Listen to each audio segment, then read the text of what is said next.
Okay. All right, give me a second, gentlemen, and then well, ladies and gentlemen, I guess depending on who's logged in, and then we'll go ahead and commence with what our situation is here. The hell is that?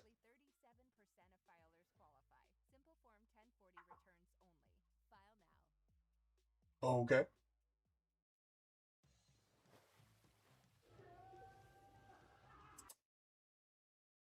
All right, give me just a second. That's the silliest shit ever. Let's see if I can bring that back up to where it was.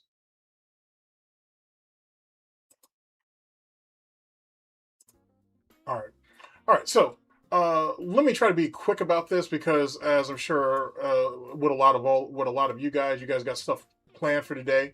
It is what it is. So we'll try to kind of speed run through some of this silly ass shit. Okay, so as most of you guys know, DSP and Wings had some type of weird ass conversation yesterday, or not even yesterday, but the night before, I guess. And I don't really, I get it. It was poorly executed, obviously, but I get why DSP initially did it. He fucked up monumentally because that's what he does, and so yeah, we're gonna speak on it a little bit, and when I won't go into it fully, at least not the way I want to, only because time purposes or whatever. But I do want to point out some things. I want to point out a few things. Yeah, Mutant, I'm looking right at you. Actually, matter of fact, I can do you one better and whatnot. So there you go. Big ups. Well, big ups to everybody here. So anyway, we're gonna talk a little bit about this silly ass shit and go for there. I want to give you guys some cliff notes, really, or just some things that I perceive, and then we'll go off of that. One of the main problems with that whole talk, not problems. Let's talk about actually the scenario. Let's talk about it actually how it started, I should say. You have Wings basically streaming late night, which isn't anything new. If you know you know how Wings does shit. Oh, shoot. Okay, no, you're good. So basically, Wings is streaming late night. A few detractors just happen to be DSP detractors, just happen to be in the in his stream or watching his stream as this all is going on. DSP out of nowhere happens to show up and starts gaslighting and badgering Wings, and then some Wings trolls who apparently have been undercover for fucking a few years decide to pull an op on Wings by spamming the N-word and some other shit that he has said, and that led to what our situation is. To be honest, that's exactly what happened. That's how this whole situation or scenario played out. It's not any more complicated than that. Pig luck definitely came into play for DSP in more ways than one, in that because of all the badgering that he was doing, it allowed Wings to get him onto the phone call. Now, let me be very clear about this. The $50 that DSP paid to talk to Wings is not what actually got him into the phone call. That wasn't it at all. Wings was vulnerable because at least one of those guys that he was playing Arc Raiders with, he thought he was really cool with, and that's why he decided to talk to DSP. Now, if you watched the Meerkat video, right? Meerkat mentions as he's typing it in that it's one homeless man basically telling another homeless man not to be homeless, which is funny, and it's true. But I'll go even deeper than that. You've got two lonely losers, pathetic lonely losers, trying to find camaraderie and comfort in each other. Now, let me be very clear about this from the get-go, because I've heard a lot of people say, oh, talking about noise-canceling headphones and DSP and Cat were in bed together. Fuck all that. Here's what really happened. DSP was in his room, in his studio, in his office, whatever the fuck you want to call it. He was in there drinking, right? Because you know how the last couple of marathons where this is before we went to the no goals, you guys don't, I'm not begging you for money bullshit, the call to action. Before that, when DSP was talking about marathons and he used to go up under that desk or he would go into that closet and he would pull out all that liquor's been up there. It stays up there. It has nothing to do with, oh, he keeps it downstairs and he brings it all up and all that bullshit. No, he keeps some of those bottles up there on tap. I guarantee it. Now, DSP was in his office. He was never in bed, and he was never in bed with Cat. He was in his office. When Cat ends up coming in and saying, hey, if you should have told me that you were doing this or whatever. One, she established dominance in a way that I wasn't expecting from her. I respect that. But two, it proves, well, it doesn't prove. It gives me more reason to speculate that they don't stay in the same bedroom. Here's what I think the scenario was. Because people are going to tell you, oh, the noise canceling headphones, because DSP said that. And DSP also said that he was in bed, Cat was right next to him, and he was starting to talk. To be honest with you, that doesn't make any sense. DSP is not going to have that type of conversation with another man while he's like talking. If it was texting, that's one thing. But talking with Cat right there, that's not happening. I already know it's not happening. What happened is Cat was in that side room, and where her computer's at, Panda's old room or whatever, she was in there, and she probably had the door closed. DSP was in his office, which is right across the hall. He had the door open, or he had it cracked, and he was talking to Wings, and because he's already buzzed up, he's a little loosey-goosey, he's feeling in a way of talking. He felt like talking, I should say. And what happened is she got up out of bed or out of her cot or whatever her setup is in that side bedroom, and she came out and told him, hey, wrap that shit up, take your ass to bed. That's what happened. Let me explain my thought process. If she was down the hall in the master bedroom and she had the noise canceling earplugs or headphones or whatever the fuck it is, she wouldn't, and the door was closed, she more than likely wouldn't have heard him. That's why DSP had to bring up that whole thing about, oh, the neighbors are always loud and all this bullshit. I don't even think that's the case. I think what it is he's up drinking at night and he's up there ranting and whatever, and it's getting people annoyed. I honestly think he's the problem. It's not her. That's just me, though. I can't prove any of that, but that's what the scenario is. So I want to get in front of that with my own take on it, if you will, now while I can. Big ups, King. I think what happened is he was up in his office, he was drinking, he was probably watching Detractor content, or he was reading Detractor content or whatever. He saw Wings was live and he tried to shoot his shot, and he did. And whatnot. He got about 40 minutes out of it until Cat came in there and laid down the law. Let's talk about that part. I gotta give Cat some credit. She showed a bit more grit than I thought she would. I didn't think we think of her as just somebody passive in that house, right? She's just the silent roommate, if you will, the silent majority, if you will. And in actuality, that's not what the case at all is. And you can tell that just by how DSP bitched up and said, oh, I'm sorry, honey. I'm sorry, honey. and all that silly ass shit. He's subservient. I didn't expect that, but then again, DSP is on his own fucking stream, so he says whatever the fuck he wants to say. The reality is, he bends to her will, not the other way around. He can say whatever he wants to say to make himself feel better on stream, but the actuality is the actuality. Another thing, she walked, to prove my point, she walked into his room right when Wings said the early bird situation. It was just coincidence. That's all it was. Because if they were in the same room and if they were in bed together, right, you would have heard her. She was sleeping, especially. She would sound groggy. She would sound annoyed. She would sound far closer than what she did. Her voice drifted a little bit. It didn't carry as well as if the person's right next to you and they're at the doorway, if that makes sense. That's one of the reasons why, or that's what it tells me anyway, that they weren't in the same room, to be honest. And I didn't tell anybody that because initially when I was speaking to Proper, big ups Proper. He's streaming actually in a little while. His stream should follow this.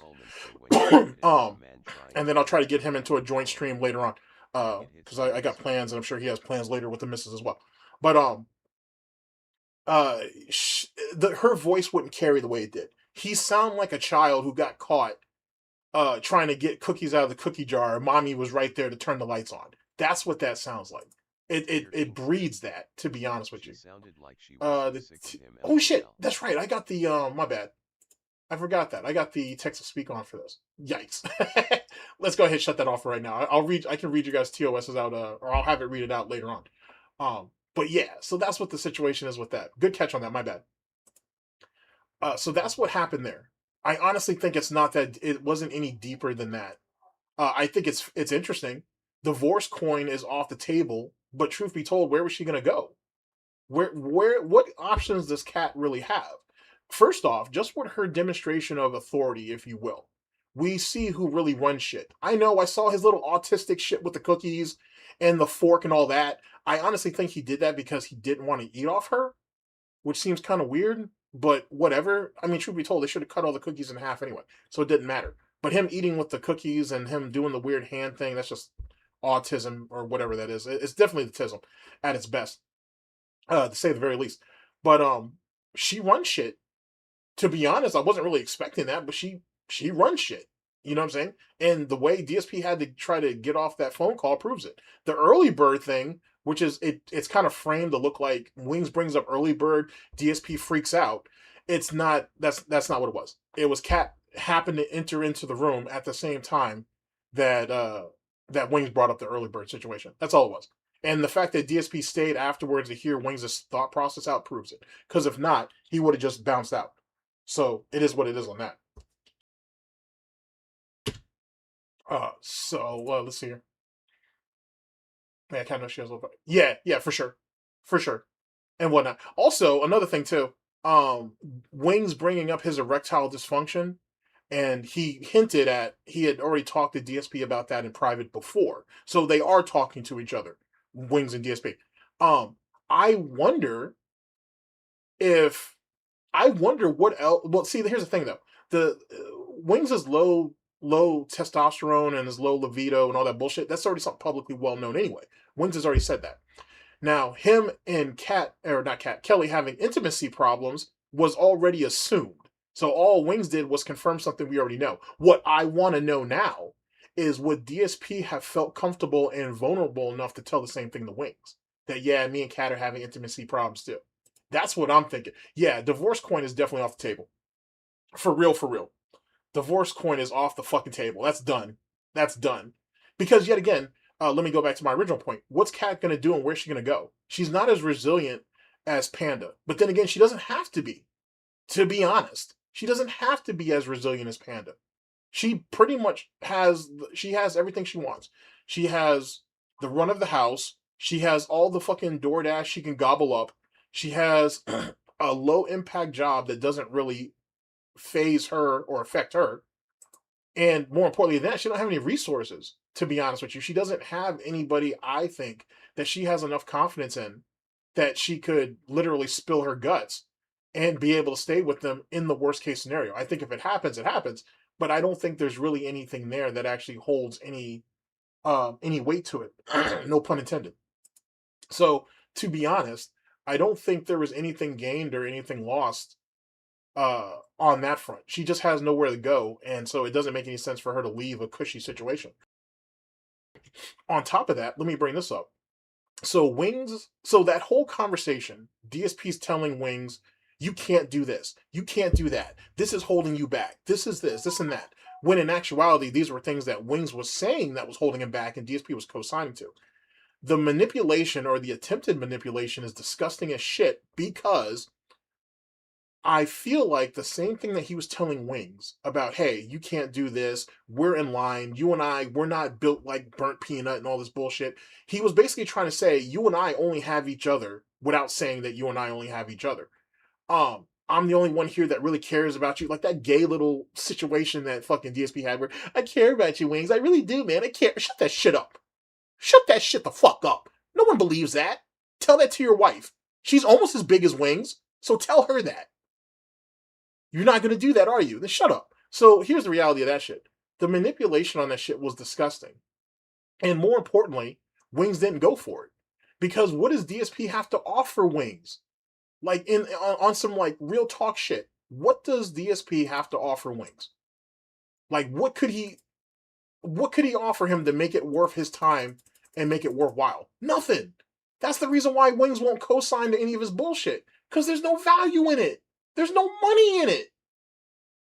There is no money in doing anything with DSP.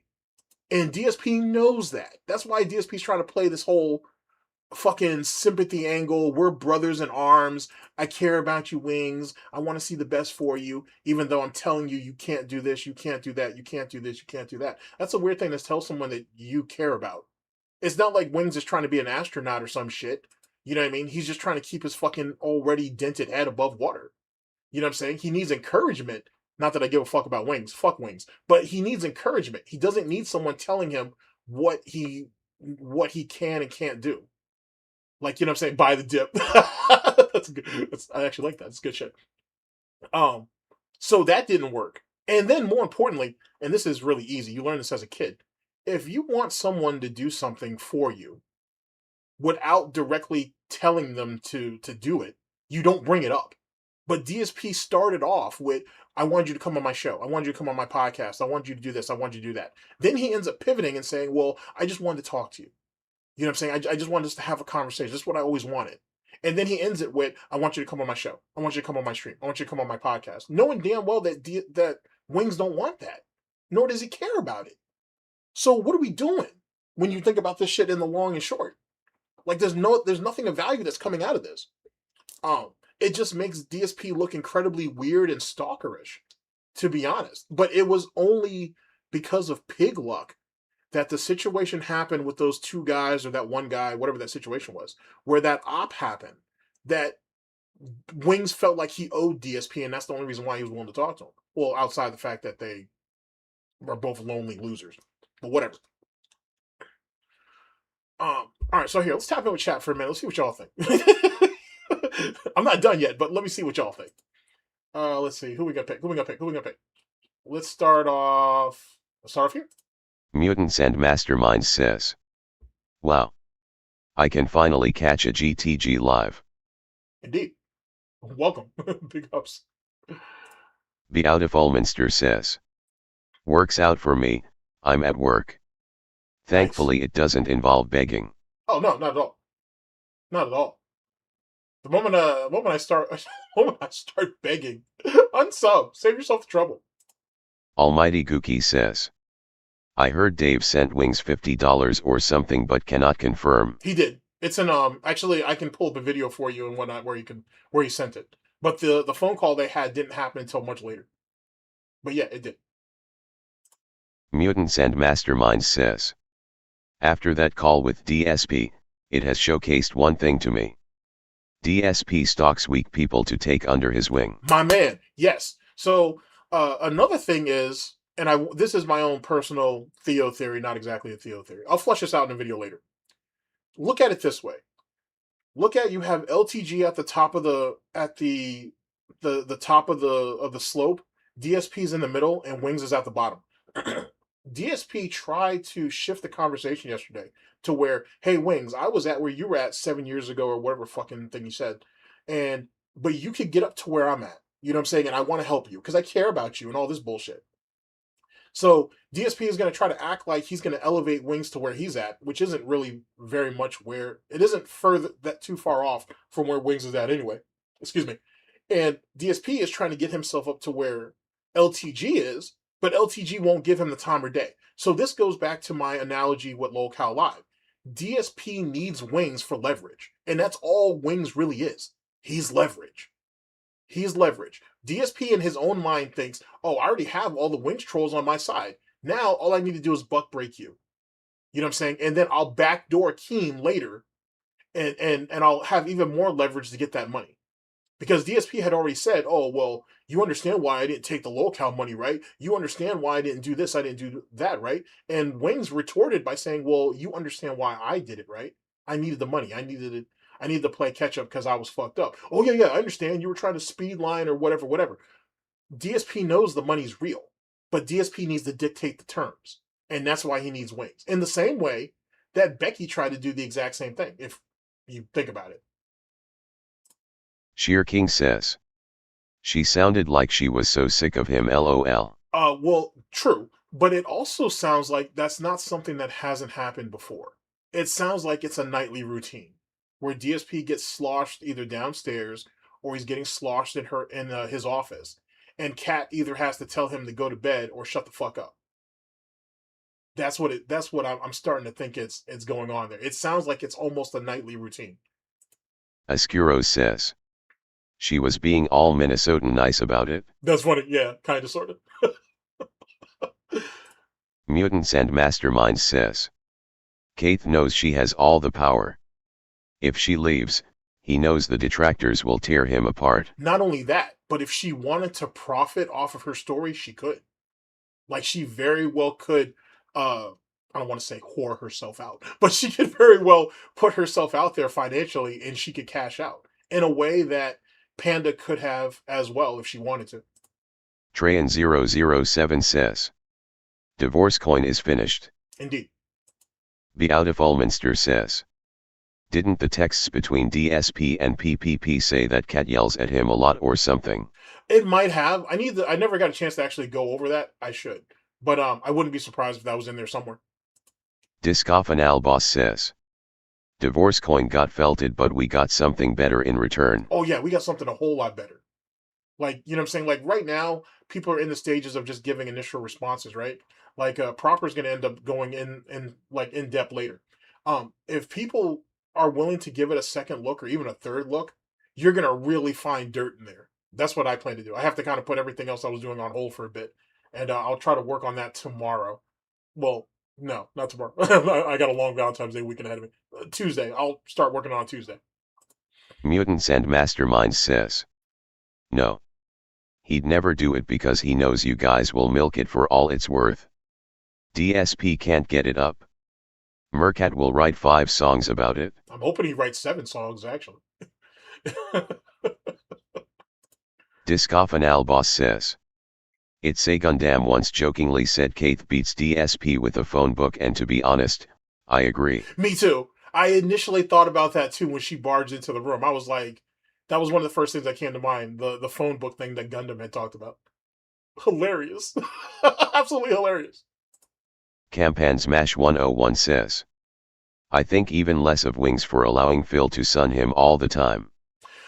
True, but Wings still has all the power though. He still has all the control because Wings has something DSP wants, and DSP has nothing to offer the Wings at the end of the day. And truth be told, I wish Wings wasn't such a coward and just would say, "Hey man, I'm not willing to do business with you." Like, I wish he would just be a man and just say that. But he won't, so womp womp. Ascuro says. Buy the dip. Nice. Hatsasino says. Phil kept steering Wings' problems back to himself in a congratulatory backpat fashion, like I used to be like you. Mm-hmm. A bum. Broke. Ridiculed. Now I'm successful.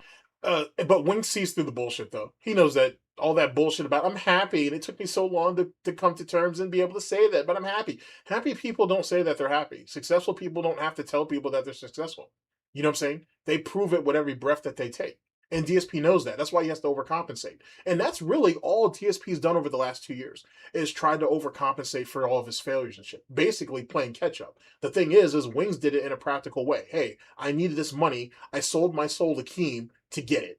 DSP is like, he ain't sat there and sold his soul and his ass to fucking PPP and Andy, and then to Asmongold, and he got some trinkets out of it. And now he just goes ahead and points to those trinkets and say, see guys, I'm successful now because now I can afford this, I can afford that. Here's the reality of all that though. It doesn't mean anything if the content's still trash. So let me use myself as an example. It doesn't matter how many improvements that I do to the content, or well, to the content, yes, but to like the software and to whatever I'm spending the money on, peripherals and shit. If the content is still disinteresting to you, or it's still trash, or if I'm still doing a bunch of fuck ups that kind of takes you out of the ball game, then it doesn't matter how many points I put on, I drop on the court. If I'm disinteresting to you, then all the other bullshit doesn't matter. It doesn't matter how good my jersey looks. It doesn't matter the best kicks that I have and all that bullshit. You see what I'm saying? DSP is someone who is goal driven by material, right? He was a materialistic individual. Because of that, he doesn't actually have the camaraderie with Wings that he thinks he does. Wings is at the point in his life and in his failure that now he's dependent on every little thing he can get his hands on, right? Financially, I should say. He's not worried about the materialistic bullshit anymore. The mobile mansion's paid for. You know what I mean? He's now just trying to basically keep his ass and Kelly basically on life support. He's just trying to live, but he's already given up on living. And no one will be honest about that. I will, because I don't give a shit. But the truth is that Wings has given up on living. You know what I'm saying? He doesn't give a shit now. All he cares about, like he said in that little interview, is he cares about views. Life is more than just views, my guy. But if you're Wings, you don't have anything else. That's why he's so resentful of like Burnt Peanut and some of these other guys and all their success, because Wings feels like he was there, or he had what they had. And he kind of did for his time. But he let jealousy and envy get the best of him, so he lost it. Mutants and Masterminds says. GTG, you have said it yourself. The only reason DSP tries to lure people to him is because he has a need for them. He's using that man. He is. I mean, that's the whole point, though. Because what else? What other value does Wings have? You know what I mean? It's utilitarianism. Like, if you don't serve a purpose, then you got to be pushed out of the way. You know what I'm saying? Like, look at how DSP tried to appeal to LTG. Oh, we have camaraderie with the fighting game community. Oh, we were both hated at one time. In the FGC, we were hated on the internet. Yada yada yada yada. You should talk to me because we're on equal grounds and whatever. I bet you if I knew a little bit more, I should say, about other detractors, I bet you I'd have a camaraderie with them too, and vice versa. Does that mean we need to talk to each other though? Like, you know what I'm saying? It doesn't work that way. And you're not appealing to people like that. If the reason why LTG doesn't talk to him is because he's disinterested. There's nothing that DSP has that is fascinating to LTG that gives him a reason to talk to him. That's what it comes down to. And if you want to talk about money, yet again, LTG can generate his own money. And then, ladies and gentlemen, what I try to tell y'all, that whole situation about he won't play me, or DSP says that LTG won't play him. He's scared to lose. I told you from Jump Street, ladies and gentlemen, that was bullshit. DSP used that as provocation to just get LTG to talk to him, because that's all he wanted. DSP knows he can't beat LTG. He knows it. He knows damn well everything from Third Strike up until Street Fighter 6, he can't beat him. And then all the older shit, LTG doesn't play it. He doesn't care. But what DSP was trying to do was get his attention, hold his attention, and then get his ass to the table. That's all he wanted to do, is get him to the table. And then see if he could talk him into talking with him. That's all DSP ever wanted. And I tried to tell you all that until it eventually came out in the when LTG dropped their DMs on Twitter. It was just like what I told you. Because that's what DSP was fishing for. DSP is far more transparent than he gives himself credit for, to be honest. Or maybe I give him credit for. But that's all it was. But see, the thing is he has to begrudgingly respect LTG where he doesn't have to do it with Wings. He does look at Wings as someone who is fundamentally weaker than him. Not just literally, but figuratively. So you can hear DSP's frustration trying to play this nice guy bullshit, I care about you, and also being like, why won't you just bend to my will? Why won't you just do what I'm telling you to do? Because it's not, DSP tries to paint it like it's good for Wings, when in actuality, DSP is really going to be the only one to benefit from it. If DSP has to throw a couple $100s at him to keep him in pocket, fine. But yet again, he needs to be able to get Wings to the table and then keep him there. And he hasn't figured out a way to do that yet. And I don't think he will. Trayan007 says, he did send 50. He did. But like I said, DSP is at the point now in life where he feels like he's spending money to make money because he's investing in something. Which is weird because the dude doesn't have any savings, but we can send money to Wings. The truth be told, if that $50 didn't go to Wings, it would have gone to DoorDash or it would have gone to some other useless peripheral off of Amazon. So whatever. Trayan007 says, guys super cooked for the Conway Con man. Facts. Facts. Oathkeeperiku07 says, the saddest part of the drunk call is, you have two men in their 40s burned out of gaming, but gaming was wasted on these lol cows. Facts. But you got two men that are burnt out on life in general. Because as much as I'm mocking DSP for being a bitch like that, it is DSP low-key reaching out for help. He's basically saying, hey, I'm lonely and I need someone to talk to. And basically Wings might be very well the only person willing to talk to him at this point. That's what makes it even more pathetic, to be honest. Sheer King says, it's disgusting how DSP wants to exploit and control Wings just to benefit himself, not that I really care about Wings tbh. And you wouldn't be wrong in saying that. But let's also look at DSP's justification. He looks at it as, well, Keem, you let Keem do it, so why can't you let me do it? Did Keem really, like, you know what I'm saying? In DSP's own twisted little fucking pathetic psyche, he's like, hey, you've already let other people take advantage of you. You let your mother take advantage of you financially multiple times over, because if you guys don't know, Wings is paid for the mobile mansion like 3 or 4 times over, and his mother kept fucking him. She's probably still fucking him and he don't even know it. He let fucking, well, he didn't let it, but Woody and fucking, really Woody, not even Kyle, but Woody fucked him over with the PKA situation. he theoretically, Wings kind of low key blames some other members of the Call of Duty community of screwing him over because he helped them in the algorithm back in the day, and then they blew up and they kind of left him behind. That's debatable. If one of you guys reach out to me and be like, hey, can you help me with this? If I can't help you, then I'll try to put you in contact with someone who does. I don't expect anything in return. You know what I'm saying? You asked me for something, I'm going to try to help you with it if I can. That's all there is no, there is no equal exchange. You know what I'm saying? You asked, I did what I could, and if not, I put you in contact with someone who could. End of story. It should be as easy as that. But all these guys are transactional, and that's why you get into the scenarios and the issues that you see now. Grim Fantomally says, if only got checked, IRL. Belt to hindquarters style. That's hilarious. I don't know why you skipped the pig part though. That's unfortunate. Diego Gonzalez MB7CZ says, hello everyone. Hello. I'll drop some coffee in a minute. Mrasilverio13 says, hi. Hello. Grim Fantomally says, oh, and big ups GTG. Been a while. It has a bit. I promise you, I'm working towards trying to have a little bit more consistency when it comes to this. I really like to get to the point where if it's not a weekly thing, it's like a bi-weekly thing. To be honest, we'll see how it goes. Because like I said, you already have a bunch of really great streamers out there. I'm more of a video guy at this point, but you know what I'm saying? Like, it's kind of, this is like a package deal, to be honest. So I'm working on it. All right, let's keep going. Let's Stay Professional 3576 says, the drunk Phil we got is like younger Phil on Alphaism Radio trying to give Bunky dieting advice.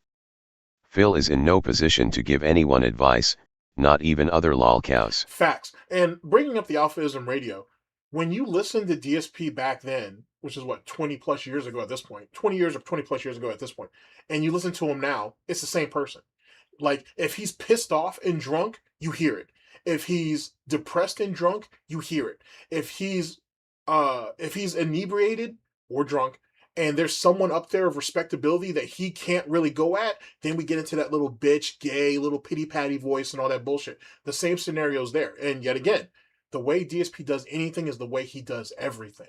You know what I'm saying? Like that bitch-made voice you heard him say to Wings, if he could get LTG in a call, you would see him do the same shit. He would feint, or he would actually demonstrate fealty just so he doesn't rock the boat, so he can get closer to what he wants. And ironically enough, one could make the argument, I will anyway, that Wings is actually leading DSP on, because by letting DSP come onto the stream, right, and to quote unquote touch him, if you will, he's giving DSP the type of reinforcement that I'm that close to the Wolverine doll.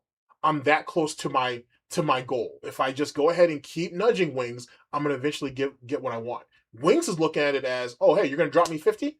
You're gonna drop me 100? Okay, go ahead. I'll let you play in the chat for a little while, whatever. It's funny how none of those mods want to unban DSP Reacts. They force DSP to use the DSP Gaming channel. I find that funny. That may have gone ahead and skirted under the radar, but I think it's hilarious that they're making him do that. Diego Gonzalez MB7CZ says, it's normal seeing this while seeing Dale Wilson expenses for children support. And Wigs and DSP at 2 a.m. talk. It's something, I guess. Oh, speaking of which, I'm glad you brought that up, because here, can I share my, I might be able to. I can, yes. This right here. Apparently this drop where LTG's child support payments was flashed on screen. That's hilarious. I don't know why he did that shit, but it is what it is. Don't judge me by what I'm watching and shit. Don't judge me. Don't judge me. Matter of fact, let's go and turn that off. Don't even worry about that. Don't judge me. Don't judge me. Almighty Gookie says, you guys don't get it? Phil says he's happy and successful, so it must be true. Oh yeah, because DSP is not known for lying. Yeah, because fucking DSP doesn't lie about anything. Yeah, I'm real big on Hood JJK. Especially first off, okay, between, I understand the whole Maki hype and all that bullshit. One, she's never going to be my GOAT, which is Toji. She's never going to be that. Okay? I understand she got the Kill Bill treatment recently and whatever, and she butchered a bunch of people and she got that major power up and all that bullshit. Hey, that's all well and good. Toji legitimately got that shit out the motherfucking mud. Maki was handed that shit. I'll fight me on that. Fight me on that if you want. 2, Mai was the real baddie of the two. I don't care what anybody says. That's just what it was. You can fight me on that too if you want. But Mai was the real baddie in the story. You know what I'm saying? So it is what it is. And that's it for right now. Because I just want to say that. Grim Fantomally says, DSP got that inferiority-superiority complex, methinks. Yeah, he does. He certainly does. Nah, yeah, Maki definitely did them dirty, though. She did them hella dirty. I'm not even going to front. Especially the young boy who was trying to do the gravity bullshit while dude was walking up. Speaking of which, that guy is Toji's brother. Everybody keeps saying that Toji's brother was trying to aura farm. That wasn't the case. That dude was walking to his death and he knew it. That's what it was. That's why he let dude go ahead and basically expend his life force and die the way he did. Because it was more merciful that way than if Maki ended up running up on them and doing him in the way that he got done in. That shit was a mercy. And I know most of y'all don't think of it that way and whatnot, because I've gotten into fucking arguments with people about that shit. That shit was a mercy. He knew they were dead. He knew they were walking into certain death and whatnot. And keep in mind, she's really just a shadow of what Toji is. You know what I'm saying? Keep in mind, the only reason why the Zenin clan even existed or was allowed to exist is because Toji allowed them to exist. That's all it was. You know what I'm saying? Maki just went ahead and cleaned up a job that was already out there.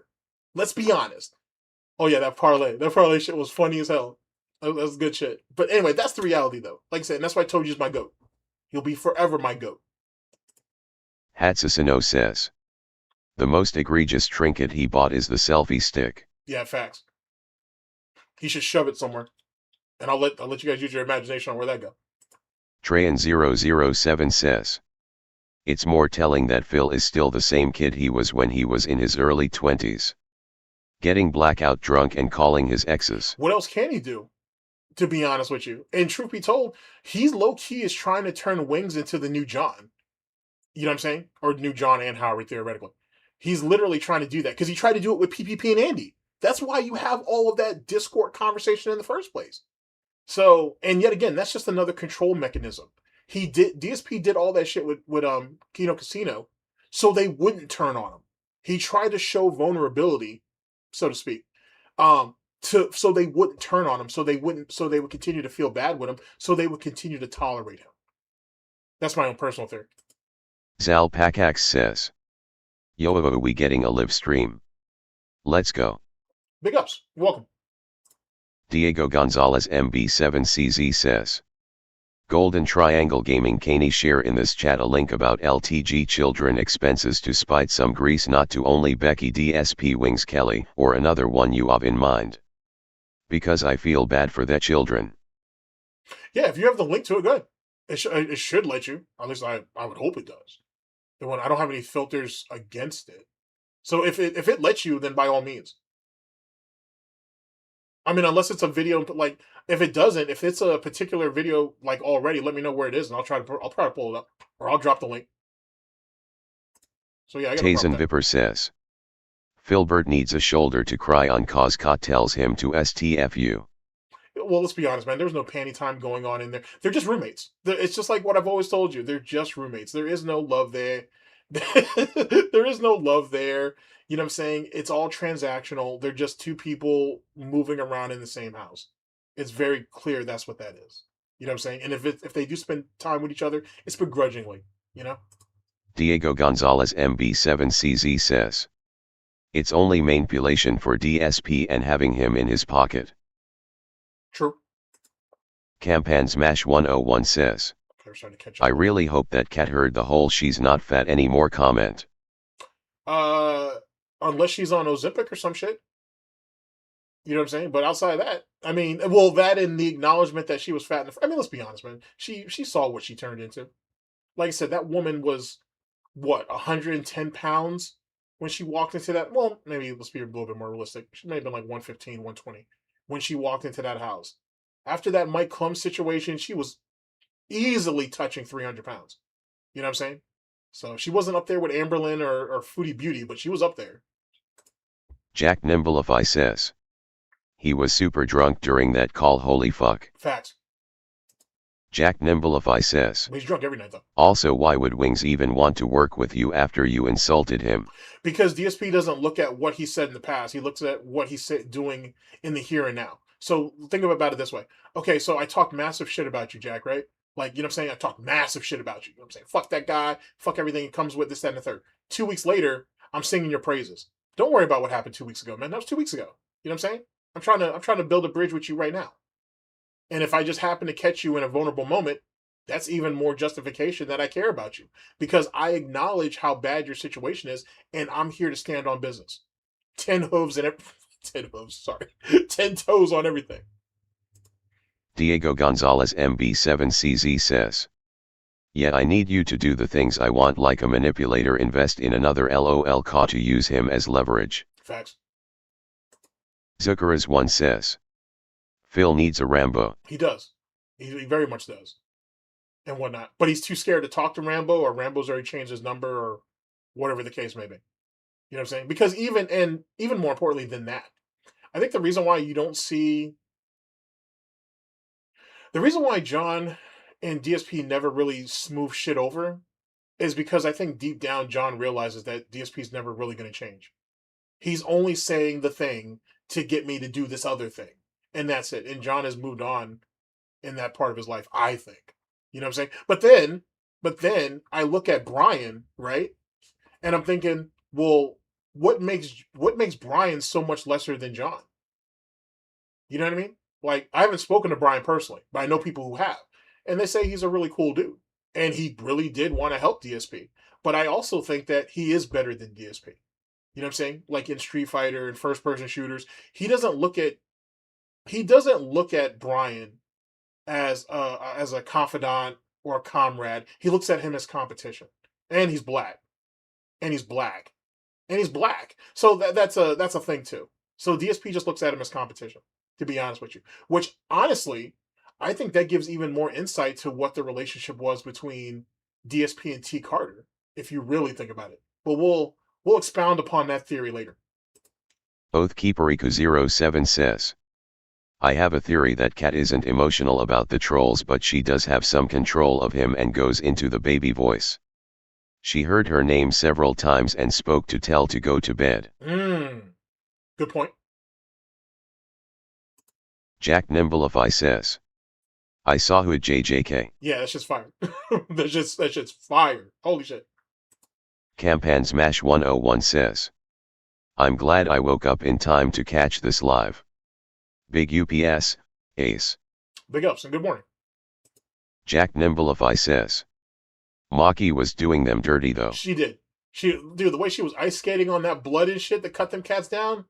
The fight scene was definitely well done. It's definitely well done. Hatsasino says. When will we get the Dragon Ball lore and power leveling stream? Well, we're gonna do it soon now. We're gonna do it soon now, especially since the new saga for Super is coming out. So we'll see how. I just don't want them to do Vegeta dirty. Like I want them to stick as close to the fucking manga as possible, to be honest. But we'll see how it plays out.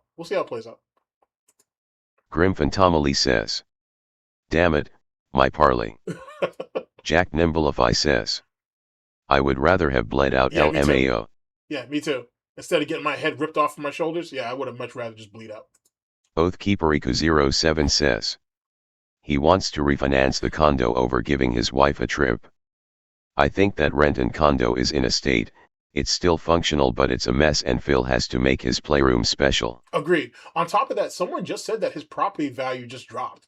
I can't confirm that at the moment, but there's speculation, or someone looked it up, that the property is actually, dropping in value, which, to be honest, I wouldn't be too surprised. It's a middle unit, no air conditioning.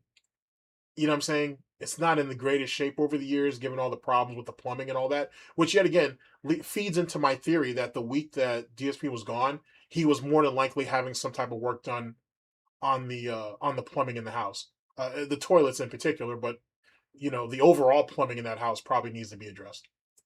Diego Gonzalez MB7CZ says, Golden Triangle Gaming, the way you say anything, it's the way you do anything. Nice John Wick sentence to learn, but Phil's time it's valuable when it comes to buy addiction. Sue, when he's going to learn? Fair point. Even though I was saying that before John Wick was a thing, but just so I can get my flowers out of this. But I would prefer potpourri anyway. DSP is a creature of habit. It's kind of the reason why he's so bad. It's the reason why he's bad at everything, to be honest with you. But it's kind of the reason why it's one of the main building blocks on why he can't get over himself in Street Fighter, right? Like for example, when DSP plays Street Fighter is supposed to play the way he thinks it used to play instead of the way it plays now. He's not willing to learn because he's too belligerent to the idea that it doesn't play and harmonize in the way that it used to, despite the fact that old Street Fighter, he wasn't good at that either. It's just something that he played for a long time and he saw a little bit of success in. That little bit of success is the benchmark that he holds on to, and it gives him justification not to learn anything. Theoretically, Wings has that too. He has that with like the old Modern Warfare 2 and 3, not the ones that came out recently. He holds that same thing. He holds those same stances as well. It's the reason why that he had the early success that he did when it came to Rainbow Six. But when the tactics changed, Wings couldn't change with it. And DSP, if he falls into that category too. As the tactics in Street Fighter grew, he didn't grow with it. And that's kind of why he's at where he's at now, to be honest. You know what I'm saying? They're both creatures of habit that can't break away from what they had, because then it takes away any validation of any success that they may or may not have had. The reality is, Wings had a lot of success and he threw it away because of jealousy. DSP didn't have any success. He was just a fluke. He was just there, and he was just there early. You know what I'm saying? That's really what it comes down to. He cheated the system. He manipulated people by making himself come across as rather pathetic. And, it is what it is. You know what I'm saying? And that's why we got to where we got to. Big ups, Proper. Campan Smash 101 says, I wonder if Kat realizes how inept Phil is compared to Subaru Man. I think she sees it. But what are you going to do now, though? Like, you know what I'm saying? Like, what can she really do now? Especially with now DSP putting out there that Subaru Man was beating on her or whatever. Like, you know what I'm saying? It's really just one bad situation into another. She's kind of has to just deal with her lot in life. But I'm going to be an asshole about this. And think about it this way. DSP says he has like an 8-year... He's like 8 years older than Kat, right? Okay, so that puts Kat at what, 36, 35, 36 basically? So you're 36, you're almost aged out in that you're not going to be able to, you only have a few years left to bear children, which you're never going to do that with DSP. So we don't even have to worry about that. Your health is already shit. You're never going to get the type of job that you want because you don't have the education and the stability to do so. DSP has set the groundwork to make sure she doesn't, right? Because it's funny how DSP wants to motivate Wings while telling him he can't do this and he can't do that. But where's that motivation for your wife? Your wife wanted to go to the gym. She wanted to better her health, right? And you swept that from under her. So then she balloons up and gains all this weight. Then you're telling people she has all these medical problems and issues, right? Now she can't even get past just your basic mediocre jobs because she doesn't have the education to do so, and DSP's not willing to pay for it. So she's kind of fucked either which way. You know what I'm saying? So I'm not saying that if Subaru Man was really hitting her, I'm not saying sit there and deal with that. You shouldn't take that from anybody. But she left a bad situation for an even worse situation. And then let's get to the manipulation part. DSP is trying to box Wings in and tell him, you can't do this, you can't do that. Well, look at what he did to Kat. Remember what I said about DSP doing anything is the way he does everything. Well, look at what he did with Kat. Oh, you want to live with me? You want to move in with me? You want to have a life? You got to give up your social media. YouTube, you have to give up YouTube, you have to give up Twitch, you have to give up Instagram, you have to give up Twitter. It's the only way that this relationship will work. Because if not, all these people are going to hurt us. That gaslighting that he used with Kat was exactly what he used with Wings last night. And it's there in full effect. And the thing is Wings isn't going to break because Wings actually has an anchor. He has something that he can basically go back to, which is Locale Live, Keemstar in particular. DSP doesn't have that. He's literally out there. DSP, you know that island analogy that DSP likes to use? All right, let me expand upon that. DSP is on an island, and there's a bunch of assholes in the water like me waiting. And I can wait. I can afford to wait. So either DSP makes a move, or he either makes a move, jumps in the water, and takes chances, or he dies slow on that island. Either way, people like myself win. And DSP knows that. That's why he's so desperate to have allies. Because if he keeps doing this shit by himself, he's done. It'll be assholes like me who will dictate what his legacy, well, not even legacy, how he'll be known once he's done. DSP's not going to build a legacy. The legacy's already been written. It's already been laid out. It's already been written for him. He's just mad because he can't change it. He can't do anything about it. You buying two, mediocre PCs don't change anything. He's never going to be Max. He's never going to be Justin. He's never going to be any of those guys. Matter of fact, I'll use those two as my example because DSP had criticized Wings for this. DSP tells Wings, don't compare yourself to people like Burnt Peanut because we'll never be them. We're on a level of our own, right? Well, what DSP wasn't honest about is he does that all the time. You're never going to be Max. You're never going to be the entertainer that he is. You're never going to be as informative as he is. You're never going to be as respected by the FGC, by streaming culture in general, by content creators like him. You're never going to be any of that. And then you're never going to be Justin. You're never going to be a champion. Ever. Ever. You're never going to be a champion. You're never going to be looked at as an elder statesman. You're not going to be looked at as a point of knowledge or information. You're not going to be any of those things. Ever. I'll go even further. You're never going to be PewDiePie. You're never going to be Markiplier. You're never going to be Jacksepticeye. I don't know anybody who wants to be Jacksepticeye, but whatever. You're never going to be any of those guys either. And DSP has to live with that shit every fucking day. But you're going to tell another man, though, what he can and can't be? But when assholes like me say that, you say, oh, well, that justifies you being the king of hate. All these people who say, I can't do something, I can't accomplish something, I can't be more than what I am. And I go ahead and I take that hatred and I ball it up into my little piggy fist and I prove that I can do something. So why can't Wings do that? Why can't your wife do that? Don't worry, I'll wait. The Out of Ulminster says, off topic, but what are your thoughts on Dragon Ball coming back? I'm hyped. I'm hyped. I want to see, like I said, if they stay true to the manga for this upcoming saga, and if the animation's on point, then we're good to go. Mutants and Masterminds says, if Kate didn't know he was inept, she knows now. That man is a complete and utter moron. Oh yeah, absolutely. Absolutely. But he does just enough to keep her around. You know what I'm saying? Din Din's on the table, the lights are still on. When she wakes up, here's the thing about the way DSP does anything is the way he does everything. Because for some reason I'm trying to fight this shit like I'm trying to fight this like I need to. But the reality is DSP has not even stability. He is such a creature of habit that she never really comes home with the expectation of shit being completely out of whack.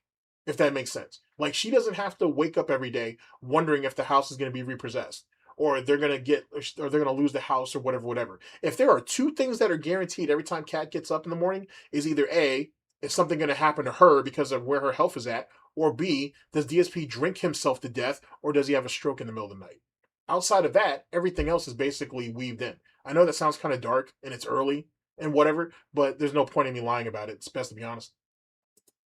Agent Proper says, I wake up to the smell of bacon, yummy. You know damn right. Agent Proper says, I'm sorry, baby. Give Miss Proper my apologies and shit. I know it's early. You eat too much says, I just want to say Phil is the only lesbian man I know. Thank you. That's hilarious. That haircut. You can't, I'm telling you, well, I told Proper this, but I honestly think that Kat is the one who's cutting his hair. I don't see any reputable stylist letting someone walk out of their shop like that. I'm sorry, I just no. I feel like he just has Kat do it. None of his haircuts have ever been good, but some of them are better than others. This last one was just all fucked up. Jack Nimblify says, It's crazy how much that house is wasted on him. Absolutely. It's actually a waste on how much fucking life in general is wasted on him. The guy doesn't do shit. Grubkiller2809 says, what's your take on DSP wanting someone to talk to while snaking everyone? It's strange. Good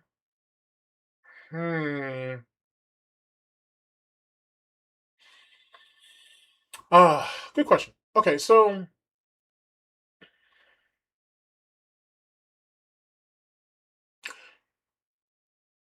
okay.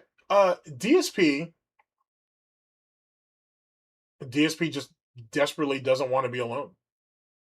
To be honest. Like it just like snaking people is a means to an end, right? It's a tool, if you will. But the reality is that DSP is just lonely. The problem is he's so fucking paranoid that he doesn't trust people. So it's a matter of using you for as much as I can before you either figure out that I don't really give a fuck about you and I'm just using you, or before you fuck me over. You know what I'm saying? So you have two different mentalities kind of like fucking with him. Let me give you an example. The whole, I hear voices in my head, the whole Gouty Orton telling me to beg and I don't need to beg and stop saying that to me. It's like that. You have Phil Burnell, who desperately wants to have some type of actual companionship with someone that he can actually relate to. You have Darkside Phil, who was supposedly so persecuted, right? And he's dealing with the bullshit every day the best way he can. And if he has to get over on people before they get all over on him, it's whatever. And then you have DSP, right? Then you got DSP, who was like, I didn't do nothing wrong. I did everything correct. So you literally have three personas trapped in this one oddly shaped skull, fighting with each other. And I think you only find out who actually wins in that particular moment when DSP's drinking. You know what I'm saying? That compartmentalization is the only way he can actually function in a weird sort of way, right? It's not like how when Duty fucking speaks in the third person on that silly shit. You legitimately have a mentally ill person who has three different personalities, and they're kind of just all fumbling for power depending on what the situation is. It's a weird type of meta. And I kind of want to work on this I want to work on this cult piece, to be honest with you, because there's a bunch of clips that are vivid in my head right now of DSP basically talking like a straight up cult, like a cult leader.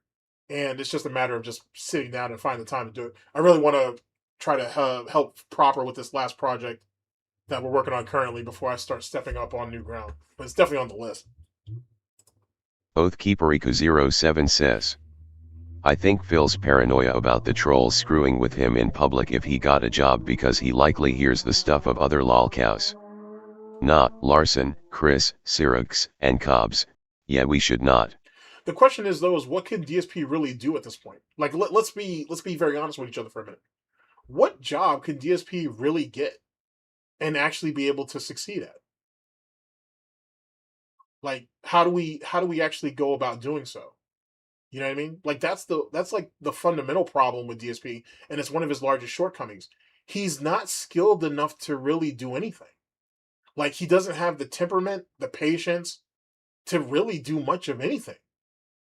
You know what I mean? Like yeah, he could bag groceries, maybe. He might be able to cashier, maybe. He you could possibly put him at a desk job, right? And have him do basic paperwork. Maybe. But how long do you think he'll really do that? He's had freedom for so long, if you want to call it freedom, that he can't go back to the 9 to 5 grind. He was never built for it. That's why he damn near got fired from every job he ever had. You know what I'm saying? Some people are just not built for that shit, and DSP is one of them. The only reason why he stayed at the helicopter company as long as he did is because of Daddy. If Daddy wasn't there, he'd have been fired within the first couple years. Guaranteed. Guaranteed. If it wasn't for Dave saving his ass, he'd have been up and out that bitch. Mutants and Masterminds says, the snaking is just a game. He uses it when he gets caught and has to make crap up. It's his pathetic way of trying to save face and his fragile ego. Agreed. Grubkiller2809 says, is there a way to activate TDS? Not yet. I'm actually, to be honest with you, dude, I didn't even think I was going to be able to get this shit to work when I actually fired it up. It just kind of popped up after the fact because I'm not using the web browser version. I'm using the standalone app, and I'm still learning it and whatnot. But that in itself has caused another problem because I've got 2 other plugins. I'm not going to bore you with this, but I got 2 other plugins that are fucking up, and that's why I can't have the chat's not up here, because I'm not using Streamlabs or Stream Elements for any of that. So I still got to work out that key. Once I have that going, then we'll be in business. But I'm still working on my settings for the TTS, and then afterwards, there'll be all kinds of ways to do it after the fact. They've improved the app the app has been fucking improved so well, or optimized. Let's say that it's been optimized so well that you'll see, you'll see. There's a bunch of crazy ways I can get shit to work. Bode FJ4PD says, the truth has no effect on him. He lies so freely even when everyone saw what happened. The truth only means something to you. The truth is however you perceive it, I suppose, for DSP anyway. You know what I'm saying? The truth is just a word. Like you can see that every time he says, "Let me be honest with you. Let me do this. Let me do that." How does a dishonest person expect other people to give him honesty? And then it doesn't even matter because going back to the paranoia thing, he is so paranoid that he's assuming that people are lying anyway. So what's the point? So it didn't matter how Wings, Stuttering Craig, how any of these people spoke to him. He would have automatically, he would automatically assume they were all lying from Jump Street anyway. It really just doesn't matter. Agent Proper says, man, that call was just like the alphaism radio calls back in the day. I just needed haha to tell Phil to shut the fuck up. Facts. Diego Gonzalez MB7CZ says, Agent Proper, at least you didn't awake like Ree, dizzy like if have a hole in your brain that hurts, not for drinking only, stressful and having side problems to open eyes and leg pains. Sorry to hear that if that's actually a thing. God dog. Campan Smash 101 says, I figure that you're pretty level-headed, but would you press Phil if you ever came across him? Hypothetically, of course. Are we talking about an IRL or we're talking about on stream? After that, I'll answer the question. I'll answer the question either way you see fit. But I just need to know that in particular. Grim Fantomally says, big ups Agent Proper. Indeed. Grubkiller 2809 says, Golden Triangle Gaming, why would DSP be the spot for human interaction and friend while snaking everyone? Okay, I can work with that. I don't think he doesn't want friends. DSP is looking for servitude. He's looking for people that will pledge loyalty to him, and by him just existing, that's enough. The human interaction comes from the fact that everybody craves human interaction in some way, shape, or form. DSP is weak. The only voices that he actually hears are the people, the voices in his own head, because the dents that he talked to don't mean anything. They're not people, they're drones. They're NPCs. He doesn't look at them as real people. So he needs someone who's outside that box. And Kat's not going to do it because they're not married. They're just roommates. You know what I'm saying? She's the physical manifestation of someone in the house, right? So he could say that he's not a complete and total loser. Now he needs the facsimile, or he needs the what's the word I'm looking for? He needs the image or the illusion or the mirage of an actual friend online. That's where Wings comes into play. You know what I mean? And then if we expound upon that, LTG is supposed to be the rival. So here, let me play it. I got a better way of doing that shit. Let's remix this shit. Cat becomes Panda. The perfect Panda. One who doesn't ask him for sex, one who has a job, and when he needs her to cook and clean, depending on to her level of ability, she'll do it, and that's pretty much it. Even though I waive all of that under question now about the cooking and cleaning part, because obviously that's not happening. At least not the cooking part anyway. Wings is going to be the perfect John and Howard, whatever. Someone who, hey, come on my podcast? Hey, let me dictate to you how much of a fucking loser you are and how much better than I am than you, because I'm the one with all the success. I'm the one in the million. I'm the exception to the rules, and you want to get to where I'm at. I'm going to try to get you there as much as I can. You don't believe me? He literally said that about John years ago. So that's where Wings falls in. LTG becomes fucking T. You know what I'm saying? You're my rival and whatnot. I'm not your rival. You're my rival. And we both have been slandered by the FGC at one way, shape, or form. And now we can take it all back. That's essentially what DSP is trying to play to. And none of that's going to work. Because even me saying it, it's fucking madness, obviously. Razor Sharp 5643 says, DSP has no standards for anybody including himself. The reality is what he feels that day. Exactly.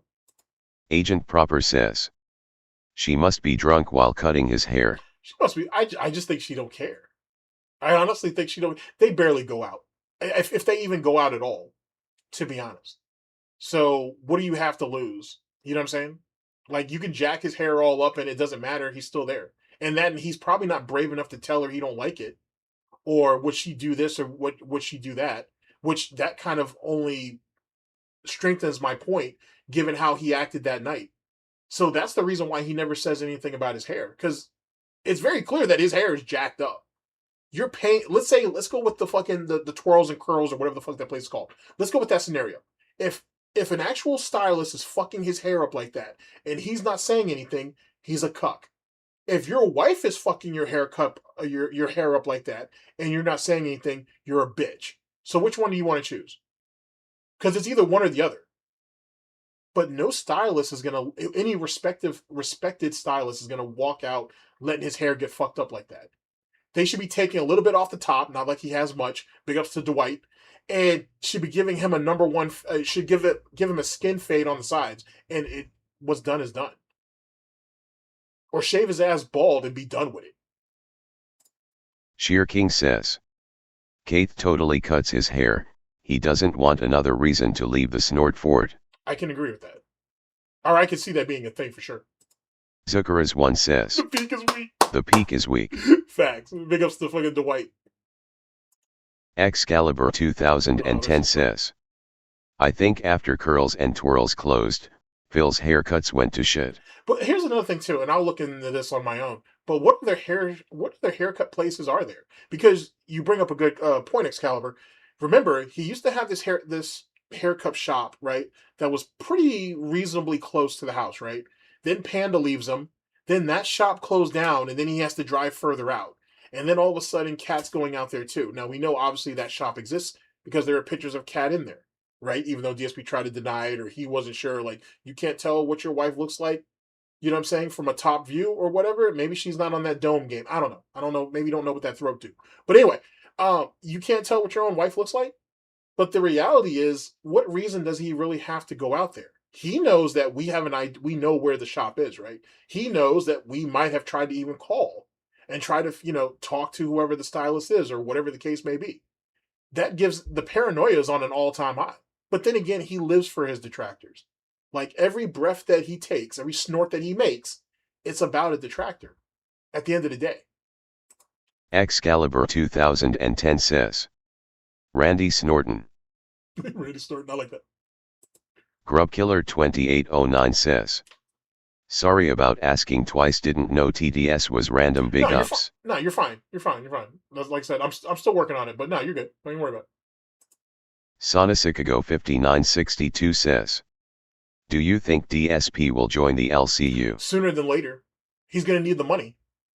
If he can dictate the terms, right? If he can dictate his terms and if he can get Wings on his side, he's going. Now, is the $50,000 going to be up for grabs? No, probably not. But he'll probably want a sign-on bonus.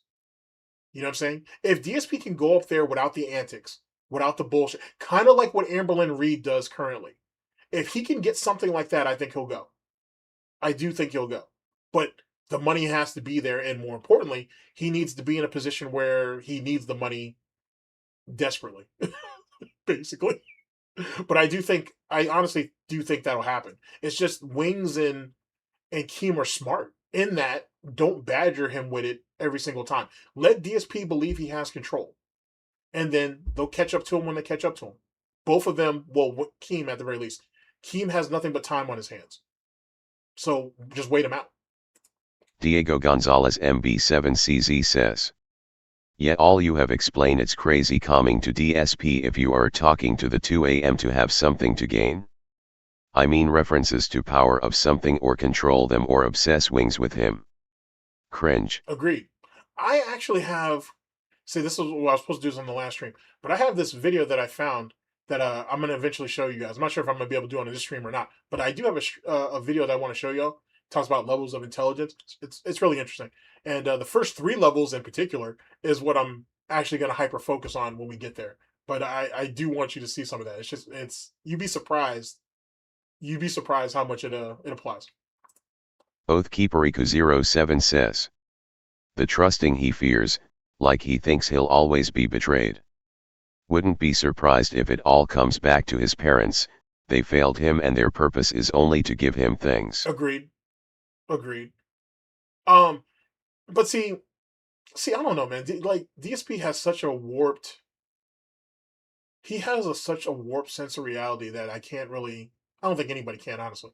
No one will ever be able to really figure him out, and that's kind of what DSP's appeal is. To be honest, is the fact that he's an enigma that you'll never really be able to solve. Like, for example, like I said, I stepped on the court in late 2017, bro. The amount of shit that's been dissected about DSP just in my period of time, plus or minus my hiatuses, because I've had quite a few of them when you think about it, is really, really amazing. And more importantly, a lot of the theories that were out on DSP back during the Escort saga, the majority of them came true now, or have been proven by now, I should say. It's really, really amazing. And I think despite the infighting and some of the problems that the DSP detractor community has, every detractor, big or small, whatever, have contributed to what this is, whatever you want to call this. Goutopia is what I call it. But they have contributed to Goutopia. They've contributed to the Snortex, to the Vortex, whatever you want to call it. Every one of them has contributed their piece to this. And that's what DSP's fighting every day. You know what I'm saying? And it's a fight that he's already lost. But if he doesn't keep fighting, he dies. And I honestly think he's gotten to the point where he believes that wholeheartedly. The moment he stops, he's dead. And I think that's probably the most pathetic aspect of it all, because that goes back to my theory that he's going to end up having a stroke on stream one day. You know what I'm saying? He's going to end up dying on stream because this is all he lives for. How is it, one of you guys pointed out earlier, how is it that you have thrown all of this, a ridiculous amount of money at your office, your studio, whatever the fuck, and yet you don't have that same type of pride? People say DSP has pride, right? He don't, but let's say. But you don't have that type of pride for your own home. You know what I'm saying? Like for where your wife is at, for where your fucking crippled cat is at. Sorry, Jasper, I'm just being honest. Where your fucking declawed cat is at and shit. Why don't you have the pride why don't you exhibit that same type of pride or enthusiasm for that? Well, that's easy. No one's ever going to come there to visit him. His parents are getting way too old and he doesn't want them to come out there and visit him. Cat's never going to bring friends over. He's completely isolated inside of a bubble, inside of another bubble. And he never has to really worry about anybody penetrating that. And I think that's one of the reasons why he never gets any work really done on the house until he's forced to do so. You never, in DSP's world, anybody and everybody could be a detractor. Your neighbors, the trash man, the carpenter, the plumber, the guy who mows the lawn, anybody and all of them could be detractors. When you live like that, you can't trust anybody. Like DTA, you legitimately can't trust anybody. You know what I'm saying? So you have to isolate you shouldn't do that, but he does it. He isolates himself and he minimizes all the ways people can hurt him until now he's just reduced to this online shit. This is all he has. And he's been at war, so to speak. He's been at war doing this shit for over a decade, right? Well, longer than that if you include his FGC stuff and all the trolling shit. But whatever. He's been at this shit for over a decade. If he loses here, he's got nothing else. Like, so let me lay it out a little bit better. He's failed in IRL. He's failed online. He's failed in the FGC. He's failed as a content creator. He's failed as a streamer. The only thing left is his detractors. That's it. He's got nothing else. Anything that DSP does to try to attract people to him or draw people in or whatever, is to take down the last enemy that he really has in the only fight that he believes he's still fighting. And that's this. That's why we're so desperate to get Asmongold to do this. That's why we were so desperate to get June the King to do that. That's why we're so desperate to get Mudahar or Moist Critical to do this. That's why we were so desperate to get Kino Casino to do this. It's the last battleground that he has left. The reality is this shit doesn't stop. Like, you know what I'm saying? Like, this is the last frontier. When he loses this fight, which he will, it's over.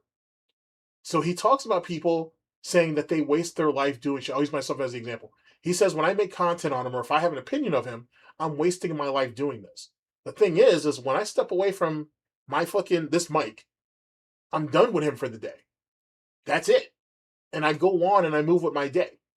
DSP still has to live this shit, though. Anybody who hears Tevin's voice, Proper's voice, That Being Said's voice, whatever, that still reverberates, right? That still ripples, if you will. I'm out the door. I'm on moving with my day, but my methods and my motives are still very much in the room with him. And he can never stop that. And that's where he's really failed. He's turned his opposition into his life, and he doesn't know how to break free from it. One would say that's unfortunate. Whatever. It's Tuesday. Mutants and Masterminds says, I hear voices in my head. They counsel me, they make me beg. They talk to me. Matter of fact, I'm going to play it twice. Mutants and Masterminds says, I hear voices in my head. They counsel me, they make me beg. They talk to me. I may have a plan for that later. Thank you for that, Mutant. I may have a plan for that later. Diego Gonzalez MB7CZ says, specially fantasizing with Wings shirtless while having paranoia by saying that's okay, ahaha. Yikes. Zuckeras1 says, agreeder. Agent Proper says, the job for DSP is the one where he says welcome to Walmart. Yikes.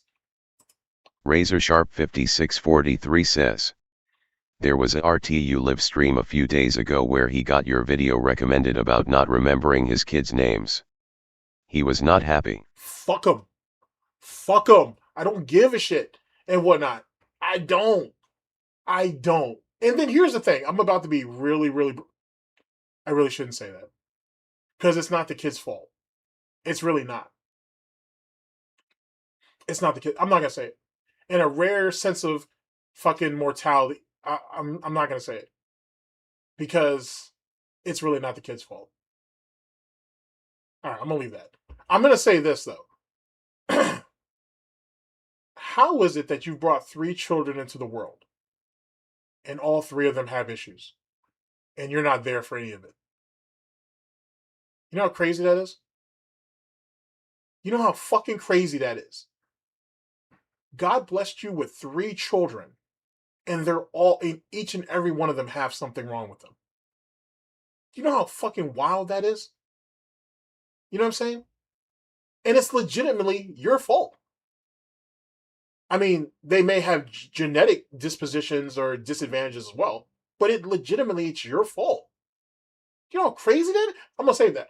Because I got a video coming out on him. I just finished I'll name the segment later on his dumb ass. So I've got a whole lot of heat for Rich coming up this year. So I've got a lot of shit going down range on his dumb ass. Parbs198 says, it was notable that Kat didn't speak up until Wings mentioned Alibid. She wears the pants. He was walking on eggshells when she was on stream last time. Agreed. But here's the thing about the early bird thing. I honestly think that was just coincidence. I think that she just happened to walk into the room when the early bird thing was mentioned. You know what I'm saying? I don't know if they're both mutually exclusive. But I could be wrong. I've been wrong before. Oathkeeperiku07 says, he has no experiences. I've done volunteering at 3 cons. I got security, logistics, and counting people in a room experience. Nice. Sonasicago5962 says, Proper, if people found where DSP worked they would probably rat DSP out for his fans. Oh yeah, for sure. For sure. Brutal Monkey says, using OBS. Yep, the standard one. Jack Nimblify says. So I'm catching up. Kat has really put herself in hell. She really has. She really has. And yet again, this goes back to what I've what analogy did I use for her? She gave up her independence for comfort. She gave up her freedom for comfort theoretically as well. And that's no way to live. But DSP doesn't know how to live either. He knows how to exist. Same thing with Wings. He knows how to exist. The same thing with Rich. He knows how to exist. That's the thing about a lol cow when you become that's what happens when you become a lol cow. You're not living anymore. You're just existing. And then the sad part about that is you're not even existing for yourself anymore. You're existing for the people who give you attention, positive or negative. You know what I mean? So you know how DSP likes that analogy of when you put the clown makeup on, you can't take it off? Someone should have told Phil that back in his FGC days, because that's how they looked at him. So it's not like it just happened that he's been made into a clown. He's been a clown. He's been a dancing monkey or a monkey spank, whichever you're comfortable with. He's been that. This didn't just happen. It's been happening. And his brain hasn't caught up yet. And that's because it's pickled. So what do you expect? Spitfire Oni says. Not to derail, I just want to argue that Rich knows selling the 666 stream was the best course to take. Everyone can see Phil was just trying to side with casino enemies and Rich wasn't playing that. See, here's the thing. I disagree with that. Okay, I think that Rich should have went along with it until he got the links to both files, and then he can kind of go through it while DSP's talking about it, and he could call him out on the bullshit. So I'm not saying that he should have just, face down, ass up. But what I am saying is, you were brought there under false pretenses from Rip. Okay? You were brought there to be DSP's sacrificial lamb to go up against Kino Casino and whatever the fuck. I get that. But Jesus Christ, did you not have an ounce of curiosity on what this idiot had and then have it sent to you? And then he could have had that shit blasted on Twitter before DSP even got through the first couple of fucking quotes. Like, you know what I'm saying? That right there in itself is what he should have done. He should have utilized his resources. Instead, we're doing all this other silly ass shit, talking about Mike's talking about this and that and the third. Then he gets booted off. Then Rich goes back to his own stream and takes it like it's a win. You didn't win shit. You didn't get anything out of that. You didn't make a point. You didn't get any information, and then you booted up, and then you got booted off, and now you got this autistic pig laughing at you, saying he's such a fucking idiot. I don't understand why he wouldn't play ball. I need when you're in a situation like that, I need you to see past yourself, right, and get down to the core of the situation. Get down to why are you really there, and what information you can siphon from that. Now that's just me, to be honest. That's just me. But then we're also talking about Rich, who ain't sat there and spent years wanting to get into a conversation with DSP. He finally does. Duty tells him no. He said, yeah, master, and then doesn't do it. And then the second time he go up there, he completely shits the bed. You see what I'm saying? It's like on that bullshit. Like, for Christ's sake, he could at least made himself useful. I'm not saying he had to go up there and play buddy-buddy with him, but at least find out what he actually has. Campan Smash 101 says. To the pressing question. IRL for sure. Oh, IRL for sure? Would I press DSP in IRL?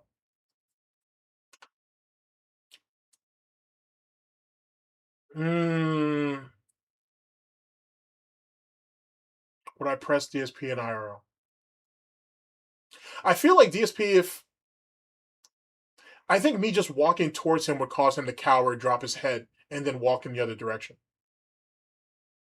His weakness is so apparent to everybody that he doesn't radiate confidence or intimidation or anything like that. I think me just walking in his direction would be enough to have him tail between his legs pissing himself, to be honest. And it's not because you know what I'm saying, I'm fucking Godzilla or King Kong in this shit and whatnot. I carry myself like men should carry themselves. DSP doesn't know nothing about that. So weak men like DSP they falter. You know what I'm saying? Have you ever seen someone who is in an altercation that they clearly have no business being in, and they're just barking really loud, hoping that's enough to cause to either have people disperse or cause the situation to be de-escalated, it's like that. And I've seen a lot of cowardly shit like that. You know what I'm saying? Nah. Like, I wouldn't even need to press him. I could literally just walk into his direction. I could just say his name and that would be enough to, I think, for him to fucking crumble. But to be honest, I think that could be said for anybody. I think anybody who approaches him in that manner, that would be a thing.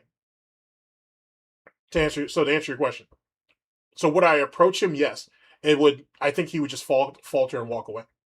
Or, well, run away, more than likely. Baitang Badigan says. Elo Golden Triangle Gaming. What's up? Baitang Badigan says. Elo Chad. Oathkeeperiku07 says. I think Kat being this jealous person, goes back to the Subaru Man interview, I think and still feels, his change is because we'll be mad if he's talking about other women so he shows uncomfortable. That could be. I don't know how, I don't know if I ever really bought into the whole jealousy angle. I mean, anything's possible. Anything's possible. I feel like she's so numbed, though, that she just doesn't care. To be honest. So, like, when she came into the room during the Wings conversation, it wasn't, excuse me, it may have not have been so much that she's like, hey, why didn't you tell me that you weren't, you're conversating with another man or whatever. It's, hey, shut the fuck up so I can get some sleep. I think it could be just as easy as that. But, cover your bases. You know what I'm saying? Look at a situation from all sides and whatnot. And then we'll tackle everything piece by piece until we figure out what's what. You know what I'm saying? Detractors before us did it, and detractors after us will do it. So that's how you should do anything. Razor Sharp 5643 says. DSP wanting servitude and to be taken seriously as some kind of an authority is a joke. Agreed. Where is the merit to claim that? What he basically wants is to be a bad boss. Theoretically, he's a bad boss. Look at how he's handled his YouTube career, if you want to even call that a career, by the way. Baitang Badigan says. Phil needs friends but he doesn't want friends. He wants enablers and yes men. Agreed. Oathkeeperiku07 says. And also acts like everything is degenerate and he's wholesome and married. Phil likely is also upset not just of lesbians having love but also relationships in media doing better than him. I can see that. Sheer King says. The peak is weak. The peak is weak. Zuckeras1 says. Oh shit. Phil wants that he had at early 20s but all dented and regarded. Yeah, actually. That's actually a pretty good way of looking at it. Let me think on that, actually. Campan Smash 101 says. How's it going? Hey LOC, you mentioned that it was early. I figured you were on the East Coast. Are you in the West like myself?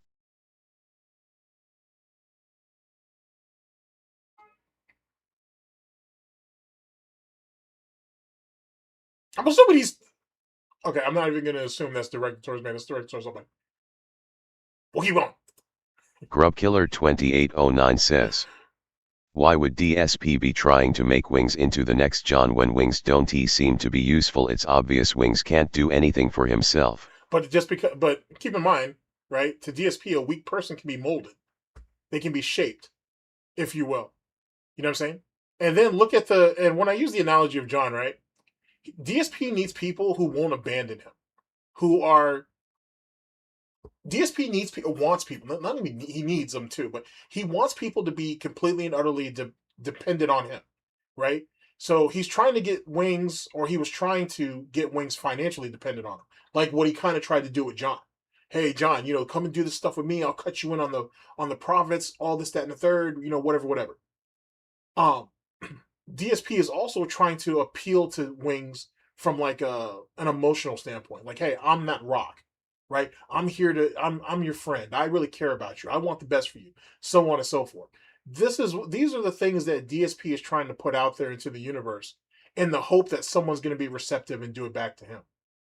And that's why I'm saying that he kind of fills that role, or DSP wants Wings to fill that role that John did. Because if you really look at the friendship between John and DSP, John was literally DSP's everything. Panda coming into the picture was just to complete the circle. hey, I got this extremely young girlfriend. I've got, I got some friends. I'm part of this big community that was the FGC. You see how he tried to shape his life, or at least how he tried to present it early on. I think he's trying to do the exact same thing. And how do you do that? You do it with the people. You start with people around you, and then you try to build from there. And because Wings is weak and perpetually useless, I agree with you 100%. I think DSP looks at it as like, okay, well then I can mold you. I can shape you into fitting my needs while I'm trying to convince you that this is for your own good. And it actually equates to your needs. But that's just not true. Wings can always go to Keem and get a bag, a real one. Whereas DSP is throwing out $50 here, $20 here. You know what I'm saying? He can go to Wings can go to Keem and get 100 times that. You see what I'm saying? So yet again, it's just people to fill his space. Just like in his studio / office. All that shit that he buys, even he has to know he doesn't need it. But it fills his space. It makes him feel important. It makes him feel like he's accomplished something. Now that we've done it in our little bullshit office space, now we need to try to branch out and try to do that shit socially. He's going to fail at it, because why wouldn't he? But that doesn't stop him from doing it. Nowhere 18 says. Big ups GTG. I've been outer loop when it comes to lolcow content and DSP stuff. What I miss? Fucking A. You've missed quite a bit. I suppose. I guess depends on what your timeline is. At current, we're talking about DSP and Wings having a late night rendezvous, and talking about their feelings. And that happened Thursday night, really early Friday morning, to be honest. It's gay. It's really really gay, and it shows a lot of manipulation and stupidity that just didn't need to happen. But I'm not surprised that it did. Matter of fact, if I can try to, all right, we're still running pretty good on the clock. I might actually be able to bring it up, and you actually get to see a little bit of it. Baitang Badigan says.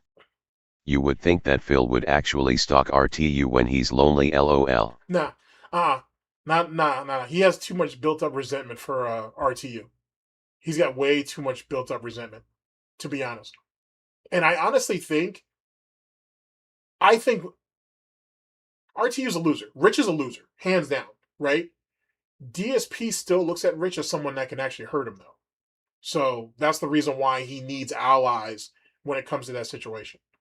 Because trust me, if DSP thought that he could manipulate Rich in any type of way, shape, or form, he'd already tried it.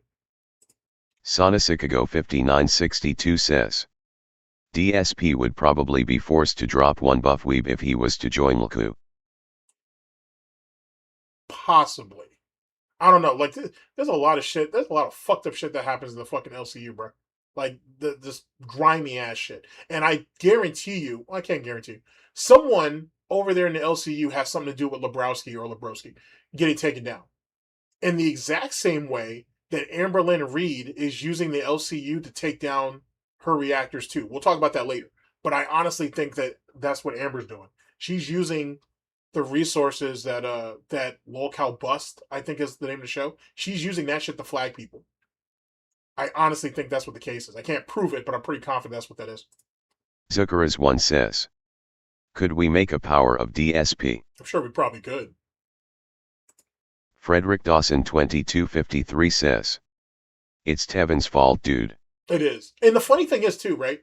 Is DSP hyper fixating on duty makes sense if you're DSP, because then he never has to give credit to that being said. He never has to give credit to Tevin. He never has to give credit to people who people actually respect. You know what I'm saying? It's low-hanging fruit going after more low-hanging fruit, basically. Excalibur 2010 says. I just hope Phil loses everything and moves back to his mom's attic. It's going to eventually. Sooner than later. Mutants and Masterminds says. My take is kind of like GTG. I think he does all of this because he hates Phil Burnell. If the day DSP is forced to be Phil, he's dead. Agreed. As weird as that sounds, like, you know what I'm saying? Like, I understand how my take on that comes across really, really strange. But that's the only thing that kind of really makes sense given this fuckery that we're in. Let's be honest, and I've told people this before. We're in this little niche ass community of the internet, right? And even amongst lolcow communities or drama communities, this shit is still really small and really niche, right? And uh, I've I've kind of mingled around some of these other lolcow communities in one way, shape, or form, and each lolcow's community or whatever the vortex around them functions slightly differently. And there's a lot of fucking wild, crazy ass people, whatever, whatever. But DSP, even amongst them, is unique, and it is unique. It's it's really it's kind of interesting. You know what I'm saying? To be honest with you, you know what I'm saying? He has his dull moments, obviously, when the writers' room needs to pick their shit up or they're starting to get burnt out. But when shit really fucks around like it does, it's a thing, and that's why I was saying earlier on the the ingredients that went into this shit. Having Wings streaming late and then goes into a talking segment while playing he was playing Arc Raiders and then he turns it into a talking segment. The fact that you had a couple of DSP detractors already in his chat watching the stream. The fact that DSP shows up and does his gaslighting bullshit, and then the op that happened on Wings by people he thought was Wings friends. It was almost like a perfect storm of just absolute fucking pig luck. You know what I'm saying? And I found the raw stream. Like I ended up spending like, because I went to like 3 different places to try to find it, and everybody kept saying Meerkat has it, Meerkat has it, Meerkat has it. But I knew that someone had to have the raw stream, and when you get that, you get the full context of DSP's fuckery in the chat, I should say. And once you get that, then it changes the whole dynamic of it. Like, you know what I'm saying? It gives you the whole fucking situation. Now, with that being said, I appreciate everybody who gave me the link. It meant, you know what I'm saying? It meant a lot, obviously. But I knew that there was something else that I was missing outside of what was already available. Baithang Badigan says, Phil is spiraling because he's used up all of his options on blowing up. He said it himself during the call. Yeah, for sure. Like, DSP does not have a lot of resources. Not that he really did. And even if he did, he doesn't utilize it properly. Razor Sharp 5643 says, oh shit, I can do that? I think DSP claiming people waste their lives on him is just a tactic to dissuade them from covering him. It's really bad narrative control. Agreed. It doesn't work, though.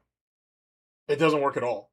Just like how he tries to almost dare people to be better people and just leave the internet or leave him alone and all that bullshit. When you put yourself out there like that, like this, you're open to criticism. Either you take it or you don't, because it's still going to be there regardless. You know what I'm saying? So it is what it is. He profits from it. So what are you crying about? If you really don't care, then stop bringing it up. But he can't, because it's all he has. Baithang Badigan says, he's squandered all of the opportunities that he has gained attention, side scrollers, KC, Asmongold. True. And yet he made all of them money. That's the wild part. He made all of them money. Like reverse pig luck, so to speak. That's insane. People give you a platform and you end up making them money. And you're left with nothing. Gotta love it. Baithang Badigan says, he hates detractors, but more than that he hates the fact that only the detractors give him attention and he's reliant on them. Agreed. Let me... Here, actually, let me bring this in.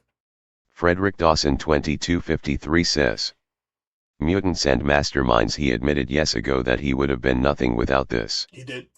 Mutants and masterminds says, Grim Phantomile. Yes. This is why detractors drive him insane.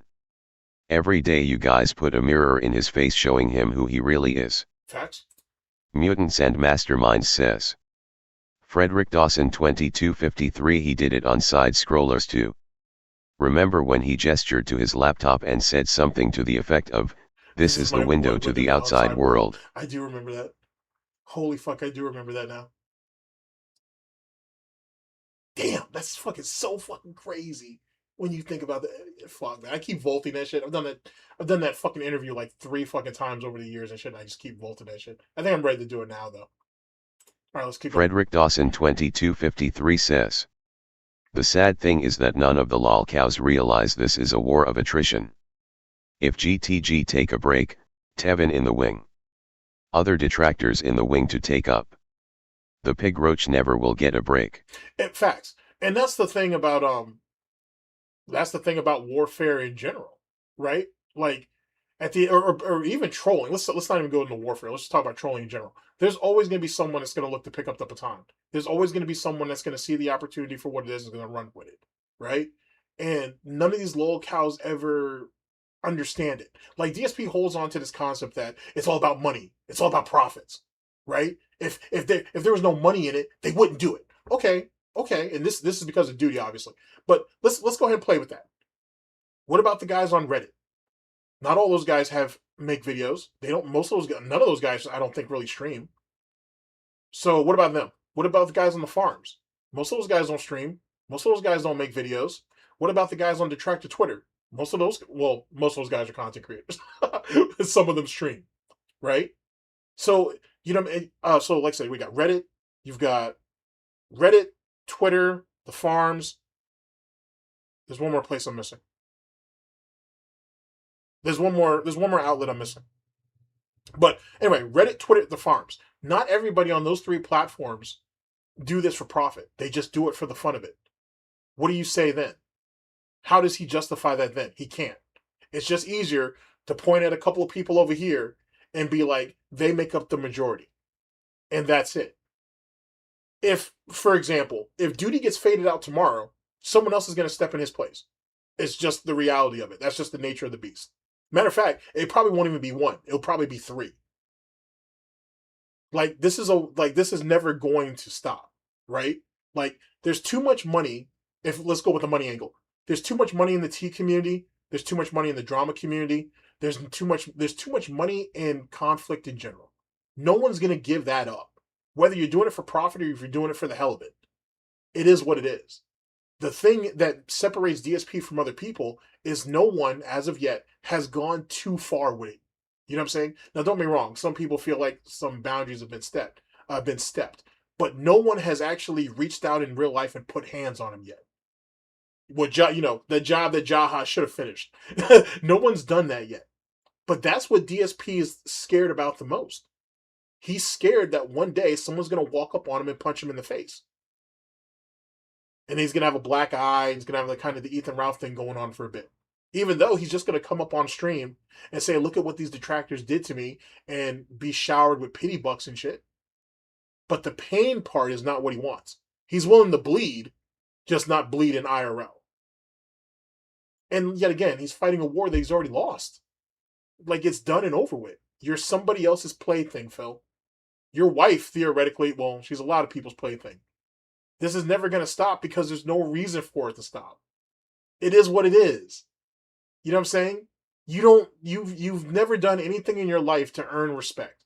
You've never done anything in your life to give people a reason to give you the benefit of the doubt.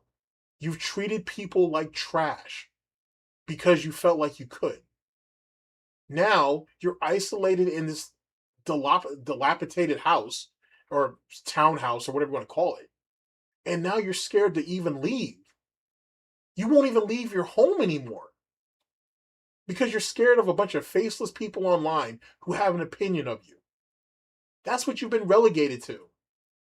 And this isn't even a war that, quote unquote, was started by anybody else. It started by you. You wanted the smoke. You wanted people to fuck around and find out. So they did. You brought all this on yourself. Same thing with Wings. Wings chose this. Same thing with Review Tech USA. Review Tech chose this. Only thing is with Rich is he was able to fly under the radar for a long ass time. You know what I mean? You pick fights with people online believing that they can't do anything to you. If there's a will, there's a way. If there's a will, there's a way. If someone wants to reach out and put hands on you, they will. It may take time, but it will. And that's the problem with a lol cow. They never think it can actually happen to them. Zucker's1 says. Inbred kids would be my guess for RTU kids, but that is insane guess. I hope for the best of his kids and they leave him. I do hope for the best of his kids. My thing is, you have two children, or let's say it this way. Lauren has two children with another man, 2 healthy daughters with another man. And then Rich has the sloppy seconds, and all 3 of those kids are messed up in some type of way, shape, or form. What does that say for the fucking Maguchi fucking family line and shit? Like, what's the problem? Like, how does that happen? All 3 of them are messed up? And I hate to say it that way because they're just kids. Like, right? It's not their fault. You know what I'm saying? They couldn't help what happened to them. But all 3 of them have problems? Yikes. But you want to fight with people online, right? This is your legacy, right? For Rich. These kids are your legacy. These are the ones who carry your name and will carry your bloodline until your brother decides to go ahead and have kids, and then we'll see if he has a better shot. But these are your kids. This is how you're going to be remembered. And look at how all 3 of them came out. And I hate to say it that way because they're just kids. But Jesus Christ, Rich.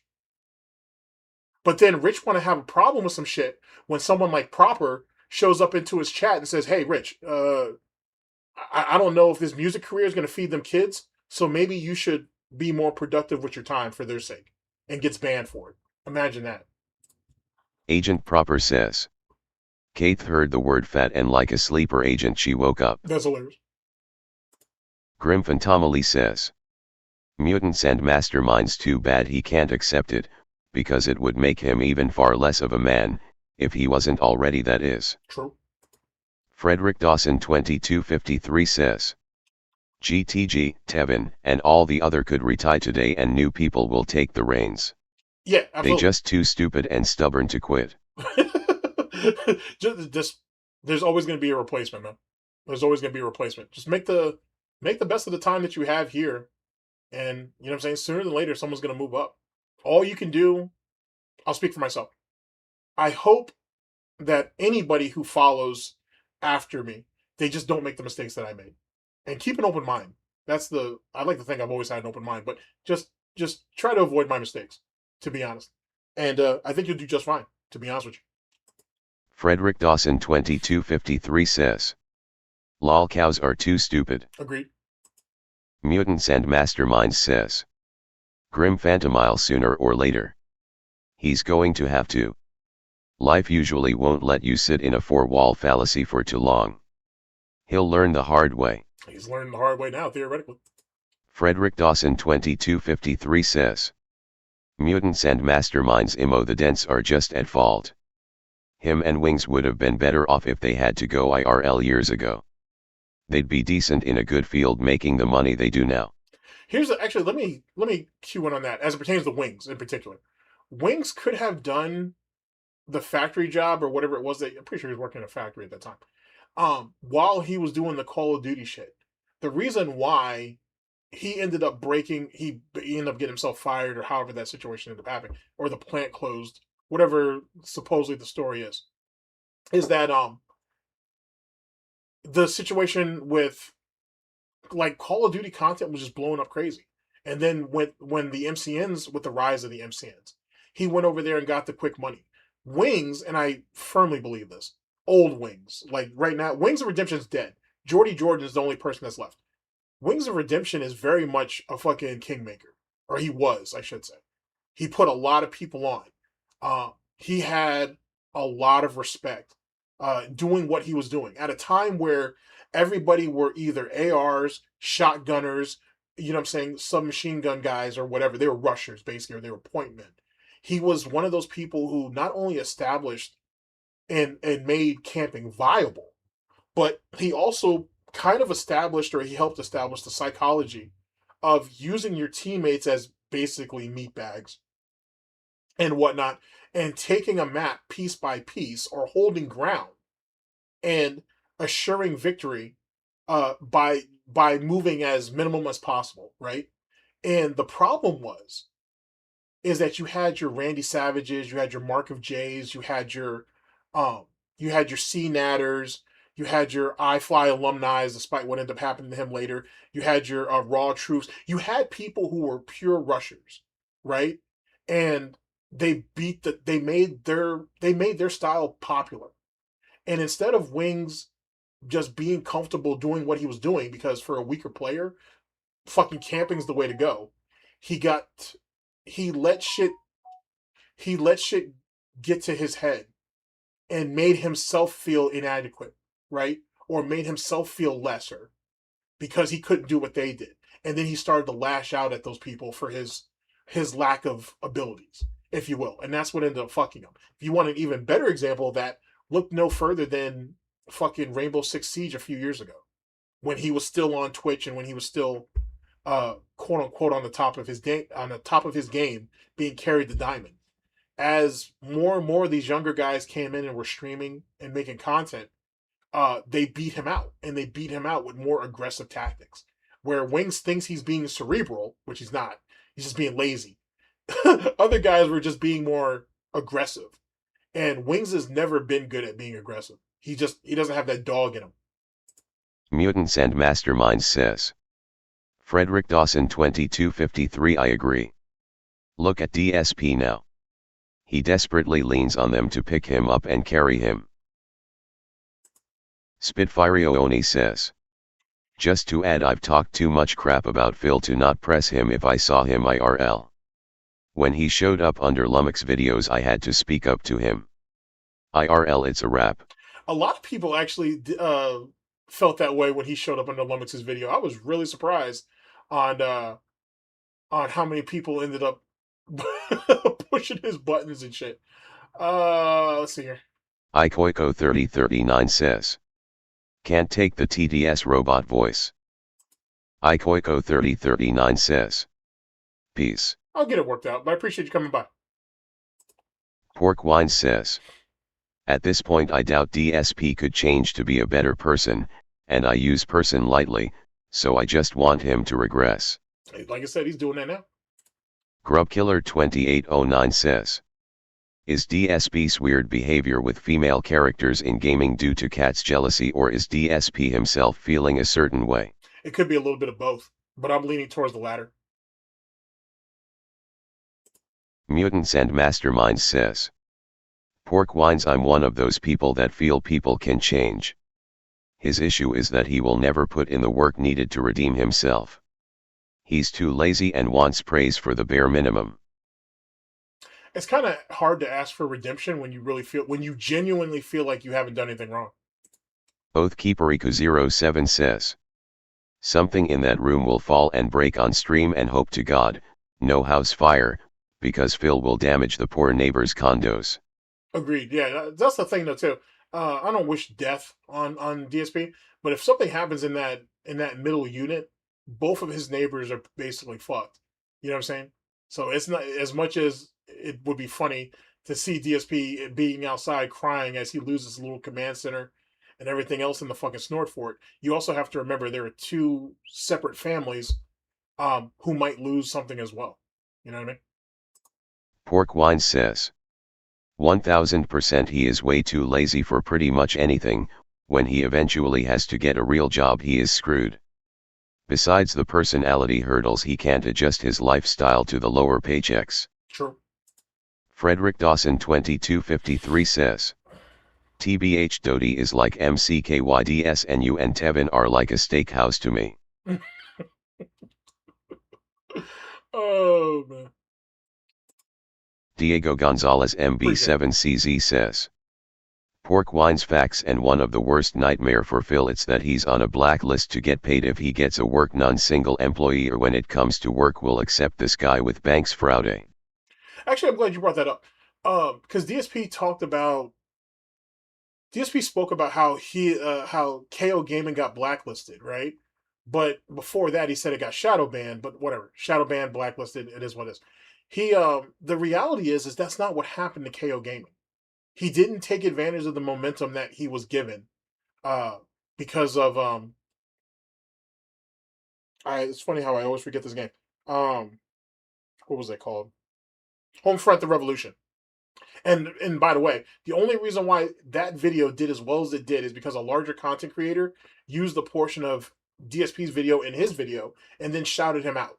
That's the only reason why that video made as big as it did. Anyway, when that bar was set, oh shit, 1 million views. DSP's expectation was everything else that follows is going to hit it too, or it should hit it. and he just got demotivated. That's literally all that happened. It's all that ever happens. You know what I mean? That's just literally what it was. So it was never demonetized. It was never shadow banned, because how is it that every time DSP Gaming got in trouble, he immediately goes to KO Gaming? Something to think about. Food for thought. Wamba66 says, challenge of the day, think of one positive trait DSP has. Oh wow. One positive trait that, let me think on that. I'll try to have something for you by the end of the stream. Think of one positive trait DSP has. My instinct is to tell you that he doesn't have any. To be honest, he just doesn't have anything. He's not humble. He's not empathetic. He's not sympathetic. He's not charitable. He has no redeemable qualities whatsoever. He has no admirable strengths or traits.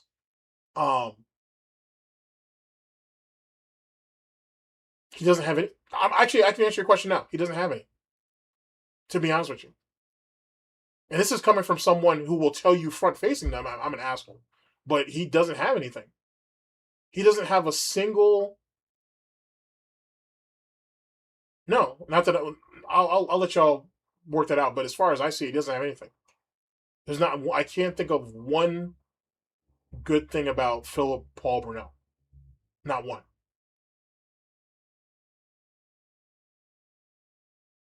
Not anything that he does purposely. Because I think it's funny as hell the way he gets beat up in Street Fighter and how he reacts to it. That's amusing to me. But if you're talking about a positive trait, I can't think of it. I can't think of one. And that might be me just being biased, but I honestly can't think of one trait. Razor Sharp 5643 says, many content creators cover him for the love of the game. None of the viewers or the people who engage in the discussion profit. But he likes to live in a world of make-believe. Agreed. Baitang Badigan says, but that's the thing, he only focuses on the money, he doesn't care about actually keeping viewers, but he bitches when no one stays. That's true. The abandonment issues, his abandonment issues are one of the most fascinating aspects about DSP, to be honest. Because for someone who has constantly preached that he's a one-man show, he got it up and out the mud and whatnot, those urban terms and shit. He pulled himself up from his own bootstraps. He did it all by himself, every snort, every oink, every fucking fart was all him. At the same time, that's not even true. That mythos is never true. It was never true. From the time he started YouTube, there was always someone there. There was always someone there. From John and Howard to guys in the FGC to Panda, there was always someone with him. The most lonely he's ever been on YouTube through content creation was after Panda left him.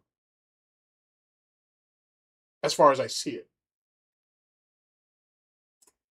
Grubkiller2809 says, why did Cat not only put on so much weight but start overeating so fast after meeting Phil as early as before the weeding? Tobe Flair says, stress eating likely. I agree with the stress eating part. It was isolation. Remember, when she first got there, she didn't have a job. She didn't have a job for at least 2 months. So they were kind of just in the honeymoon phases, if you will, so to speak. And then when she finally got a job, she got the gym membership. And they were good with that for, I want to say it was like 6 months. Maybe it was a year. I don't even know if it was that long. I don't even think it was that long. No, maybe it was almost a year. The time from when he was saying that she was going to the gym after work, and then the time of the exercise bike had to have been at least a year. It had to be at least a year. But it came from isolation, and it came from paranoia. DSP spent all of his time, because remember, when she left Subaru Man, she had an active YouTube channel. She was somewhat streaming. She did have social media. She had all that had to go overnight. So you go from being with Subaru Man and not really talking to anybody else except for these few people online, to now you're living with Phil, and now you have none of that. All of that is gone. You know what I'm saying? And then the few appearances that they made from her first appearance on stream, and then those 2 IRL streams afterwards, it showed the separation between them. It showed the gap between them. You had two people on that fucking love seat who had different wants, needs, and ideas, and it never came to fruition. So she started eating out of stress, and then she did it for attention, and DSP just ignored it because why would it bother him? And then when people started to call him fat, and then people started to speculate that she had blown up in weight, this is before we even saw her, after a few years, he started to correct shit with himself to take people's attention away. Then when the Mike Klum situation happened, he had to try to get ahead of that shit, and then all of a sudden, he shows up on stream with her, and she looks like this. And neither one of them could say they didn't know what was going to happen. It was pretty obvious what was going to happen. So, who could say? But not a good look. Excalibur 2010 says, but haha did the charging star with a prop shield to Phil. That's funny. Yeah, when Ja hit him in the back at that convention or whatever it was. But also too, when I bring up attention, right? You got to remember, there's no panty time going on over there. They barely speak to each other unless one of them needs something, right? And even when they were quote unquote spending time with each other, Phil has admitted to us multiple times that they just went out and ran errands. So how much time are you guys really spending with each other? Like, you know what I mean? So think about it. And then the one major time that apparently he wanted to do something, go to the Space Needle that one time, what does he end up doing? He couldn't go because she got sick. And then he goes on Twitter and bitches about State of Decay 2 and people getting early access to it. And then we all know how that situation played out. Mutants and Masterminds says, Batang Batagan, I agree with that. I have always said cash rules everything around him. Most of the moves he makes is about money. That is his big issue. That greed. Agreed. Grubkiller2809 says, haha, calling Phil special is top tier gold dust LMAO. I think Jaha and Mike Watson both said that, actually. I think Mike Watson and Jaha both said that he was special or autistic or both. I think Jaha might have said it before Watson did, though. Campan Smash 101 says, sorry about asking about coasts, bud. I figured I wasn't being too specific.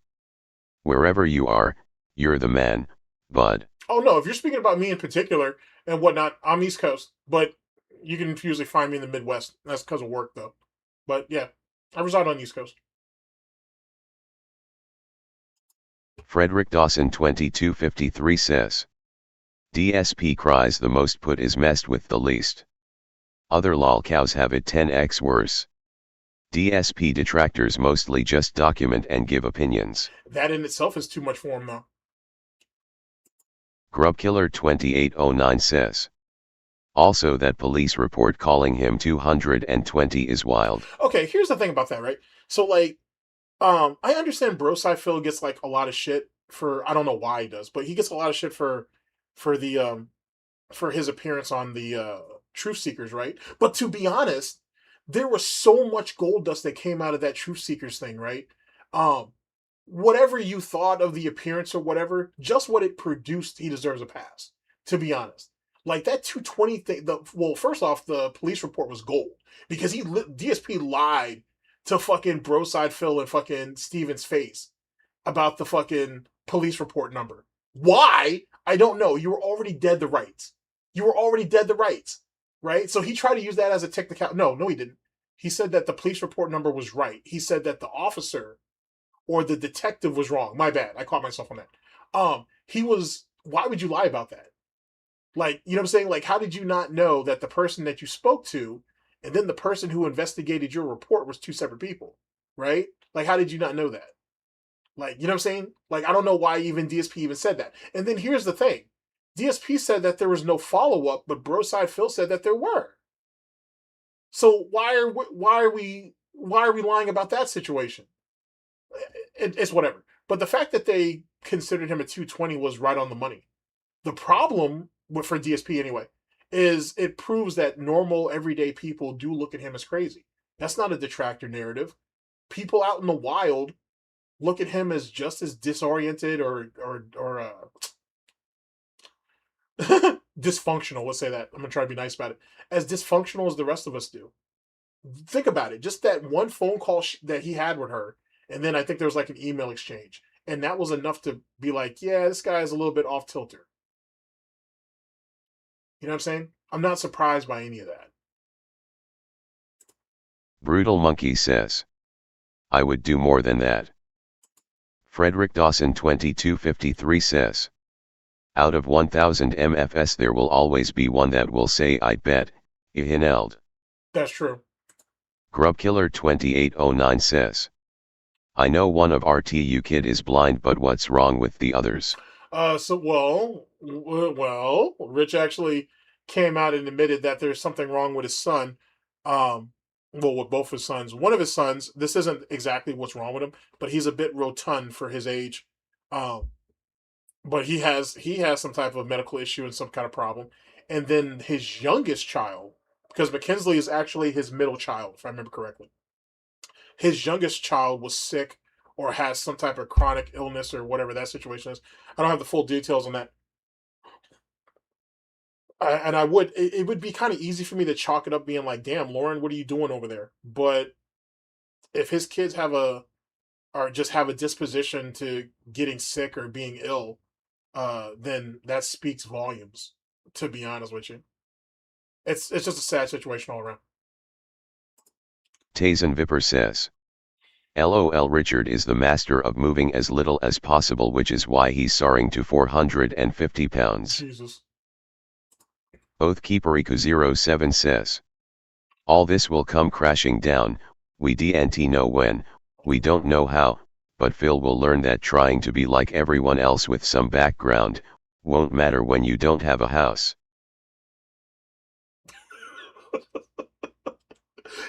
The thing is, realistically, right, is when his parents pass away, not that I'm wishing for that, he still has their home, right? Like, he can still go back. Like, DSP will never be homeless, right? He'll always have somewhere to go. He'll always have somewhere to go. That's all I'm saying. He's never going to be, he'll never truly be out on the street. As amusing as that sounds, he'll never really be there. Meme7283 says, welcome home thinking. That's funny. Okay, let's see here. Let's go this one. Frederick Dawson 2253 says, all right, we're almost caught up. So that's tenacity. Fine. All lol cows have it. In some way, shape, or form. I don't know if I'm willing to say that's an admirable trait for DSP, but I don't know. I'm not sure. I really can't think of anything honestly good about DSP. I just can't do that. Mutants and Masterminds says, I've been thinking about that question and still can't find one good thing good about DSP. It's super hard, dude. It's like super hard to be, because it requires you to be a bit more charitable than normal, if that makes sense. You know what I'm saying? And I can't do that because I just don't have. He doesn't have any admirable traits. He just doesn't have anything that sticks out to me to be like, okay, I can give DSP that one. Because, like, name one person that DSP helped that didn't directly benefit him in some type of way, shape, or form. Tell me one good thing he ever did for Cat in the last 4 or 5 years. Tell me one good thing he ever did for his community in the last couple of years. Tell me one good thing that he did for streaming or content creation. Give me one content creator that he's tried to help out, that he's elevated in some type of way, shape, or form. Give me something. You know what I mean? But it's just not there. You know what I'm saying? Just being honest with you, ladies and gentlemen, it's just not there.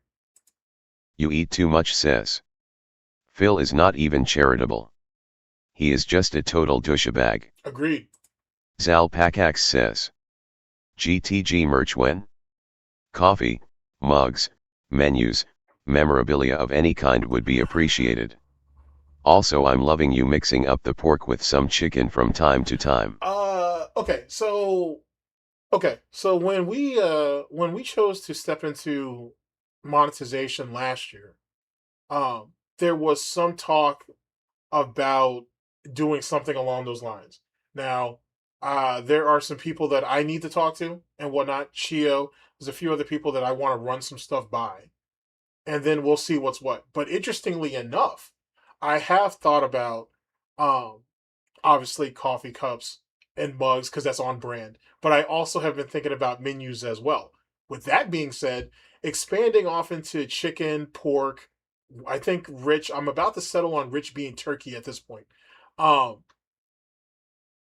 I've got something. I've got ideas and whatnot, and feel free to throw out any if you have any. But I do have some ideas and whatnot. But we'll see. Right now, it's all in just the speculation stages. I'm nowhere near anything yet, to be honest. So, but I do appreciate it though. I do appreciate it.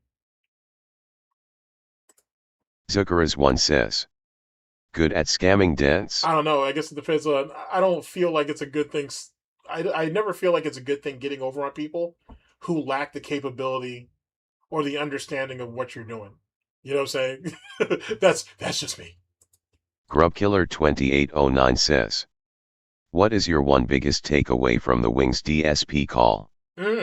My biggest takeaway from the Wings DSP call was I see one drowning man reaching out to another drowning man to take his life vest and his lifesaver and try to pretend like he's trying to save him too. That was my biggest takeaway. I saw two dying men and one trying to die a little less quicker than the other. That's all. I saw a predator take advantage of prey. The most convenient prey that's been in his vicinity since his wife / mom. Mom wife, if you will. That's what I saw. I saw one man. They're not even men, to be honest with you.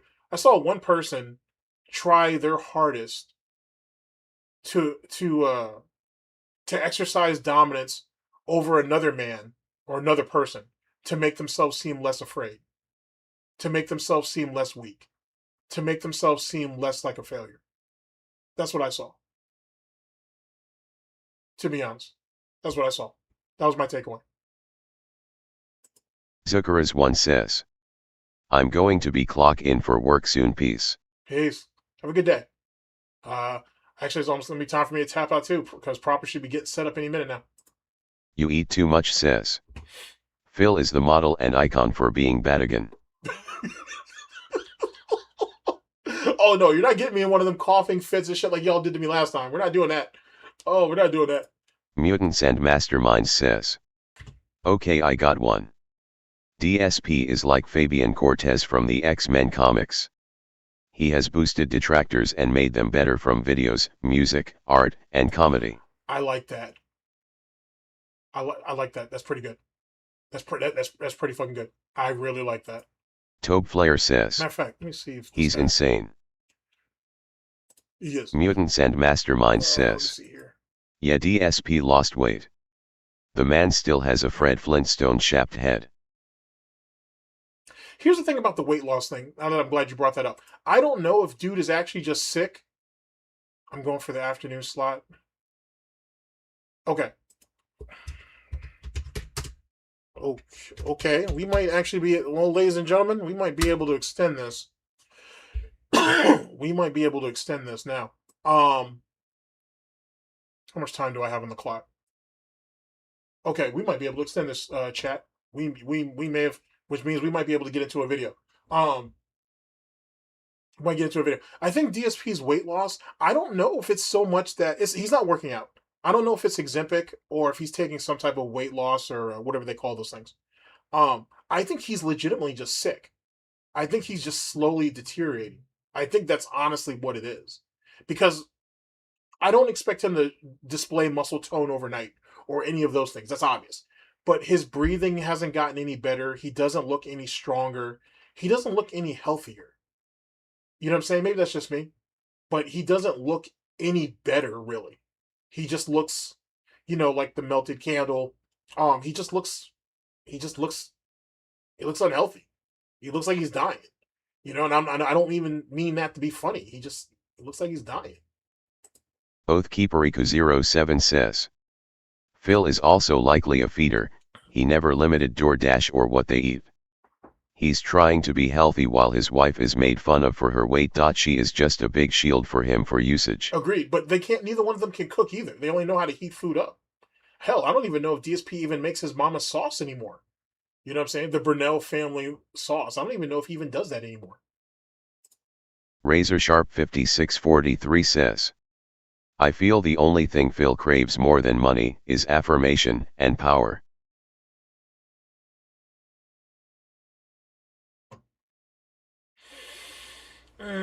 I want to throw. Yeah, I'm gonna go with that. There's something else that I want to throw in there, but let me think on that. Grubkiller 2809 says, if Kat is so dominant, why was it so easy for Phil to get Kat to stop liking the things she did and be a mirror image of Phil's opinions during Infinite Wealth stream? I think what you're seeing, or what we're seeing, if we're going off of my present opinion, that came over time. To be honest, I think that excuse me, I think that the level of subservience that she shows on stream, and then what really happens when the stream is turned off, is two separate things. That's not something completely unique, to be honest with you, in some relationships. Even more, I'll go even further than that.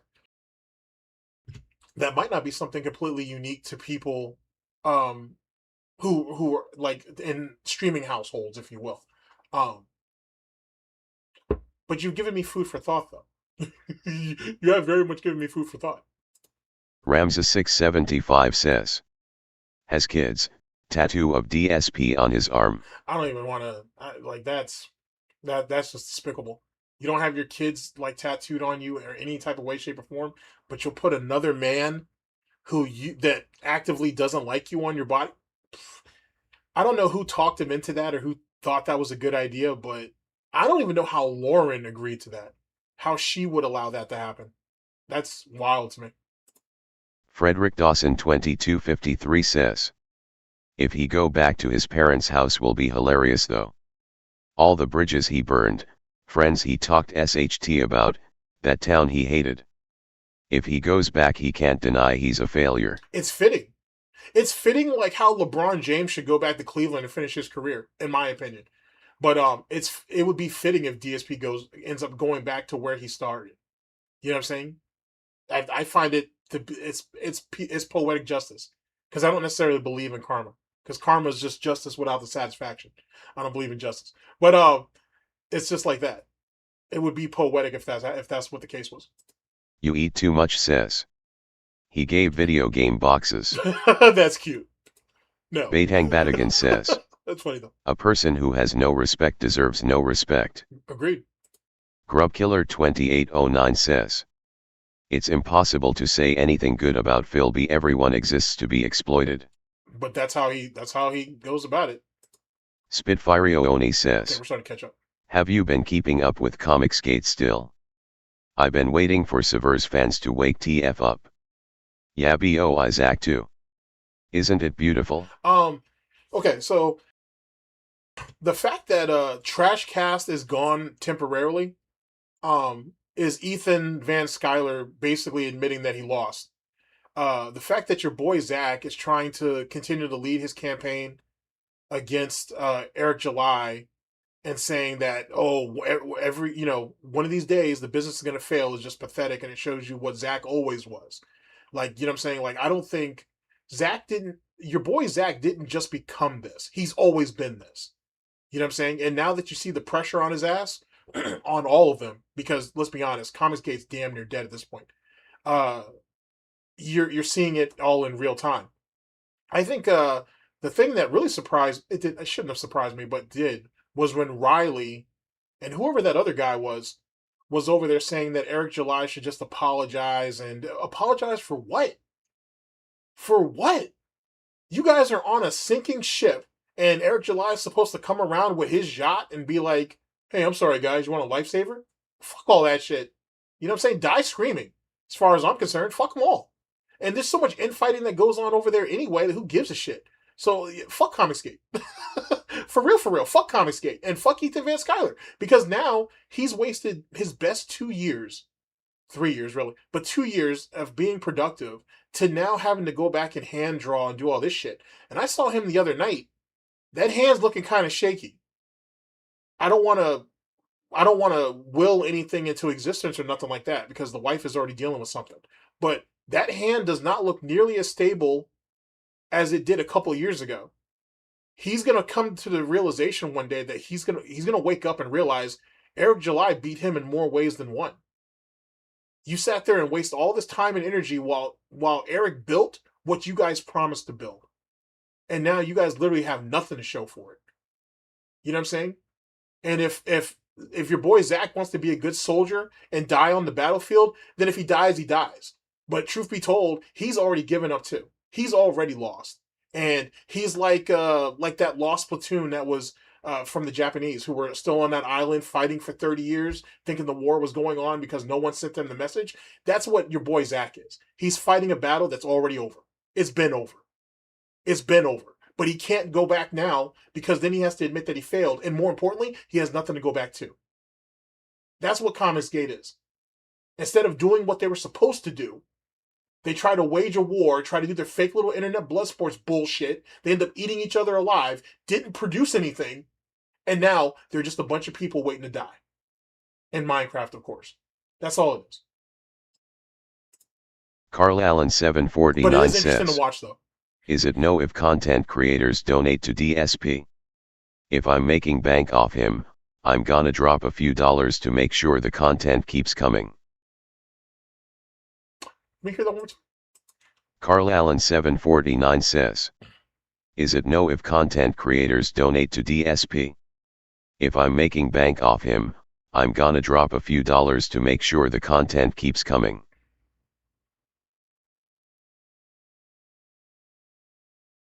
Let me think on that. Grubkiller2809 says, any plans for the Fight Club channel? Yes. Actually, yes. I want to go back and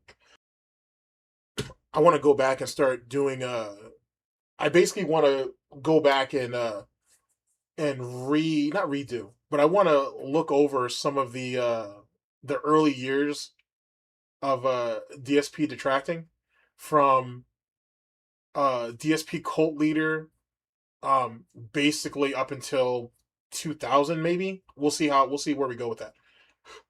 Excuse me, and go from there. Apparently, and I didn't realize this, I have archived inadvertently some of DSP's 2018 year and some of his 2019 year that I completely forgot about, and it's all on a channel that's floating around out there, and I forgot all about that shit. The reason why that's important is because there are some videos that are just DSP has completely erased from existence, and there are very few detractors who still have some of that stuff, to be honest. So I'm hoping to go back and look for some of the things that have not really lost media, but hasn't been heard from in a while, and hopefully bring that back out. So I'm literally just looking at doing just old dark sci-fi content over there. That's what the plan is with that. And then obviously the streaming channel will be the streaming channel once I've kind of built myself a bit of a routine. So that'll be fun. But I do but my plans here though that was not asked, is to do like a live, like a live fucking snort report, like once if not twice a month, and then we'll go from there. We will see. I'm not sure exactly how I'm going to play that just yet, but we'll see. Excalibur 2010 says, Phil was good at making more than $100,000 a year with Machinima. He was, but Machinima carried him though. Holy fuck, Machinima carried him. Holy shit, Machinima carried him. Good God. He carried him. All right, so let's see here. How far are we out? We're not too far out. We're not too far out. We're not too far out at all. Okay, yeah, we may get to a video, ladies and gentlemen. We may actually be able to do that. Let's see if I can hammer through these. Diego Gonzalez MB7CZ says, mutants and masterminds, I got a theory because I've seen it could be chronic cirrhosis because the symptoms of cirrhosis could come from eating or drinking dry nutrients that goes to the lungs. What is that in context to?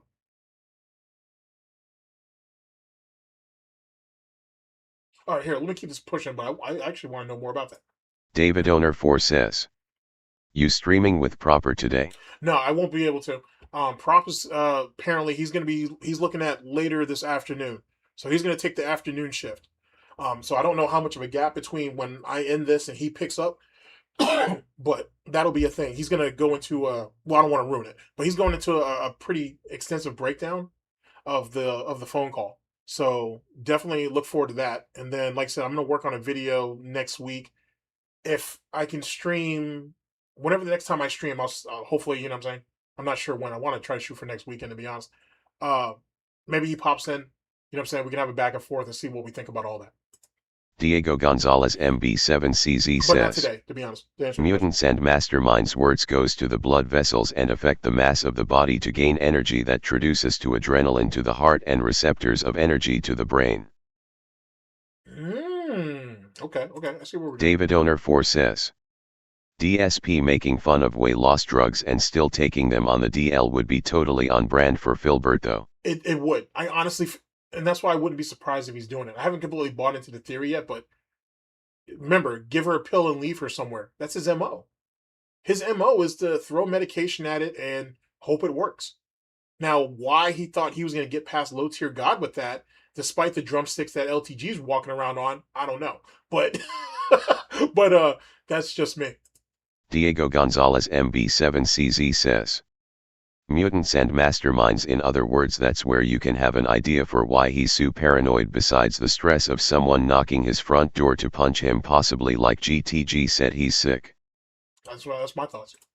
Mutants and masterminds says, Diego Gonzalez MB7CZ, so you think we're looking at a man that body is betraying him? I think so. Like, I think it's slowly but surely working against him. Same thing with Wings. Tobe Flair says, no, he craves to be taken seriously even more. Sheer King says, I think DSP tries to only eat once a day, which is why he wants to keep the DSP tries it going for as often as he does. That's actually a really interesting theory, because that's been floating around for a while, that he's eating once a day, or he's using DSP tries to eat once a day. I do think he's been systematically starving himself over the years, but that's just me. Mutants and Masterminds says, Diego Gonzalez MB7CZ, it does explain a lot. It can also explain why he's coming off more desperate and looking like he's losing his mind. Diego Gonzalez MB7CZ says, Mutants and Masterminds GTG has the best insight. He's possibly chronically sick already, and the Brox proves it because the snorts are because of the amount of the alcohol that affects his nose. Okay, so people are starting to jump on the wavelength. Big ups. Okay. We have some buyers. That's cool. We're starting to hit the stock market. You know what I'm saying? You know, divorce coin has fallen, and we're sorry for that. But now we need to, you know what I'm saying? We need to go ahead and put some theories out there. Hey, the market is going to keep moving forward. Okay, and we need to have something locked in by Monday, because it opens Monday, ladies and gentlemen. Ziggy says, what's up, Ziggy? If he goes back to his parents' house, he can go back to recording his screen with the camera. That would be hilarious. Ziggy, I'm not sure if you're on Twitter. I know I follow you on, or I know you're on Twitter, because I'm pretty sure I follow you on Twitter. I'm not sure if you're on Discord, man, but I need to drop you a message one day. But big up, Ziggy. All right, so let's keep going. Baitang Badigan says, I think Kate actually has the upper hand at this point. She knows he needs her more than she needs him, so as long as he buys her DoorDash and keeps the roof over her head. Yeah, I can see that. I agree with that. Mutants and Masterminds says, oh, we're making good time. Diego Gonzalez MB7CZ, you guys have a good point I never considered. Now, I'm going to keep my eyes on his health and health issues. Very good. I like where we're going with this. I like where we're going. Diego Gonzalez MB7CZ says, Mutants and Masterminds, high possibility it's the larynx that adds the throat when COTS, means to say tissue degrading from the normal liquid that comes from the nose also comes from the throat. Cringe. Diego Gonzalez MB7CZ says, Mutants and Masterminds Mediacal records are public for a reason, not always you can learn in the university, wasting more than 6 or 9 years to show what you learn, life lesson I other words. Facts. Grubkiller2809 says, what's your favorite comic series? What is my favorite comic series? Oh man, I got so many. As of recent, because I've been going back and buying up all the old stuff. despite the enormous collection that my father and my older siblings have, which is ridiculous, by the way. I've been going and buying up like the older stuff. So right now, I'm purchasing. Let's see, I'm tracking down everything from Separation Anxiety. That's old Spider-Man, as you guys know. I'm also going over. I'm trying to get my hands on like everything from Walking Dead, the comic book, obviously. What else am I chasing down right now? Oh, I have found someone who was willing to sell me their whole collection of Death of Superman for a hella reasonable price. So there's that one. And what else is there? Oh, and then I'm trying to track down all of the Phoenix Saga, the original one, and whatnot. And that right there is a pain in the fucking ass. And sure, okay, I'm gonna divert for just a second. There's a comic book shop that's like 2 states away and shit, and it's owned by these 4 old bastards because that's what they are. They actually call themselves the 4 old bastards. I'm not exaggerating. These guys are like old timers and shit. And I got a tremendous amount of respect for them, despite the fact they won't let me play poker with them anymore. Because I got on a hot streak one night, and fuck all the fuck all. I don't know why you guys got mad at me. Because I told y'all that I wasn't really one to be fucked with. But anyway, okay. This shop has these 3 books, and they're not selling, and they've been there for like 3 or 4 years, and no one's gonna buy these books because it's not even necessarily that they're overpriced. No one's gonna buy them because no one, unless you're really into this particular saga, you're gonna care about the significance of these 3 books. Just sell me the fucking books, okay? No one cares, okay? You have an anime and manga section that is fucking through the goddamn roof and it's making y'all stupid money. That's why the anime and manga section keeps getting bigger every few months because that's where your money's at. Just sell me the goddamn books. And they won't do it. And they won't do it, one, because I think it's because of the poker game. I think the real reason why they won't sell it to me is because they know that I want them really, really bad, but I won't sit down and play I won't sit down and play a game of poker with them and whatnot. And that's only because I'm butthurt over a situation that happened with another guy at another comic book shop that was worked out. It was a misunderstanding and whatever. Because I still am. I'm really deep into Spawn, and they had like one of those collector covers for a particular issue, and I wasn't sure if I had it or not. And the missus was like, "I'm pretty sure you do," and I wasn't sure. And I was like, "Fuck it, I'll buy it." And a dude came up on me and was like, "Yo, I really need that. I'll buy that off of you." So I'll buy that off of you. And I'm like, man, I think there's another cover over there. It is what it is. And shit, I didn't lie. Like, you know what I'm saying? Like, I honestly saw 2 of the same fucking cover. I didn't realize that there was a slight difference between the 2. And so that turned into what it turned into a few weeks later because I frequent this shop kind of frequently. Anyway, that ends up getting worked out. Well, apparently that dude is cool with one of these older bastards here, and that's become a problem in itself. And it's just a whole rigmarole and whatever. But every time I go in there, I try to be cordial and be like, yo, just sell me the books. Just sell me the fucking books. No one else wants them. Just sell them to me. And they won't sell them. And I'm starting to get agitated. I'm starting to get fucking agitated. And this is what happens when you go after older books. That's why I like going to anime and manga conventions and shit like that, on top of the fact that Asian GTG will come into town to do that too. So big ups on that. But that you can find a lot of this shit like stupid cheap. Like stupid cheap. Like I found fucking original Adam Warlock #1 for fucking 50 cents. And the dude just sold it to me, no problem. And I'm like, I found Doctor Strange #1, 50 fucking cents. Like, you can ask Asian GTG. I didn't even do anything else that convention. I literally sat in front of this dude's booth, pillaging this shit. I felt like fucking Blackbeard in that shit. I felt like a fucking pirate. That's the point. I felt like fucking Blackbeard, just pillaging and whatnot. And I spent the better part of 3 or 4 hours and shit. We walked out of that convention with boxes of shit. Asian GTG looking at me like I'm out of my fucking mind and shit. I walked out of that bitch with boxes of fucking shit. And I definitely spent under like $300. And I'm talking about I walked out of there with boxes full of shit. I'm thinking at a point, the guy just didn't care and he just started letting me get free shit. Because that's just how much I was willing to spend. Fucking A, dude. It's fucking ridiculous. I lose my goddamn mind out there when it comes to old comic books. I'm a fucking addict. Holy shit, because if you can complete a saga in one go and I have to throw an hour at it, I'll probably throw an hour at it. Vicious as Anard says. What big ups? Big ups. All right, let's keep pushing through this. Sorry for the derailing. Mutants and Masterminds says. Diego Gonzalez MB7CZ, in your opinion, what will we see next health-wise? I'll see if he answers that, and then I'll chime in.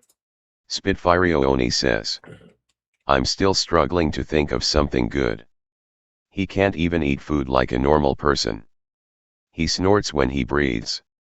So those are off the table. I'm telling you, it's really, I don't want to, like I said, you guys are all free thinkers. You can think for yourself. There's nothing good about what DSP does. To be honest with you, I can't think of one thing. Even if I wanted to be charitable, I can't. Diego Gonzalez MB7CZ says. Mutants and Masterminds, another scary tough. This goes to the liquid you have on your eyes as well. Fair to say that to replenish liquid the body needs supplement you don't have, then the body makes a move. And DSP does have like chronic dry eye too.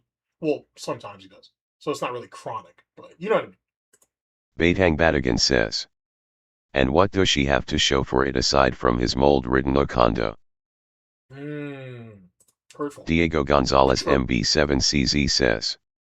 Mutants and Masterminds, I'm not expert, but with what he drinks on that goddamn bottle, because that makes him looks ridiculous, it could lead to more travel to bathroom, including flat bodily waste. Spitfire Oni says. I'd say he's good at stretching a story out. Like a day of shopping becomes Fellowship of the Ring when DSP talks about it. David Owner 4 says. Oh shit. Health coin is a bust. The Seattle air cures him. Nah, I think we're done with that, especially after the flooding. After, holy fuck, I don't even think I ever went over that. When they had that flood come through and shit, and all those people got, basically pushed out of their homes, and he's worried about a fucking DoorDash driver. That shit's insane. Diego Gonzalez MB7CZ says.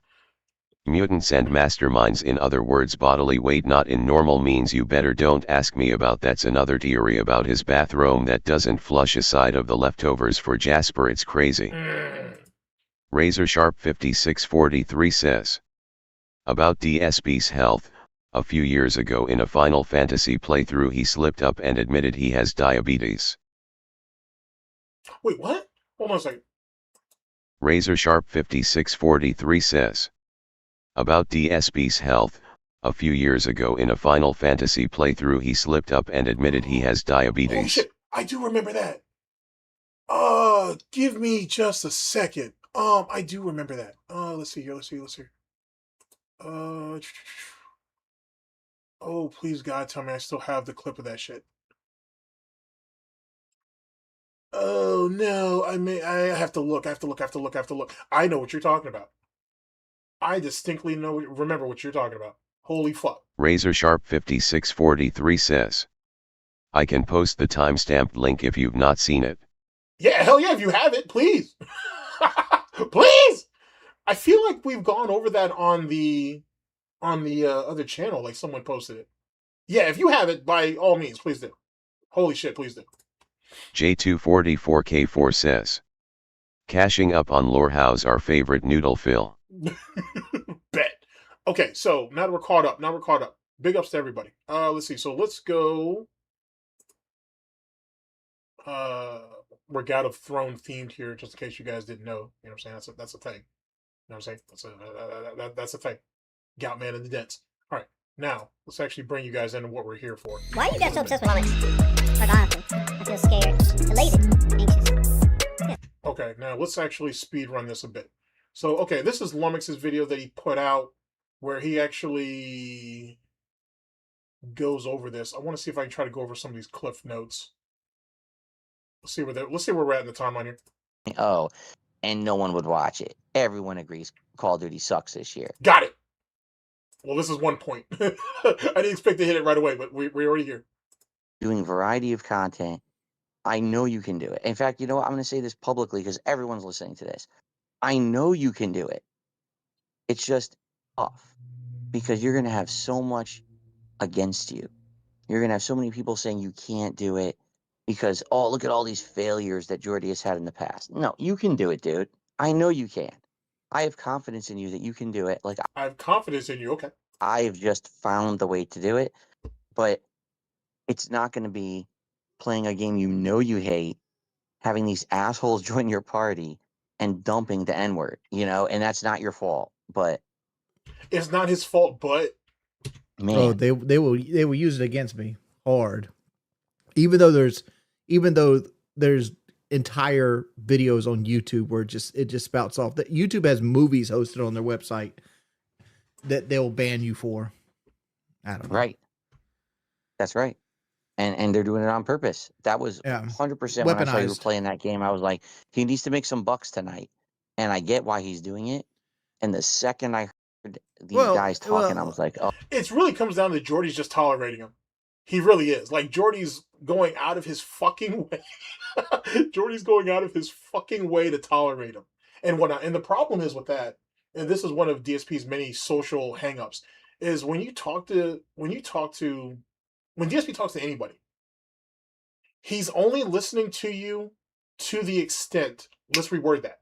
He only hears you to the extent that he can either use something against you, use something to victimize himself, or use something to boast himself. And then he's just waiting to talk again. That's essentially what it is to have a conversation with DSP, which is irritating. Like, when I'm in a conversation with someone, I feel like I'm a better listener than talker, believe it or not, as much as I run my fucking mouth. But I feel like I'm a better listener than anything.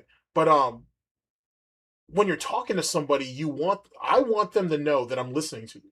Like, you know what I'm saying? I don't just hear you, but I'm listening to you, right? Because you're giving me your time. So I want to make sure that I'm giving that back by at least paying attention, to what you're saying. It's not hard. But if you're DSP, you only care about getting your own propaganda or bullshit out and nothing else. You'll let everything else go by the wayside. And that's what really happened in this.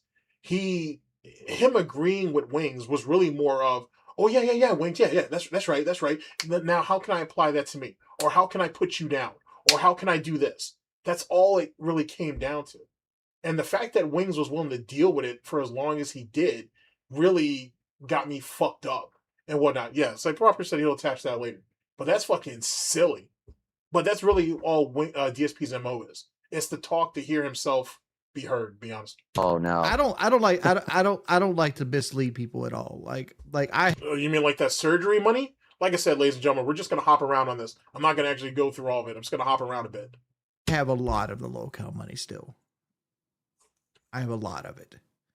And I have a lot of it invested, but like I invest. Here, actually, let me bring this back real quick because there's a reason why Wings said this. Because this is just my own personal opinion, of course. But Wings dropped a bunch of subtle hints on why he's not going to get in the bed with her. He's not going to get in the business with DSP. And I honestly believe Wings when he says that he's still sitting on low-cal money. I still honestly believe that. So what reason does Jordy have to align himself with DSP from a business standpoint? There really is no value to that. You look at your channel, you look at views, and you say, "Oh God, the views, views." It's not about the views. I want the views to trend upward. Wings wants the views because he wants the validation that comes with it. You know what I'm saying? And keep in mind, that's the old way, so to speak, that like Call of Duty YouTubers kind of justify that they were good at what they're doing. It wasn't so much about the quality of the viewership, but more of the quantity. I mean, you still see that now, but sometimes, ladies and gentlemen, it's not about how many people who watch it, but who watches it. I want to feel like I'm gaining somewhere. I hear you, because when everyone on YouTube looks at things like sub count and they look at view count, which is two things that you look at. See, this is the reason why I can't restream, bro. I stop and go too goddamn much. They look at that. Honestly, Someone actually sent me something a couple years ago, and it kind of changed my whole mindset. They sent me something that was like, how to make. Oh yeah, DSP is drunk as fuck. He's drunk as a skunk, to be honest with you. He doesn't drink wine though because he doesn't have the palate for it. Like you can tell he doesn't have because I drink a lot of wine. He doesn't have the palate for it at all. I would assume he would gravitate to wines that are sweeter and whatnot. He's probably more of a white wine person than a red, because he's not much of a beer drinker. Um, but he's also just drinking to get fucked up. He literally drinks to get hammered. He drinks to forget. You know what I'm saying? And to each their own, I suppose. To each their own, I suppose. A great living if you have a business that has 1,000 happy customers. And I read it, I was like, this makes so much sense. It changed. Does it? Do you have 1,000 happy customers, Phil? Do you have 100 happy customers, Phil? Do you have even 10 happy customers? If you break down how many people that actually donate money to DSP consistently and whatnot, it's probably less than 20. It might even be less than 30, to be honest. So 1,000, Phil? We're really shooting for the stars on this one. My mindset. If you just have 1,000 people on this planet who like you and want to keep supporting you, that's way more important than having a ginormous, insane, viral amount of people who join you for a few minutes a day and then leave, or won't even ever support you. They're just there to see because you're popular, right? And then they don't care and they leave. Well, see, this is where DSP is missing the business standpoint of it. So, for example, right, like, and this is kind of comes back to DSP's greed, as we talked about earlier. Some people, a lot of people actually, don't stream for profit. They just stream for the fun of it, and there's nothing wrong with that. Also, when you're playing at the level of a Burnt Peanut, right, there's far more money coming to him through brand deals, sponsorships, and endorsements. Excuse me, than what's being tipped to him or whatever. You know what I'm saying, or even memberships on any given night. We're talking about long-term money here, right? We're talking about actually building a brand. Burnt Peanut at this right now, as I'm telling you this, is not just some streamer on Twitch and Kick. I think he's on YouTube too. He's not just that. He's literally on the cuffs of building a brand. What I hope he doesn't fall into is the same shortcomings that Ninja fell into, where he believed that he was far more marketable and his reach was far wider than what it was, and that led to why Ninja's at where he's at now. If Burnt Peanut plays his cards the way he's playing it, he's going to be good. And some people say he may even fill the void that the Doc had, or Dr. Disrespect had, before his fall. We'll see, to be honest with you. But if we're talking about long term, it's not about views and subs. Let's forego that for a minute. Views, subs, and people who attend your streams, whether they give you money or not, that right there is value. That's capital, right? You know what I'm saying? If someone from a particular brand shows up to the stream right now, how many people we got on stream, fellas? Just throw out a number. Doesn't even matter what it is. You know what I'm saying? But whatever the number of the people that we have here now, someone who has a brand or has something to sell sees a number and sees that it's a consistent number, they're like, okay, I'm going to keep that in mind. That might be something that can be worked on later. That right there is capital. That right there is value. It's more than people showing up and whether they're going to give you a tip or not, or a person who pops in for 5 minutes, this, that, and the third, and then they move on their way. Because you don't know what their circumstances are. Yeah, it's possible you could have somebody coming in just to check the directory. Okay, this might be interesting. Maybe I'll check it out after the fact. Or you may have someone come in and be like, the fuck is this shit? What the fuck's this retard doing? I'm out of this bitch. And then you're out. But there's capital and value there. You know what I'm saying? And it's all in how you use it. It's more than monetary, if you will. You have to be able to see the bigger picture on that, which is something DSP's never been able to do. Hence the reason why him and Wings are where they're at. Like, you know what I'm saying? Like, I don't look at every person who shows up on stream and I immediately equate you to a dollar amount, because that doesn't serve a real purpose. To be honest, that doesn't, at least for me, it doesn't benefit me to look at you that way. It doesn't benefit anybody to look at anybody that way, to be honest. You're here. You're already giving me some of your time. That right there in itself is enough. It's actually more than I probably deserve. It's probably more than I deserve, to be honest with you. You can find anybody who's spurging out on the internet, but it is what it is. And a few years ago, someone sent me an article. Darkside Phil is the most well-supported guy on Twitch, and I was like, "What?" Wait, didn't you say that shit was? I swore he said that it was a lie when that first came out. Holy fuck, man! So much backtracking to do. What are you talking about?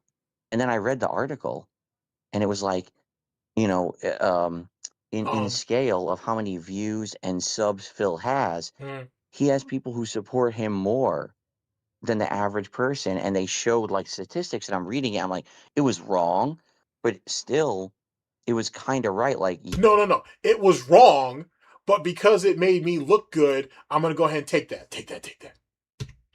Dude, you're not like them, and I'm not either. You understand? We're at a different level because of what's happened to us. Oh, wait. Let me bring that back. Holy fuck.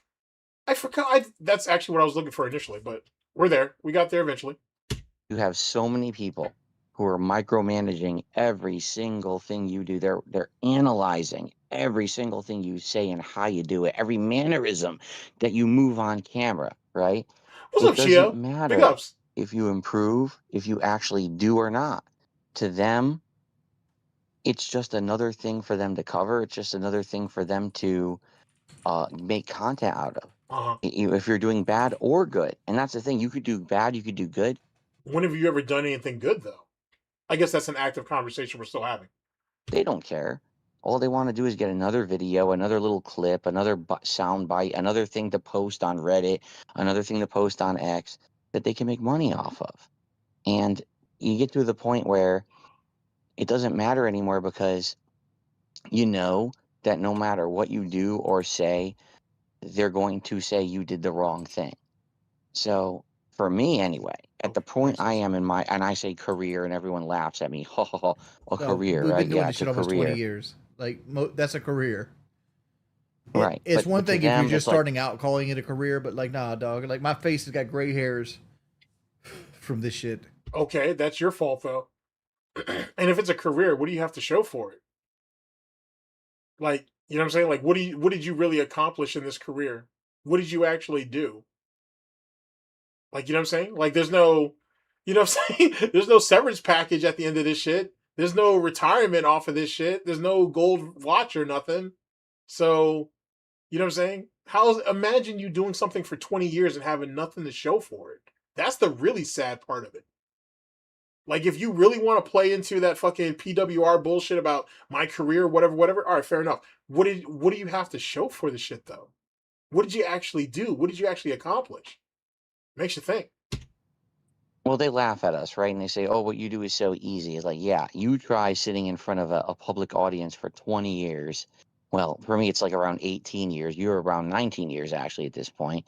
And say that you can survive it. And you can still be pertinent and have people who watch you every day who even give a shit. But you're not pertinent, though. You're only your value. Okay, a locale's value is literally based on the people who choose to continue to watch them and engage with the content.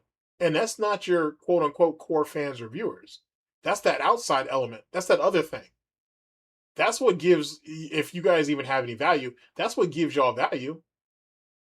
And the funny thing is, both of these idiots have done everything in their power to try to basically snuff them out. And in actuality, all they did was make them stronger. Imagine that. So many people have faded into the background, right? But for us, we've been doing it so long, and no matter what we do, people will be out there saying we're doing the wrong thing. It doesn't even matter. I've made this point. It doesn't matter if Agreed. Absolutely. Matter of fact, you just hit the nail on the head. Let's see. Bam. Incorrect Bean says. Surviving isn't winning. Exactly. That's exactly the point of all that. Surviving is not fucking winning. Oh, wrong way. We're going in the wrong direction here. At least I think we are. Oh no. Oh no. Fuck. All right, well, we're just going to have to live with that for the time being. I have somehow messed that up, and I didn't mean to, but that's what happened. I didn't mean to. But yeah, surviving is not winning. Surviving is not fucking winning. It's really not. Joe18 says. Therapy said fill in this is so cringe. You get second-hand embarrassment from this. You really do. It is amusing though. All right, back to the video. And big ups, everybody. Like we cured cancer, if we fought off an alien invasion, if we stopped a dimensional rift that was going to end Earth, it doesn't matter. They'll be like, oh, well, you know, you farted when you did it. Oh. Hey, good morning, Boo. Let's go big ups. Bang, bang. Well, yeah, I did, but, you know, I kind of did the right thing. Oh, it doesn't matter. You farted. So now we make a video on it. You know? So. That's a weird example. You know, okay. So that's the thing. It doesn't matter what we say or do. These people will always make a buck saying we did the wrong thing. So who cares? You do. That's why you keep bringing it up.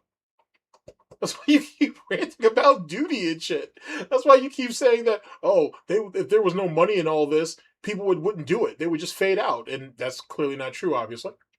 I don't care anymore. I really don't. All I care about is entertaining my own audience. And how are we doing with that when we have to swap games off damn near daily? How are we doing at that, champ? The people who are there every day, who like who I am. So you're like there. Hold on. Actually, Moo, you actually brought up a good point. Hold on a second. Can I somehow maybe adjust this? Am I somehow you would go there? So then would you go here maybe? I think.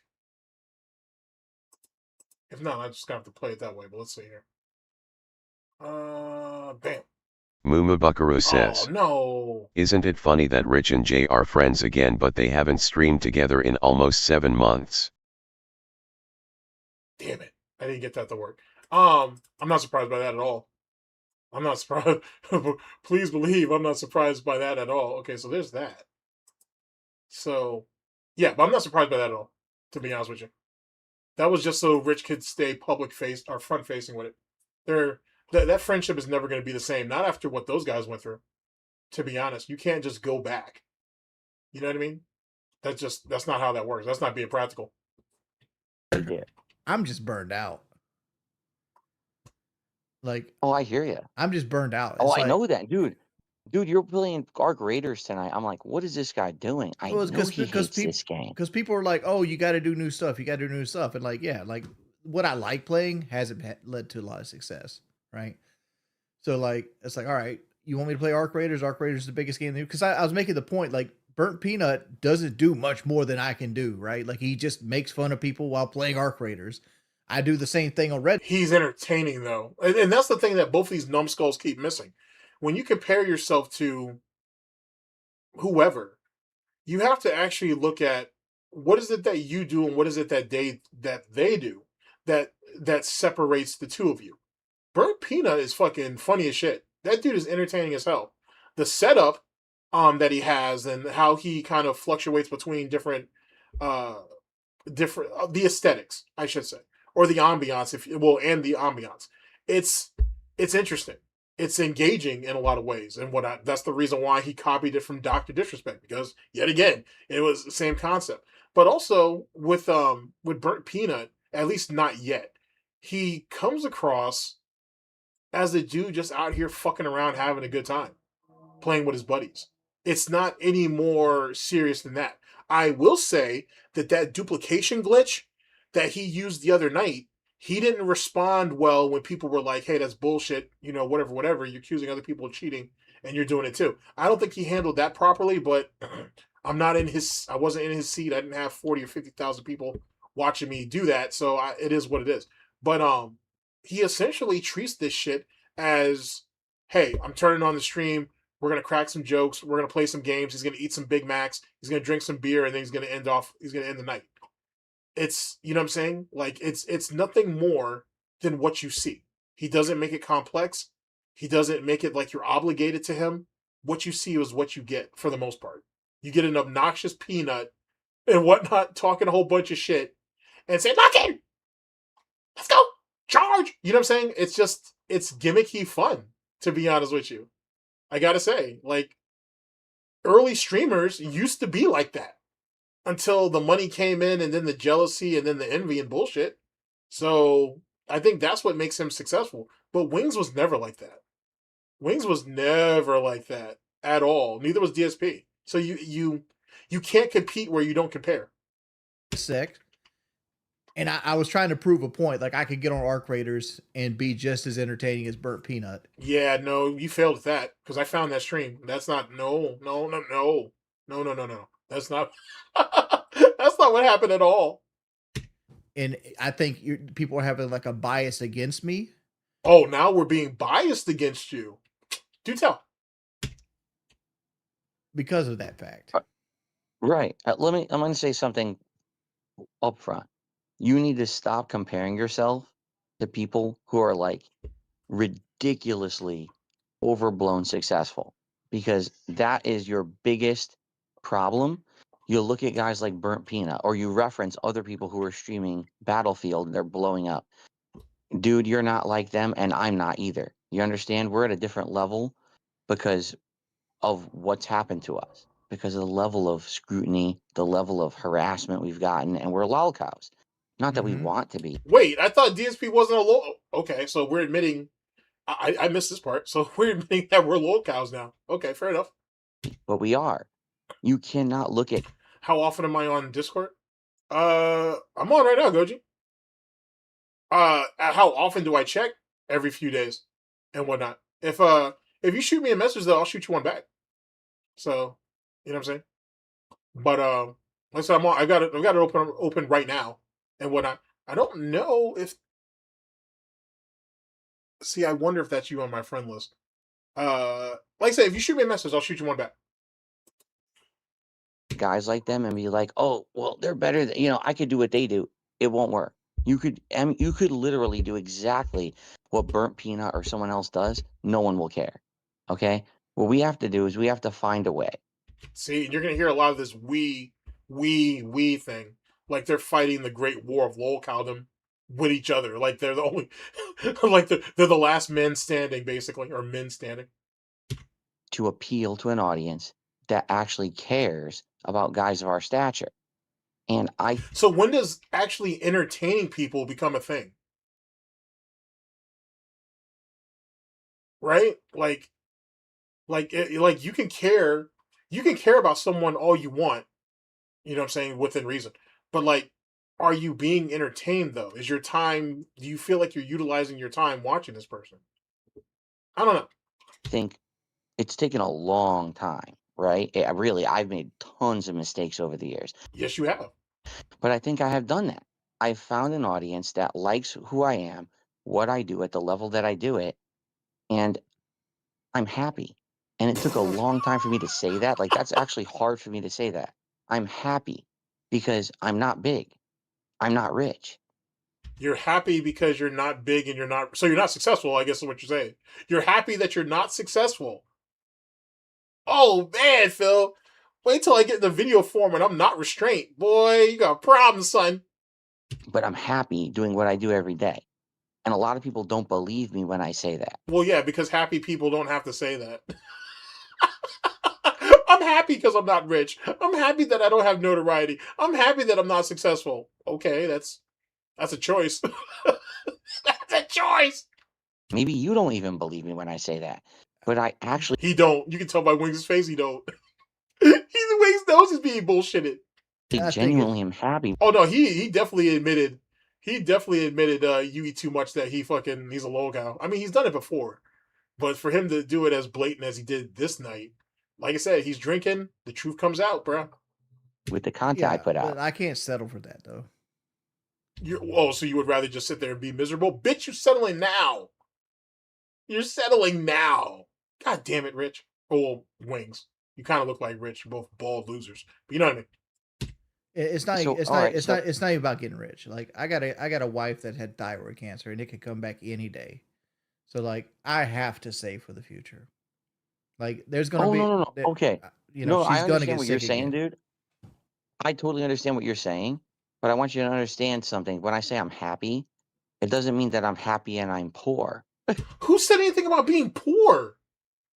Did I miss something? Wing says he has to keep going because he has a wife with cancer, or who's prone to cancer, or who had cancer, and he needs to have the money to be able to take care of her if that time arises, if that situation comes up. The fuck's that got to do with being poor? I gotta hear that again. I'm gonna try really, really hard not to overshoot this. Oh shit! It actually, the script works. Yay! Okay, I might overshoot this just a bit, but it won't be as much as I normally would. Here we go. Now we're cooking. Because I'm not big. I'm not rich. Yeah, I'm sure Cat and Panda said you weren't very big either. But I'm happy doing what I do every day. Mm. And a lot of people don't Yeah, see, Wings don't believe none of that bullshit. You can see the head shake. believe me when I say that. Maybe you don't even believe me when I say that. Why would he? But I actually I think genuinely am happy with the content I put but out. I can't settle for that though.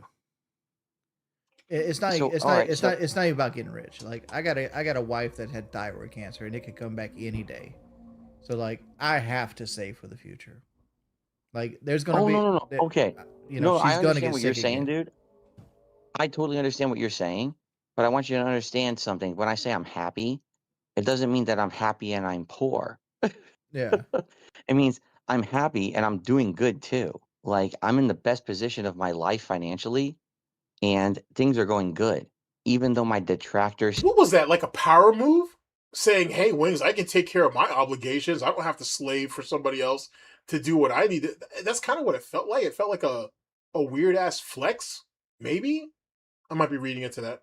say the opposite, which I'm sure they're all Well, analyzing our talk right now. because they like put you on fucking live stream fails the other day because you had a $20 session with Call of Duty. It's like, Oh, wow. I didn't know Wings called him out on that. Okay. this sucks, right? It sucks to make $20 after you play a game you hate for 3 hours. It's like, well, I just wasted my time doing this. Yeah, but they're because I made $20 playing Call of Duty. Actually, after I made $50 on a podcast, and then I made $20 after I quit Call of Duty. Yeah, the projection is crazy. The projection is definitely fucking crazy. Here, hold on a second. Right. Baithang Badigan says. Golden Triangle Gaming its projection, he's insanely jealous of other YouTubers who he thinks have more money than he has. Facts. Joe18 says. He still only made $20 playing the game. Yep, but here, I think he tries to justify how the $20 playing the game really wasn't $20. Here, let's see. And then I made ad revenue on that. And then I made Kick revenue because I'm part of the Kick Partner Program. Do you see what I'm saying? No, what that means, here, let me see if I can bring that back for you.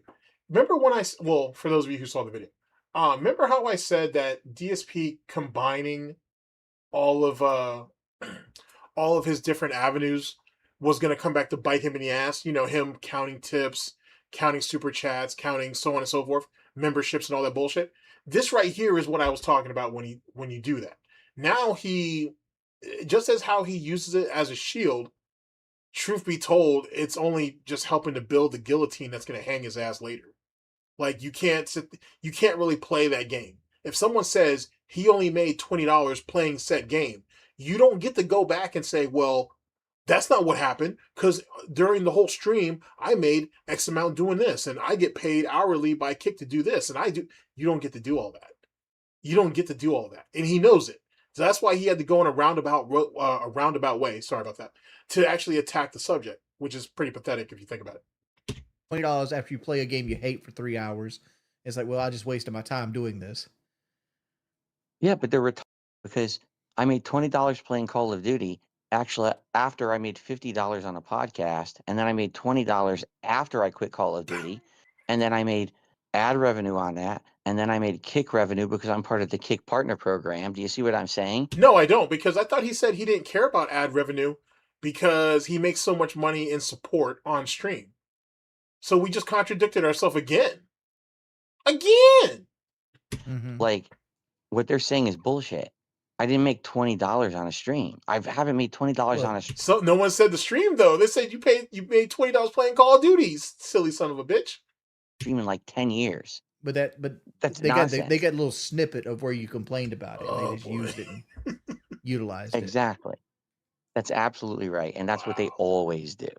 So I'm happy and I'm doing good. I want you to understand that. Like, I'm doing well financially.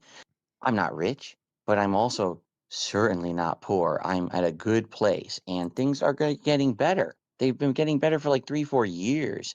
3 or 4 years? That's weird because wasn't the Keno Casino stimulus package only... The stimulus package was only in what, late 2024 leading into 2025? And he said before the Keno Casino stimulus package, he couldn't afford to do anything. But now he's been good for the last 4 or 5 years? Interesting. In a row. And funny because people look at views, right? And I know you too, right? You look at your channel, you look at views, and you say, "Oh God, the views, the views." It's not about the views. I just It's want not. I want the views to trend upward. Like I want to feel like I'm gaining somewhere. I hear you, because when everyone on YouTube looks at things like sub count and they look at view count and they look at that, honestly, someone actually sent me something a couple years ago, and it kind of changed my whole mindset. They sent me something that was like, how to make a great living if you have a business that has 1,000 happy customers. And I read it, I was like, this makes so much sense. It changed my mindset. If you just have 1,000 people on this planet who like you and want to keep supporting you, that's way more important than having a ginormous I'm pretty confident that's a lie, to be honest with you. Like I see your comment there, Bat. I'm pretty sure that's a lie. But then, and yet again, here's where the problem is. So he's so dependent on people, basically on having parasocial relationships with people liking him and being invested in who he is as a person over putting out good content, putting out a quality product. You see what I'm saying? Like he can, if you're invested in this person that you like so damn much, you will let them, or he believes, they will let him treat them any which way he sees fit because they like him a lot. Or they'll be understanding if something happens because, oh, well, Phil was just having a bad day. Or, oh, Phil's just under a lot of stress. It's like battered wife syndrome in a lot of ways. And here's the crazy part. He's kind of trying to indoctrinate this into Wings. Like, hey, Wings, I treat you bad, but I care about you, though. Hey, Wings, I may not appreciate you as much as I should, but I do care about you, Wings. I want to see the best for you. You see how he's kind of trying to induce the pignosis in on him? Jesus, that's icky. insane viral amount of people who join you for a few minutes a day and then leave, or won't even ever support you. They're just there to see because you're popular, right? And then they don't care and they leave. And a few years ago, someone sent me an article. Dark Side Phil is the most well-supported guy on Twitch, and I was like, "What? What are you talking about?" And then I read the article, and it was like, you know, in scale of how many views and subs Phil has, he has people who support him more than the average person, and they showed like statistics, and I'm reading it, I'm like, it was wrong, but still it was kind of right. Like, yes, my people who watch me all the time and like my content support me more than the average viewer who will just join someone and be like, I'm just here to watch and I'm out of here. And that's really what we have to find. Guys like us who've been around for so long, we're never going to blow up. Dude, I'm telling you right now. I told you in the interview in October, I'm telling you again. We're not going to blow up for a good reason. There's no way we can blow up for a good reason. Oh, shit. The self-defeating attitude in this shit is fucking amazing. Amazing. Oh, good job, Phil. Good job, Phil. Oh, evil laugh. Too many people think we're jerks, think we're assholes, think we're the scum of the earth. We have to find a way to appeal to a small crowd who actually like us for who we are. And so go after the weak and vulnerable. Okay, gotcha. Take notes, class. Take notes. See through the bullshit and just make content we love. And that is how we're going to find success. And I think you can do it because I'm finding that now. I'm changing my methodology. I'm playing more indie games. I'm doing a variety of content. Wait, didn't he have a bitch fest the other night about how No, it wasn't last night. It was like or the other night. It was like a pre-stream or some shit where he was saying that we shouldn't give indie games a pass just because they're indie games or whatever. And they should be something along the lines that they should be held up to the same scrutiny as a AAA game or some bullshit or whatever. It was something like that. I know you can do it. In fact, Actually, I do know what it is because I have a clip of it because I plan to make I'll name the segment later off of it because I'm going to take his methodology when it comes to AAA games and indie games and I'm going to flip it on his ass and compare him to bigger content creators. Yeah. That was only a couple days ago, I think, is when that happened. you know what? I'm going to say this publicly because everyone's listening to this. By the way, is this all part of the King Snake plan or experiment? That's a fairly good question. It's definitely an experiment, I think. I think we're really past the King Snake part unless he starts to really spill his guts on what dirt he has on Wings. The problem is most of the dirt on Wings we already know. So we'll see. But I'm assuming we're in the experimental phase at the moment. I know you can do it. It's just tough because you're going to have so much against you. You're going to have so many people saying you can't do it because, oh, look at all these failures that Jordy has had in the past. No, you can do it, dude. I know you. Actually, Disco brings up a fantastic point. Let's see. Amazing. He says this after getting an undeserved rub from one of the biggest streamers in the world. Let me jump on that for a minute. So, if you really cared about Wings so goddamn much, right, and you were able to secure this Asmongold interview, why didn't you ask Asmon, hey, can I bring Wings of Redemption on, like at a portion, somewhere in our interview? Can I just, let him touch the stage, let him touch the mic for a minute, and have a conversation with that? Why wouldn't he do that? Or why didn't he propose that? And then that undeserved rub came out to be what it was because it didn't go anywhere with it. It failed miserably, as it should. As it should. So what does he have to say about that? But great point, Disco. You can. I have confidence in you that you can do it. Like, I have just found the way to do it, but it's not. And he's actually already retconned that story, by the way. DSP, I mean, when he said that about how he called Asmongold a bitch on Twitter and basically had to challenge him to talk to him. He's already changed that story too. Going to be playing a game you hate, having these assholes join your party and dumping the N-word, and that's not your fault. But man, Oh, they will use it against me hard. Even though there's entire videos on YouTube where it just spouts off. That YouTube has movies hosted on their website that they'll ban you for. Okay, we're gonna play this out for a minute, and then I got about 40 minutes on the clock. So, and then we're gonna skip around a little bit. But I'll let this part play out until I'm ready to jump to the next part. I don't know. Right. That's right. And they're doing it on purpose. That was 100% when I saw you were playing that game. I was like, he needs to make some bucks tonight. And I get why he's doing it. And the second I heard these guys talking, I was like, oh no. I don't like to mislead people at all. Like I have a lot of the low-cal money still. Mm-hmm. I have a lot of it.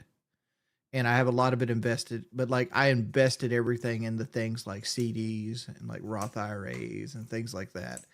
And I can't touch it, right? Disco, you're right. You're talking about the Yeats account. That's really the only reason why Asmon actually even saw the tweet. You know what I'm saying? It was only because of the Yeet account. And matter of fact, I don't know if the Yeet Twitter account actually followed DSP that close before that situation. I'm sure they did. They threw out some little nonsense that DSP would do every once in a while. They follow him pretty close now. Not on the ways of, they're not completely schooled in the Detractor Jedi ways, so to speak. I don't know. I like to think I'm more of a Sith than a Jedi, to be honest. But anyway, they're not really schooled to that part of the Detractor force, if you will. But they're pretty frequent now, to say the very least. A 6-month emergency fund, and I have what's in my checking account. And I try to balance my life. I agree with you on that one. I agree with you on that one too, Disco. Yeah, I think Asmongold probably should have just let DSP just oink his way angrily on the internet and just avoided them altogether. I mean, but at the same time, I think Asmongold felt pity on him. He did a video; it got over 1 million views on the shit. Fuck it, give DSP 2 hours or 3 hours or whatever it was, and and go from there. It's just more content. And that's all DSP and Wings and all these guys are. They're just content. They're not people. They're just content. For real, for real. So. Around. Yeah. Yeah, David, that's kind of what I'm thinking. I like to think of myself as more of a Sith than a Jedi. Only because, not to get into Star Wars discussions at the moment, I feel like being a Jedi is way too restrictive. You know what I'm saying? Like, how is it that I can't get married and have kids just because 2 other Jedis went off on a mission, screwed the pooch on that shit, and now I can't get any fucking poo-tang pie out of it? That's ridiculous. That's not fair. You know what I'm saying? I should be judged by what I do individually, not because of those who came before me. It's shit like that. I don't know. I just feel like being a Sith is just, I don't know if I'd say it's liberating. It's just, you know what I'm saying? I feel like I can accomplish more. You know what I'm saying? It's being way too restrictive being a Jedi. That's all. I'm not saying that I don't completely agree with most of their tenets. It's just, I would rather be a Sith. That's all. Making a certain amount of money every month to make sure I can put money away for my retirement, emergency funds, and pay my bills, right? And still live like. Well, that's true. But shit, man, you see, you make a good point. But dude, fucking, you don't think the Jedis didn't have people that weren't on their side that weren't fucking enemies too? Like fucking A, bruh. Like in the world in general, right? In the world in general, not everybody's gonna like you. And not everybody's gonna be cool with you or whatever. You just have to accept that. You have to now, does that mean you have to go through life believing everybody's out to get you or being an enemy or whatever? No, not at all. But you do have to have the distinct understanding that, hey, you're gonna run into people or you're gonna meet people who don't like you. Just deal with it. You know what I'm saying? You just have to. You don't really have too much of a choice. Yeah, the Jedi Council screwed the fuck out of Anakin. Holy fuck, they screwed the fuck out of that dude. And whatnot. But at the end of the day, he restored balance like he was destined to, so it is what it is. It just wasn't on their side. Comfortably. So that's my. Speaking of which, if you guys haven't seen It's a Gundam's breakdown of the of Disney and Star Wars, you really should. It's actually a fantastic piece of work. Actually, give me just a second. I can actually give that to you real quick, and we'll finish where we're at. But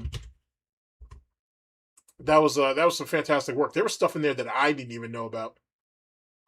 Holy shit. Let's see. That's that Overwatch drama with that voice actress, which I don't know why she did that, but silly as silly does, I guess.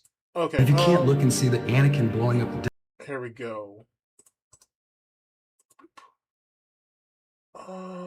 Fuck. There we go. Bam.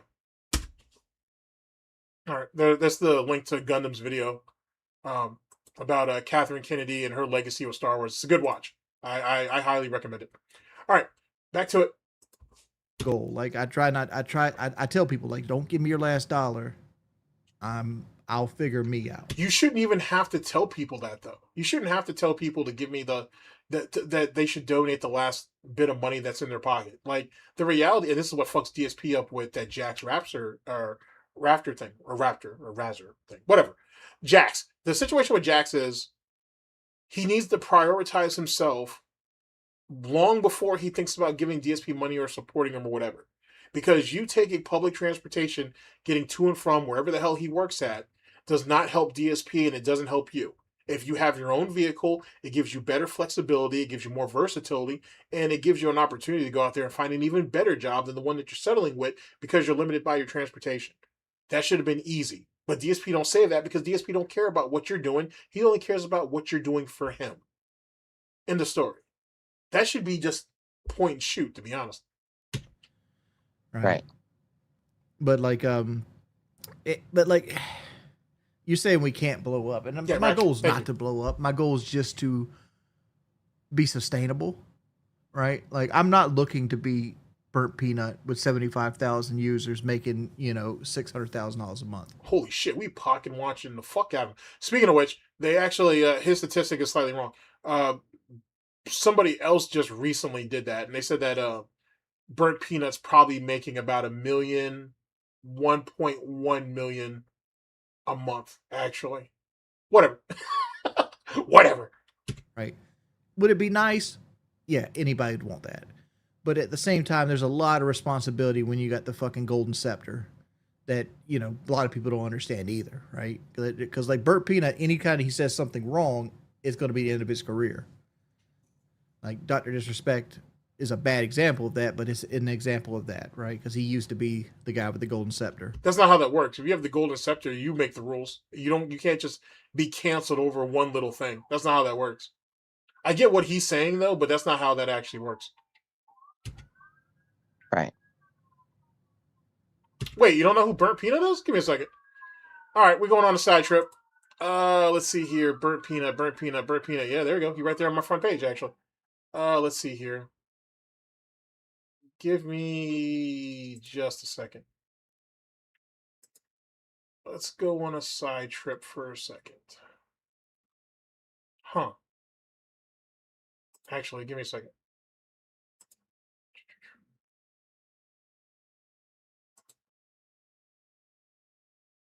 Where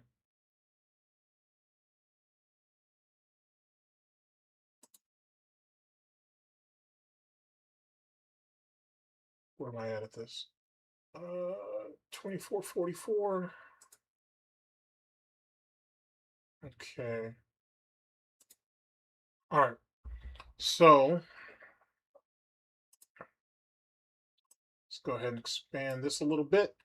And this is Burnt Peanut right here.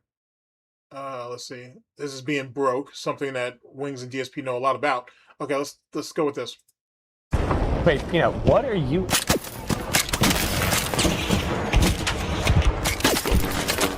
I shot one. LeBron James! Shit! Did you see that? Did you see that? Hell yeah! That's right! Of course, we gotta get in there. We gotta get in there. We're gonna get third party from you people in this. Coachy, do you trust me? Yeah, I trust you. Then let's ride! Okay, wait. Coming. Hold on. Wait. You're Oh very shit! far ahead of me. Charge! You're very far ahead of me. Very far ahead of me. LeBron James! I'm going in! Yeah. There's a bastion on you, man. I got him! On my penis tonight, just suck it tonight. Too easy, too easy! Well, where are you at? Where are you at? One. Oh, man. Everyone, please. I've got you, I'm coming. I've got you, I'm coming. I won't let you down, I've got you. I'm coming. I won't let you down, I'm coming. I got you, I won't let you down. Dude, Peanut. Where's he at? You stupid bitches, go to hell! Go to hell, you piece of shit! Nice. Oh my god! Oh my god, my W keys aren't working! Holy fucking shit! Oh my god! I'm in hell! Those guys are going to make their way to hatch. It does not matter. We can kill them. No, it matters. It matters. Dude, if that guy was gonna thirst me and die to a fucking player, man. They're going to the extract now, by the way. Charge! We can't let him escape. He's probably already in. Where'd he go? You see him? Oh, we're dead about this. Okay, we come in. I'm out of ammo. Oh my god! Peanut. Oh my god, I just got clanking. That was a double, they were coinciding. That was a double click activity. Thank you, sir. Thank you, good sir. We're back! Wait, Cushy. Oh, nice work. Phew. Oh, it's a close one. All right, so I think you guys get the point. But that's what. Why are you guys so obsessed with comics? That's Like honestly, I feel scared, elated, anxious. All right, let me bring us back to where we're at. That's Burnt Peanut to basically lock ourselves into place. That's Burnt Peanut, and that's how he rolls. To be honest, like I said, he's kind of one of those guys. He's incredibly high energy. You know what I'm saying? He's got his gimmicks and everything else. You know, he falls into a certain demographic. It's really not any more complicated than that. To be honest, it is not really more complicated than that. But that's not something that Wings can achieve, though. To be honest, that's not the play. It's not the play. All right, back at it. The guy with the golden scepter. Right. So here's the thing. I feel like you can succeed. I do. But it's not going to be sitting there all day playing Red Sec. And I know you love Red Sec. I know it's your favorite game right now because you hate Call of Duty. And to be honest, I agree with you. Yeah, Call of Duty Battlefield sucks 6 ass. this year, dude, Battlefield 6 this year is much better than Call of Duty. I couldn't play Battlefield 6 because it's a team game. And I don't play Yeah, my team fault. games, right? I don't. I play My solo fault about games. that So I that jump tried scare. I'll so be a little bit better with hard the notifications in the future. to make Black Ops 7 Oh shit. be a good game. I bought equipment to fucking make the game work on my streams, and no one will watch it. No one will watch this game. Even though I played a stream, I suck at Call of Duty, and I had a positive kill death ratio every match of like 2. I thought DSP said that he was doing great in Call of Duty, and he was, he had a positive KD just about every game and all that bullshit. Okay, I guess. 2.0, and no one would watch it. Everyone agrees Call of Duty sucks this year. And you're good at Battlefield. But I'm going to tell you, my best advice to you right now, stop playing Red Sec on stream. You heard what I just said. Stop playing Red Sec on stream. Keep playing Red Sec in your personal life because you love it. Personally, I don't like it. I tolerate it. Like, I don't like first person. I don't like first person shooters at all. I don't like video games for the most part. There's certain video games I like. Right now, I'm playing Baldur's Gate 3 in my personal time because I kind of like Baldur's Gate 3, but it's what it is. I play Diablo. Wait, wasn't Wings caught playing Battlefield off stream though? I can't remember if he was stat padding or not, but I'm pretty confident it's either an Olympics video or a Breaking Banquet video that they caught him. Like, someone was following his stats and they realized that he was playing off stream. Same thing with Review Tech USA. He's been playing games off stream too when he's supposedly supposed to be spending time with his kids. Imagine that. 2 in my free time. I hate first person shooters. I've been playing them for 30 years at a high level. I fucking detest them. Like, they're the same shit over and over again. And once you get good at them, you just realize people are fucking you with the cheapest shit in the game. And it just irritates you. But if you can't get past the cheap shit, then you're not very good. Like, I don't know how that's really hard to figure out. Like, that's one of the things that's one of the reasons why I say DSP is not very good at Street Fighter. It's one of the reasons. If you're as good as you say you are, or if he's as good as he says he is, he shouldn't have a problem. He shouldn't have an issue. And yet he does. Constantly. He's constantly bitching and complaining about being outdone. And, oh my. Oh shit. Damn, Dale, you ain't fucked up. Big up proper. Oh shit. Fucking A, man. We might need to play that on the way out. Okay, ladies and gentlemen, there might be some chicken on the way out. We got 22 minutes on the clock. Okay, there might be some chicken on the way out. I want to see what this is. There might be some chicken on the way out. So you do like certain kinds of video games. Yeah, you know when you play Street Fighter, isometric RPGs. You know when you play Street Fighter, and you know, like, when somebody's cheesing the fuck out of you, or they're zoning you, or they're like getting a free throw out you, and like they're just using the cheesy character to beat you, and how it sucks ass, and you know it because you have so much experience that you know this person's beating you because they're being cheesy. That's same thing happens in first person shooters when you get good at them. You realize that you lost this because somebody's using the meta gun, or they got you at a right angle or some shit like that. And it just irritates you. It doesn't even when you do well. Like the other day I was playing Red Sec and I squad wiped a 4-man by myself with a scar.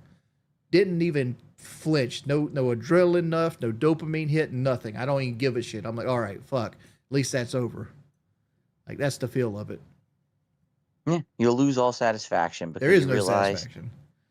Exactly. The modern version is such a pale comparison to what used to be good that you don't even feel any kind of excitement or enjoyment when you win because it didn't mean anything. It's not like it used to be back in the day when it had skill involved, right? So let me ask you this. Wow, he left. Wings left him all the way out in the fucking snow with that one. Damn. Okay. You don't like modern first-person shooters. You said you like Well, no, he just doesn't like first-person shooters at all. That's DSP trying to fit Wings into his own box. Baldur's Gate. You like Diablo 2.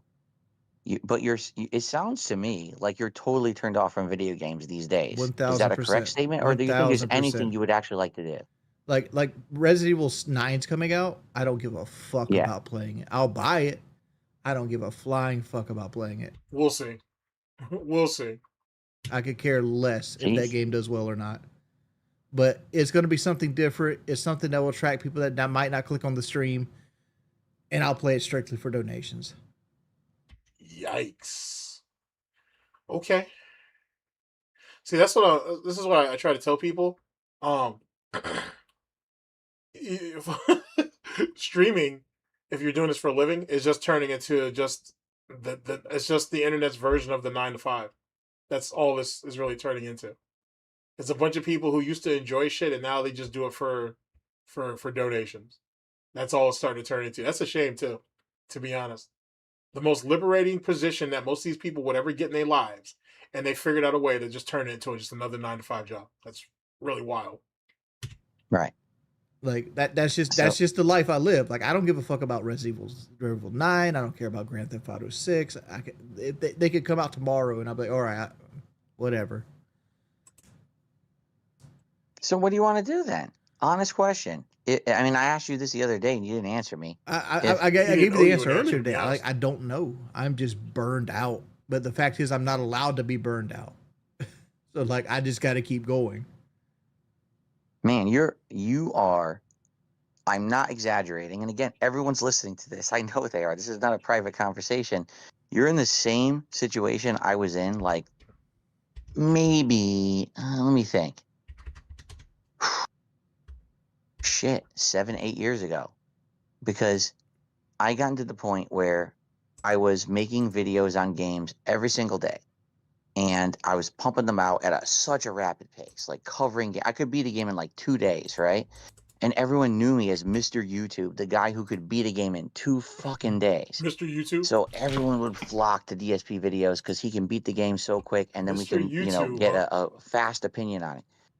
It killed me. Like, I just didn't care anymore about what I was doing. And then when I became a live streamer. But that literally is not true. If it wasn't for Machinima kicking him off, and at Apocalypse too, but if it wasn't for Machinima kicking him off, he would have eventually streamed, but he wouldn't have done it as soon as he did. It got different for me, because when I became a live streamer, there was no rush anymore. It was more about, hey, I'm with the audience. I'm talking with the audience. I'm chatting. And while I'm playing a game like Zelda Breath of the Wild, which it stands out to me because that was one of the first games I ever live streamed, right? People started chatting with me about other stuff, and a lot of it was bullshit and had nothing to do with the game. So wait. So because someone speaks to me on a stream about something that's not actually the subject matter at hand, it's bullshit? That's interesting. Okay.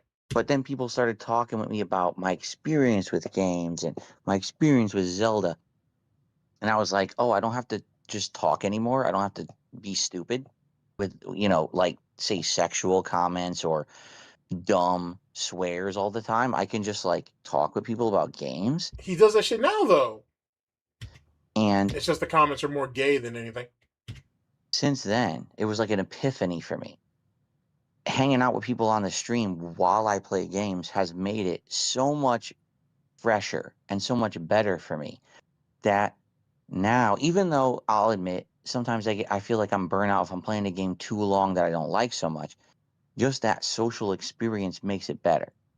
All right. But at the same time that I say that, I understand that just playing games 24/7 becomes so draining, especially if you don't like video games or you don't like the games that are coming out. Now add 250 pounds to your body weight where walking hurts, and all you have is to sit down and look at a screen all day. That's my life. Yeah, I know. And dude, you're stuck, and I get it, because you say things like, oh, I did want to ask you one question. I mean, like people say, oh, go get a job. I want to go get a job. I do. Like, I'd love to be able to get up and be able to stand 8 hours a day and just go work and make money and not have to do this. I'd love to. can't. I can't. I'm stuck. Dude, you This is what I can't. do. There's no way you could do that. I understand And that. that's the reason I I'm trying to totally lose weight understand right now. It's like I want the weight to come off so I can go get a fucking job. For me, right now, everyone says go get a job. I'm like, well, you're a because if I get a job, I'm gonna make way less than I'm making right now. You're an idiot. But I could walk out of my door right now and go apply for a ton of jobs, and I get them because Next to doubt. I don't think he's gonna make it past the background check. Well, the internet background check, I should say. The other one, he hasn't done shit in damn near 15 years. So I guess it is what it is on that. I think when he says I could if I wanted to, I think he means the physical act of being able to get up and apply for jobs. It doesn't guarantee you're gonna get one though. Whatever. I'm 175 pounds. You can't do that. You're not 175 pounds. That's definitely not true. And then you're still overweight for your size. What, you're 5'10"?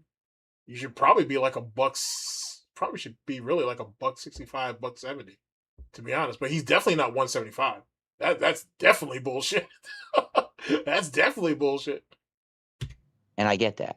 All right. I totally get that. And that's, that's something that's a huge added Well, there's also and the other weight of like, and you have this too. No matter what job you get, if somebody notices you, you've lost that job the day that somebody notices you. That's right.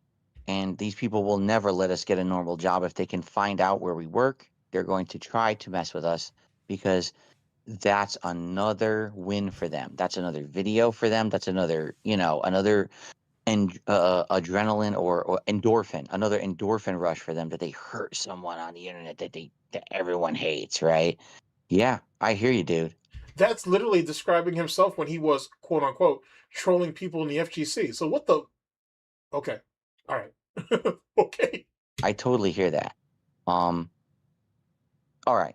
Yeah, for DSP at the very least, no one's going beyond the internet. There is so much more, if he wants to talk about people getting satisfaction, there's so much more solace in knowing that DSP has to get up and go to a job that he doesn't like and then comes back on stream later on that evening and bitch about it. There is so much more accomplishment. No, not even that, but whatever. Let's say, I don't want to say satisfaction, but there's so much more accomplishment coming out of that than if someone really fucked with DSP in real life. The fact that he's miserable doing an IRL job that's certainly, to him, he believes is beneath his actual value or whatever, which in actuality will be right where he deserves.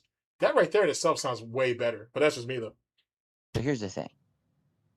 Hey, what's up, Jordan? You know what? We're about to jump to those LTG leaks in just a minute. He wait, what? It looks like he still owes around $8,000. We're about to jump to it. Before the stream closes, we're gonna hop to it. Yes, sir. You cannot get an in-person job, and I've heard you say stuff like, "Oh, I'll get an IRL job." Pull the video up now. That you say you do gig work. I bet you help your wife doing gig work. You don't do gig work yourself. You help your wife doing gig work. I get that, right? Is that true? No, that's not true. Like, well, actually, it kind of is true because supposedly he's banned from all of the DoorDash, Grubhub services, allegedly. But we know Kelly does them, and he just does ride-alongs with her. But whatever. I do gig work, and sometimes we do it together. But like, I do it myself. Like, I'm physically capable of driving a car and like getting in and out of a car, like, because you're sitting down most of the job. Like, you literally like you go to Walmart and they put the groceries in the back seat, and you just drive and put the groceries on the porch. Agreed. I do think that if this was actually a private conversation that was being streamed or recorded and DSP didn't know about it, it probably would have been far better. That's good to hear. But there's still a lot of value in this, though. Let's not discount it completely. Actually happy to hear that. You can at least do something. And I do that more as just to be active because I hate this. I doubt, dude, to be honest, I doubt that you could do it enough to make a ton of money, right? It makes money, but it's not something you'd live off of. I would hate to live off of it. But like the way I researched it a little bit. The way I do gig work and stuff is like I'd usually try to keep $5,000 floating. And if I need to borrow money, like for example, like land taxes came up just recently, right? I had car insurance and land taxes come up. That was like $3,600, right?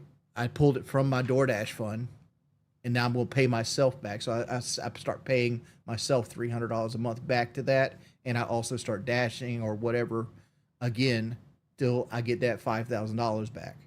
So instead of like borrowing it from a credit card or anything other place, that's the way I do it. So you're borrowing money from a savings account, basically. Okay, fair enough, I guess. Right. That's smart. I'm actually happy to hear that you can do this That's smart. Wow, coddling him. Oh, that's disgusting. stuff, because you have to understand, you say that on stream and you never elaborate, and your haters are crazy about, you know, oh, he made it up, or oh, that's just Kelly doing it, or whatever. So that's good to get that out there. I'm glad to hear that you're actually getting out and doing other stuff than just streaming, and that you're capable of doing it. But And, you also gotta that's understand, not like, sustainable. my wife also has a master's degree. She has her own job as well. Right. You have an additional income. Thank goodness. Yeah. That's awesome.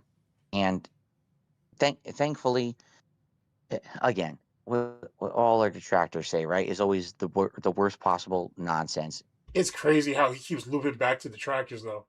Jesus Christ. That's just tough to listen to. I gotta admit, that's kind of tough to listen to him just constantly circling back to us and shit. That's crazy. They have no idea what our real lives are like. Seriously, they have no fucking clue. You eat too much. Yeah, you're right. You're absolutely right. Holy shit. Our real lives are like, because if it was as bad as they said, we wouldn't be here, right? Like, we wouldn't be on this fucking planet. We wouldn't be able to keep sustaining if it was as bad as they think. They're just nuts. We have significant others who love us, who help us, who support us, who take care of us. These people are the worst dregs of society who would never even understand what love means. Seriously, that's why they're able to hate someone on the internet as much as they do, because if they had love in their lives, they would not get it.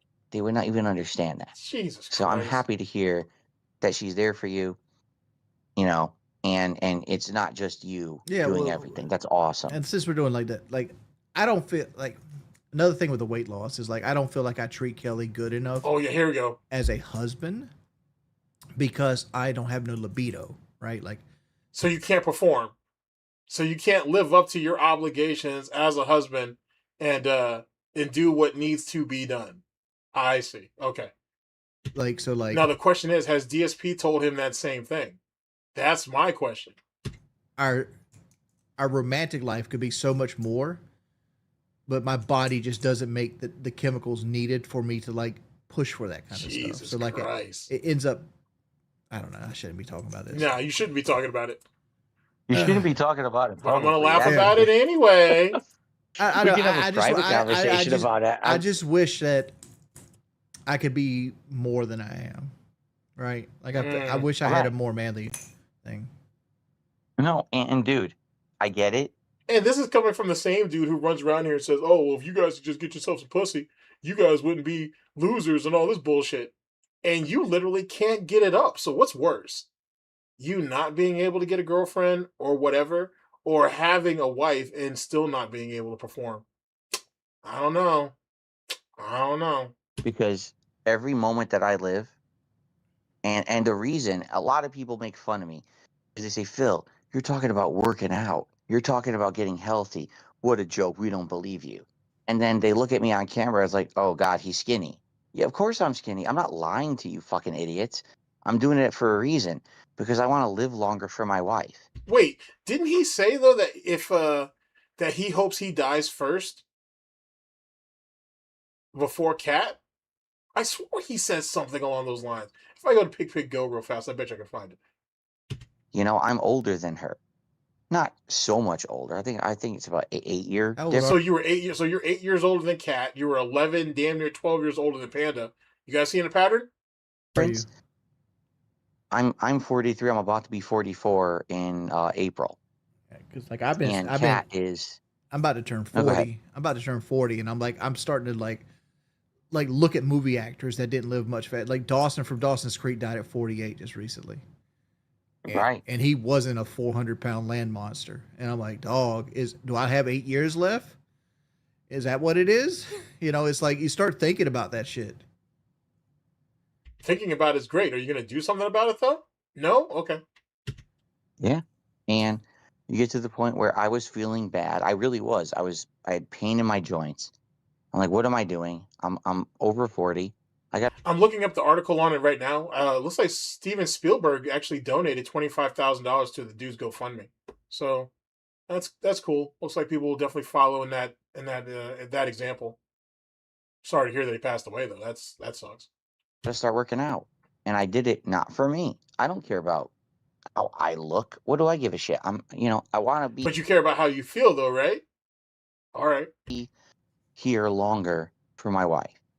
I do. I want to be happy, healthy, taking care of her, and doing things that Are we taking care of her by her getting up there in weight almost as much as Wings is? I don't know if that's really how that works, but okay. I realized, why am I being so lazy when I can do this minor thing and be better for her? And I started doing it, and it became, a routine. And now I'm so happy because now we're both getting better together. And everyone makes fun of her for her weight. She's not fat anymore, but she does not want to come on camera because she doesn't She's not fat anymore, but she doesn't want to come on camera. Interesting. want to give anyone any kind of entertainment Well, they won't give her factor. credit anyway.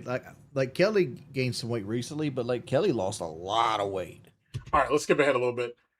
Let's skip ahead a little bit. Let's see here. Oh no, what's this? That's the end of that. What's this? Is this when she barges in on him? How many people in the world right now do you think is watching Burnt Peanuts Arc Raider live stream from last week?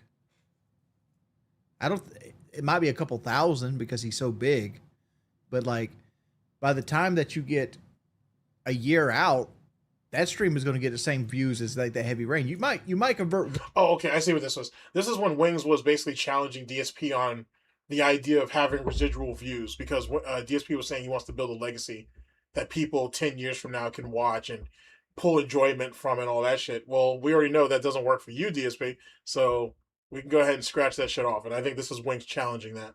One person over to a field, winner at that point, right? That happens, right? You find somebody that's into a really niche market and they find you and they just adapt to your personality. By the way, I'm sorry, Sweetie Man, thank you for the 15 gifted subs. Thank you so much. But that's a Bigfoot. That's what I call a Bigfoot. That's the exception, not the rule. Right? The rule is 99.9995% of the people that interact with this content are going to do it when the day it comes out and the time, and that's when they're going to consume it. And very, very, very that's actually okay. Your window, it depends, but most people feel like your window of you like uploading a video, for example, the window is like anywhere from like 48 to 72 hours. Within that is like your target window of people really engaging it before it kind of it's kind of starts to branch out. I don't want to say it falls into the ether or goes to the fucking to the shadow zone or nothing like that, but you know what I'm saying? Within those 72 hours is pretty crucial. And that determines whether YouTube really tries to push it even further than that, within that window. very few people are ever going to consume it after the fact. That's correct. And you're always going to get the insane exponential, attention as soon as something comes out. You're right. But at the same time, what you're talking about Burnt Peanut and you're talking about online games. That's very different from a game that is. But Heavy Rain's how can I say? Heavy Rain's is a game, right? But it's not that much different. That's a let's play ish game. Okay, let's see if we can jump to where Cat ends up blitzing this shit already. Team me 1 million fucking views. I would spend 40 hours making a video essay. But the problem is nothing is guaranteed. Nothing, right? I play video games. Okay, wait a second. We went back too far. Where are we at here? I just decided to check out your live content, and to be honest, your content is nothing like it used to be. Jesus Christ. Please tell me Lois didn't cut that part out. That part's actually important. Even do anything wrong. It's just gone. And that's why I stopped doing that on-demand shit. Like, I used to only do on-demand videos. And when I saw stuff getting demonetized, I was like, nah, I'd much rather have a live audience contribute to what I'm doing, and that way they can't just steal that from me. They can't So steal. Wait, anyway, but I thought we were stealing from you right now. Okay, now I feel like I'm being ripped off. good conversation, but yeah, I gotta go, man. It was a good one though. I wish I could get you on my show. I wish that we could work together in the future, but you're so hard to reach, dude. I don't even know what else to say. I'm very anti-person. All right, Phil. Thank you for stopping. All right, hold on. I want to at least give you the whole where Cat blitzes his ass real quick, and then we can jump to this LZG thing. 2 years from now might not be the video essay, but right now that's the new hotness, and that's what replaced Let's Plays. And Let's Plays still happen, but they're less popular than they were back in whatever year Let's Plays were popular. But like that's what I'm saying is like, I think you can make video essays. It's just the problem is making that kind of content on YouTube today. Within 5 months of me working hard on that channel, it got demonetized for no I'll reason. address that later. You know, it's just not worth it. The money today is with live streaming, not with the video essays, unless you find success with the algorithm, which is very rare. And even then, when you find that success, it's fleeting. It's not long term. You know what I mean? You didn't even do anything wrong. It's just gone. And that's why I stopped doing that on-demand shit. Like, I used to only do on-demand videos. And when I saw stuff getting demonetized, I was like, night guy, I forgot his name, until I beat him. You know, like, and everyone to this day still quotes it. Oh my God, Phil, deleted it. You were an idiot. 2 years from now might not be the video essay, but right now, so much time and energy to make. And how many people in the world right now do you think is watching burnt peanut? You need to have an audience who's consume it, and very, very, very few people are ever going to consume it after. You need to have I don't see it. But unless it's... It was let me try up to me and say stuff on mic, and I've been through these things. All right, so anyway, I got you on a conversation here, all right? Honest question. What do you want to do? Yeah, I'm sifting through the transcripts now. Online, because you cannot do an offline job. You can't. And we know this, right? You could do gig work, but that's not a full-time job. Yeah, it's just side money.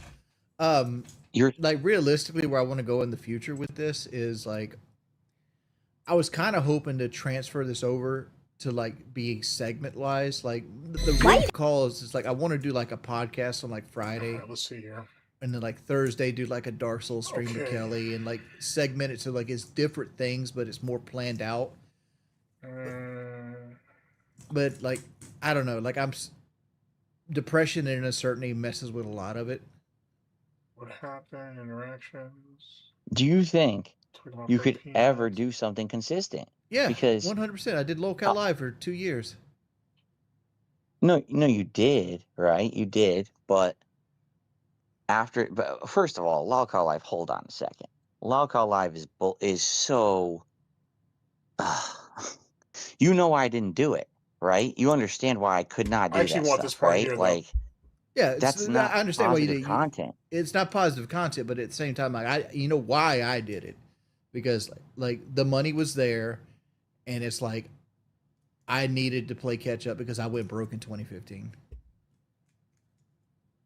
Yeah, you were playing accelerated catch up, exactly, and you bit your teeth and you bit your tongue and you ran forward, and you did what you needed to do for your family for like 2 years, and you made all that money and you banked it. And again, I'm going to say this again. I respect you for that. We're actually coming up on it. I would say this, but I still consider Boogie and Key my friend. Like, if they asked me to be a part of something, I probably will. I mean, like, I didn't like where Local was heading, right? I didn't like that it was like a 24-hour telethon, where it's like, it felt like we were running a church more than a podcast, right? Like, give to Jesus. Like, everything was like, how much mustard can we dump on our head to make money? Right. And that's not content. In my opinion, that's not content. But it pays, though. Into a really niche market, and they find you and they just adapt to your personality. By the way, I'm sorry, Sweetie Man, thank you for the 15 gifted subs. Thank you so much. But that's a Bigfoot. That's what I call a Bigfoot. That's the exception, not the rule. right? The rule is 99.9995% of the people that interact with this content are going to do it when it comes, the day it comes out, and the time, and that's when they're going to consume it. And very, very, very few people are ever going to consume it after the fact. That's correct. And you're always going to get the insane exponential, attention as soon as something comes out. You're right. But at the same time, what you're talking about burnt peanut, and you're talking about online games. That's very different. That I know you watch. Wow. She makes like video content of old games like I'm sorry, Juggernaut. baby. If you're gonna have these conversations, can you please let me know? I'm sorry. Yeah. They're being insanely loud. I am. I'm sorry. I was too loud, guys. I got to feel in trouble. Yeah, I'm sorry. My wife wants to go to sleep. I'm sorry, guys. But this is why I don't do this stuff at night, and I didn't know I was being this loud, so I gotta go. Okay. It was a fun conversation, though, and this is why I would like to have you on my podcast. Meet my bestie. Well, can I finish this point before you leave? No, I'm not interested in that. It was a fun conversation, though. This is why I would like to have you on my podcast. Meet my bestie. Let's jump to this. Well, can I finish this point before you Night guy, I forgot his name until I beat him. And everyone to this day still quotes it. Oh my God, Phil, you were an idiot, but it's the most entertaining thing because it's unique. Is what people remember it as. But like I want to bring this up though, and like I think you're disregarding this is like trends happen, especially in like the online space. Like, and I'm gonna reference this. There's a girl that I know you watch. She makes like video content of old. Yeah, when he said, that's her coming into the room. Games like I'm sorry, Juggernaut. baby. If you're gonna have these conversations, can you please let me know? I'm sorry. Yeah. They're being insanely loud. I am. I'm sorry. I was too loud, guys. I got to feel in trouble. Yeah, I'm sorry. Yeah, thank you. Like, Chio, like, I'm telling you, like, I said this earlier, she's in the room. He's in his office, and she's in the next room. She's in Panda's old office, and I bet you, I've always thought, like, she slept in there, right? There's a room, and there's a bed in there or whatever. That's her room. They don't sleep in the same room together. And that's why, even if she had the noise-canceling headphones or whatever it is, you being right next door and then you being right down the hall are two separate things. And if he has the door open, he's drinking, I don't know how loud he really was. I don't know if there's really that much of an echo. I couldn't tell you. But she had to have been close. But she definitely, they weren't in the same bed. They weren't talking, he wasn't laying down with her while talking to Wings. That's not a thing. It sounds good, but that's not a thing. Wife wants to go to sleep. I'm sorry, guys. Exactly. Great point, Chio. Why wait that long to finally say something about it then? Why hold your tongue? Well, sorry, David. Why hold your tongue that long? If that was the case, if you're really being annoyed. But this is why I don't do this stuff at night, and I didn't know I was being this loud, so I gotta go. Okay. It was a fun conversation, though, and this is why I would like to have you on my podcast. Meet my bestie. Well, can I finish this point before you leave? No, you can't, because I'm done. All right, so we're finished with that, and let's go back here, and let's pull up this LTG shit real quick. Okay, so we're at I'm not sure if you guys have another version or anything, but I'm gonna go with low tier Dexter. That's who we're gonna run this with. So let me bloop. Okay, here we go. And let's see, low tier God leaks child support payments on live stream. This was 7 hours ago. All right, here we go. Let me make sure I'm giving you guys the best quality possible. Right, guys? So you'll donate. Right, guys? So you keep supporting the content. Right, guys? Shut that shit up. All right. Here we go. Free ice cream, everybody! Hold up. Free ice cream? Oh, this right here fire. The flavor banging. It explained it wrong. Gotcha, Rocks! Wait, hold on. I didn't even say to say we accept EBT. That's how down bad niggas are. I didn't prompt that in. That's hilarious. Wow.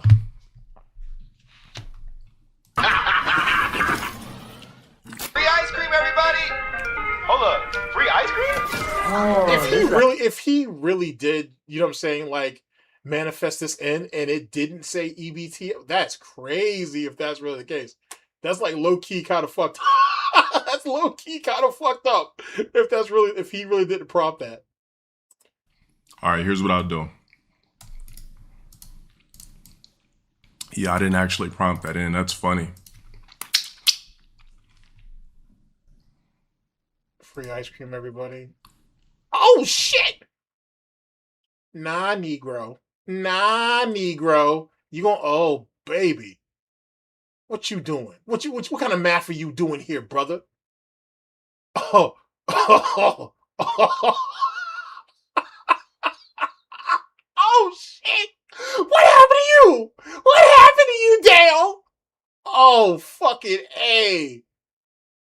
Oh, God damn.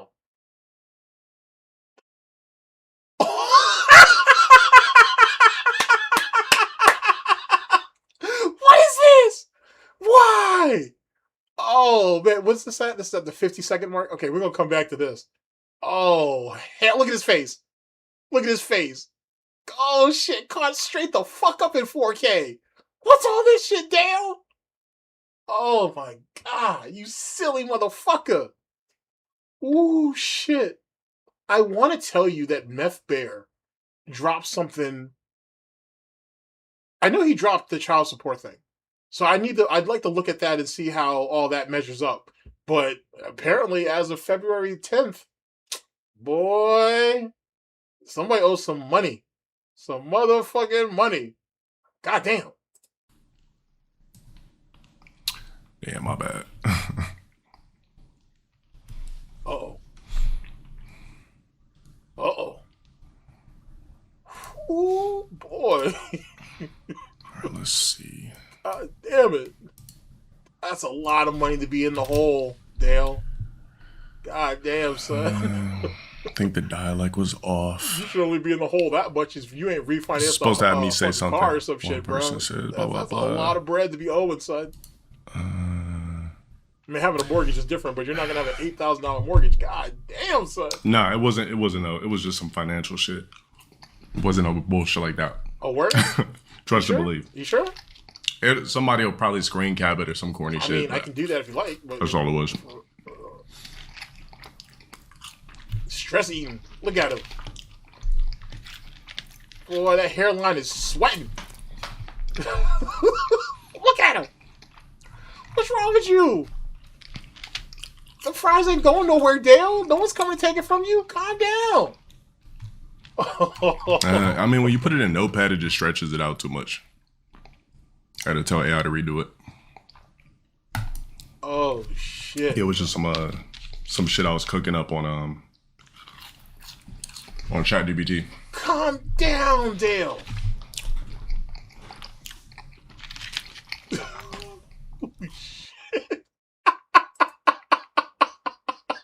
Let's watch it again. Let's watch it again.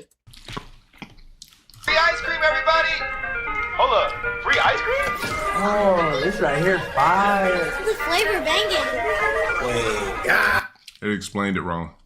Gotcha, rocks! Wait, hold on. I didn't even say to say we accept EBT. That's how down bad niggas are. I didn't prompt that in. Wow. Wait. Free ice cream, Wait. Look at this shit. So the door, the window slides, and then the door slides the opposite way. What? Maybe that's me. Maybe I'm tripping. That shouldn't have looked like that. That would look weird as hell. All right, let's stop it there. Explained it wrong. Gotcha, rocks!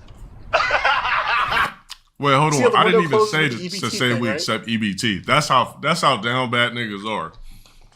I didn't prompt that in. Wow. See that shit? That's the most weirdest ass shit ever. Anyway, let's go to what we're actually here for real fast. Free ice cream, everybody! That's crazy. Hold up, free ice cream? Oh, this right. All right, here's what I'll do.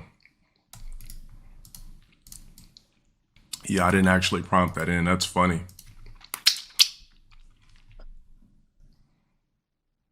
Those are either McDonald's fries or Jack in the Box. That shit must be hitting. Okay. Jesus Christ, bro. You almost owe 10 grand, son. Jesus Christ. They bleeding dudes out there. What the fuck, son? We got a child support timeline summary.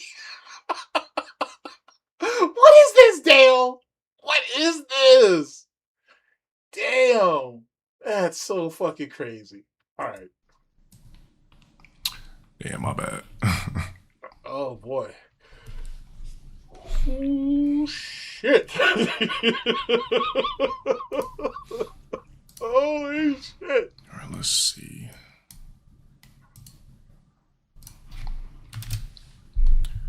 God, dog, Dale. What's I think wrong the with you, dialect boy? was off. It's supposed to have me say something. One person says blah, blah, blah. At least he wasn't caught with no weird ass lolly or whatever silly ass shit like that. No, it wasn't. It wasn't. No, it was just some financial shit. It wasn't no bullshit like that. Trust and believe. Somebody will probably screen cap it or some corny shit, but yeah, them McDonald's fries must be hitting heavy. Could be Jack in the Box though, or In and Out. I don't know, but he hitting them hard as hell. Calm down, Dale. The court's not coming for him.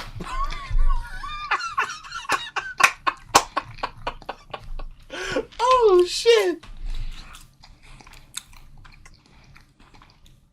Jesus Christ. I mean, when you put it in Notepad, it just stretches it out too much. Fucking A. I had to tell AI to redo it. I'll drop the link to this in the description and shit. Yeah, it was just some shit I was cooking up on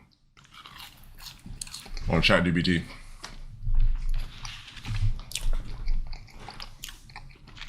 Hey, you starving? Okay, Dale. Okay, Dale. Here, let me drop the link to this shit. Holy shit, Dale. What is wrong with you, son? What is wrong with you? That's an ugly ass chess move, boy. That's not the play. That wasn't the play there, my guy. All right, guys. Here, let me drop this. Holy fuck. That was fun. I gotta admit, that was crazy, boy. That was crazy. That's a crazy ass way to drop the ball, son. I gotta tell you. You gotta be. I mean, you know what I'm saying. You gotta be careful. That's all I'm saying. You gotta be careful. Woo! All right, ladies and gentlemen. Like I said, Proper's gonna be streaming in a little bit. He'll give you that more in-depth breakdown. I'll do a video. I'll probably get in production with a video on Tuesday. Excuse me, on Tuesday, I think. That'll probably be the way I go about it. There'll be a video up Monday talking about Rich. I can go ahead and kind of let you guys know that bullshit now.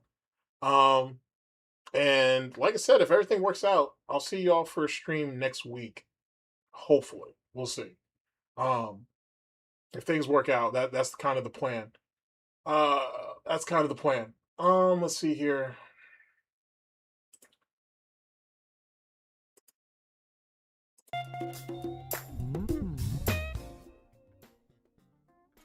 All right.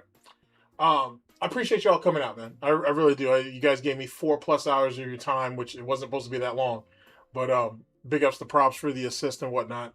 Like I said, there's a couple of detractors out there on the move right now. Go out there, support your local detractor. Hopefully you guys have a good day. Hopefully you guys enjoy your Valentine's Day weekend. You know I will. And I'll catch you guys next week, if nothing else.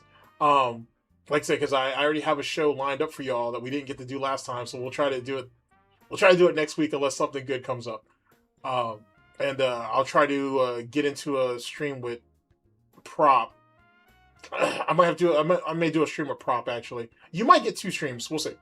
Because I do want to get Proper's thoughts on all this, too, because it's just kind of funny, to be honest with you. But like I said, big ups to all y'all. Thank you guys for your time. I very much appreciate it. I will work on the TTS, and I will also work on some of the other features and whatnot, and we'll put it together. One way or another. I'll get it all worked out. Take care of yourselves, people. Like I said, enjoy your weekend. I'll talk to y'all later. Peace, people.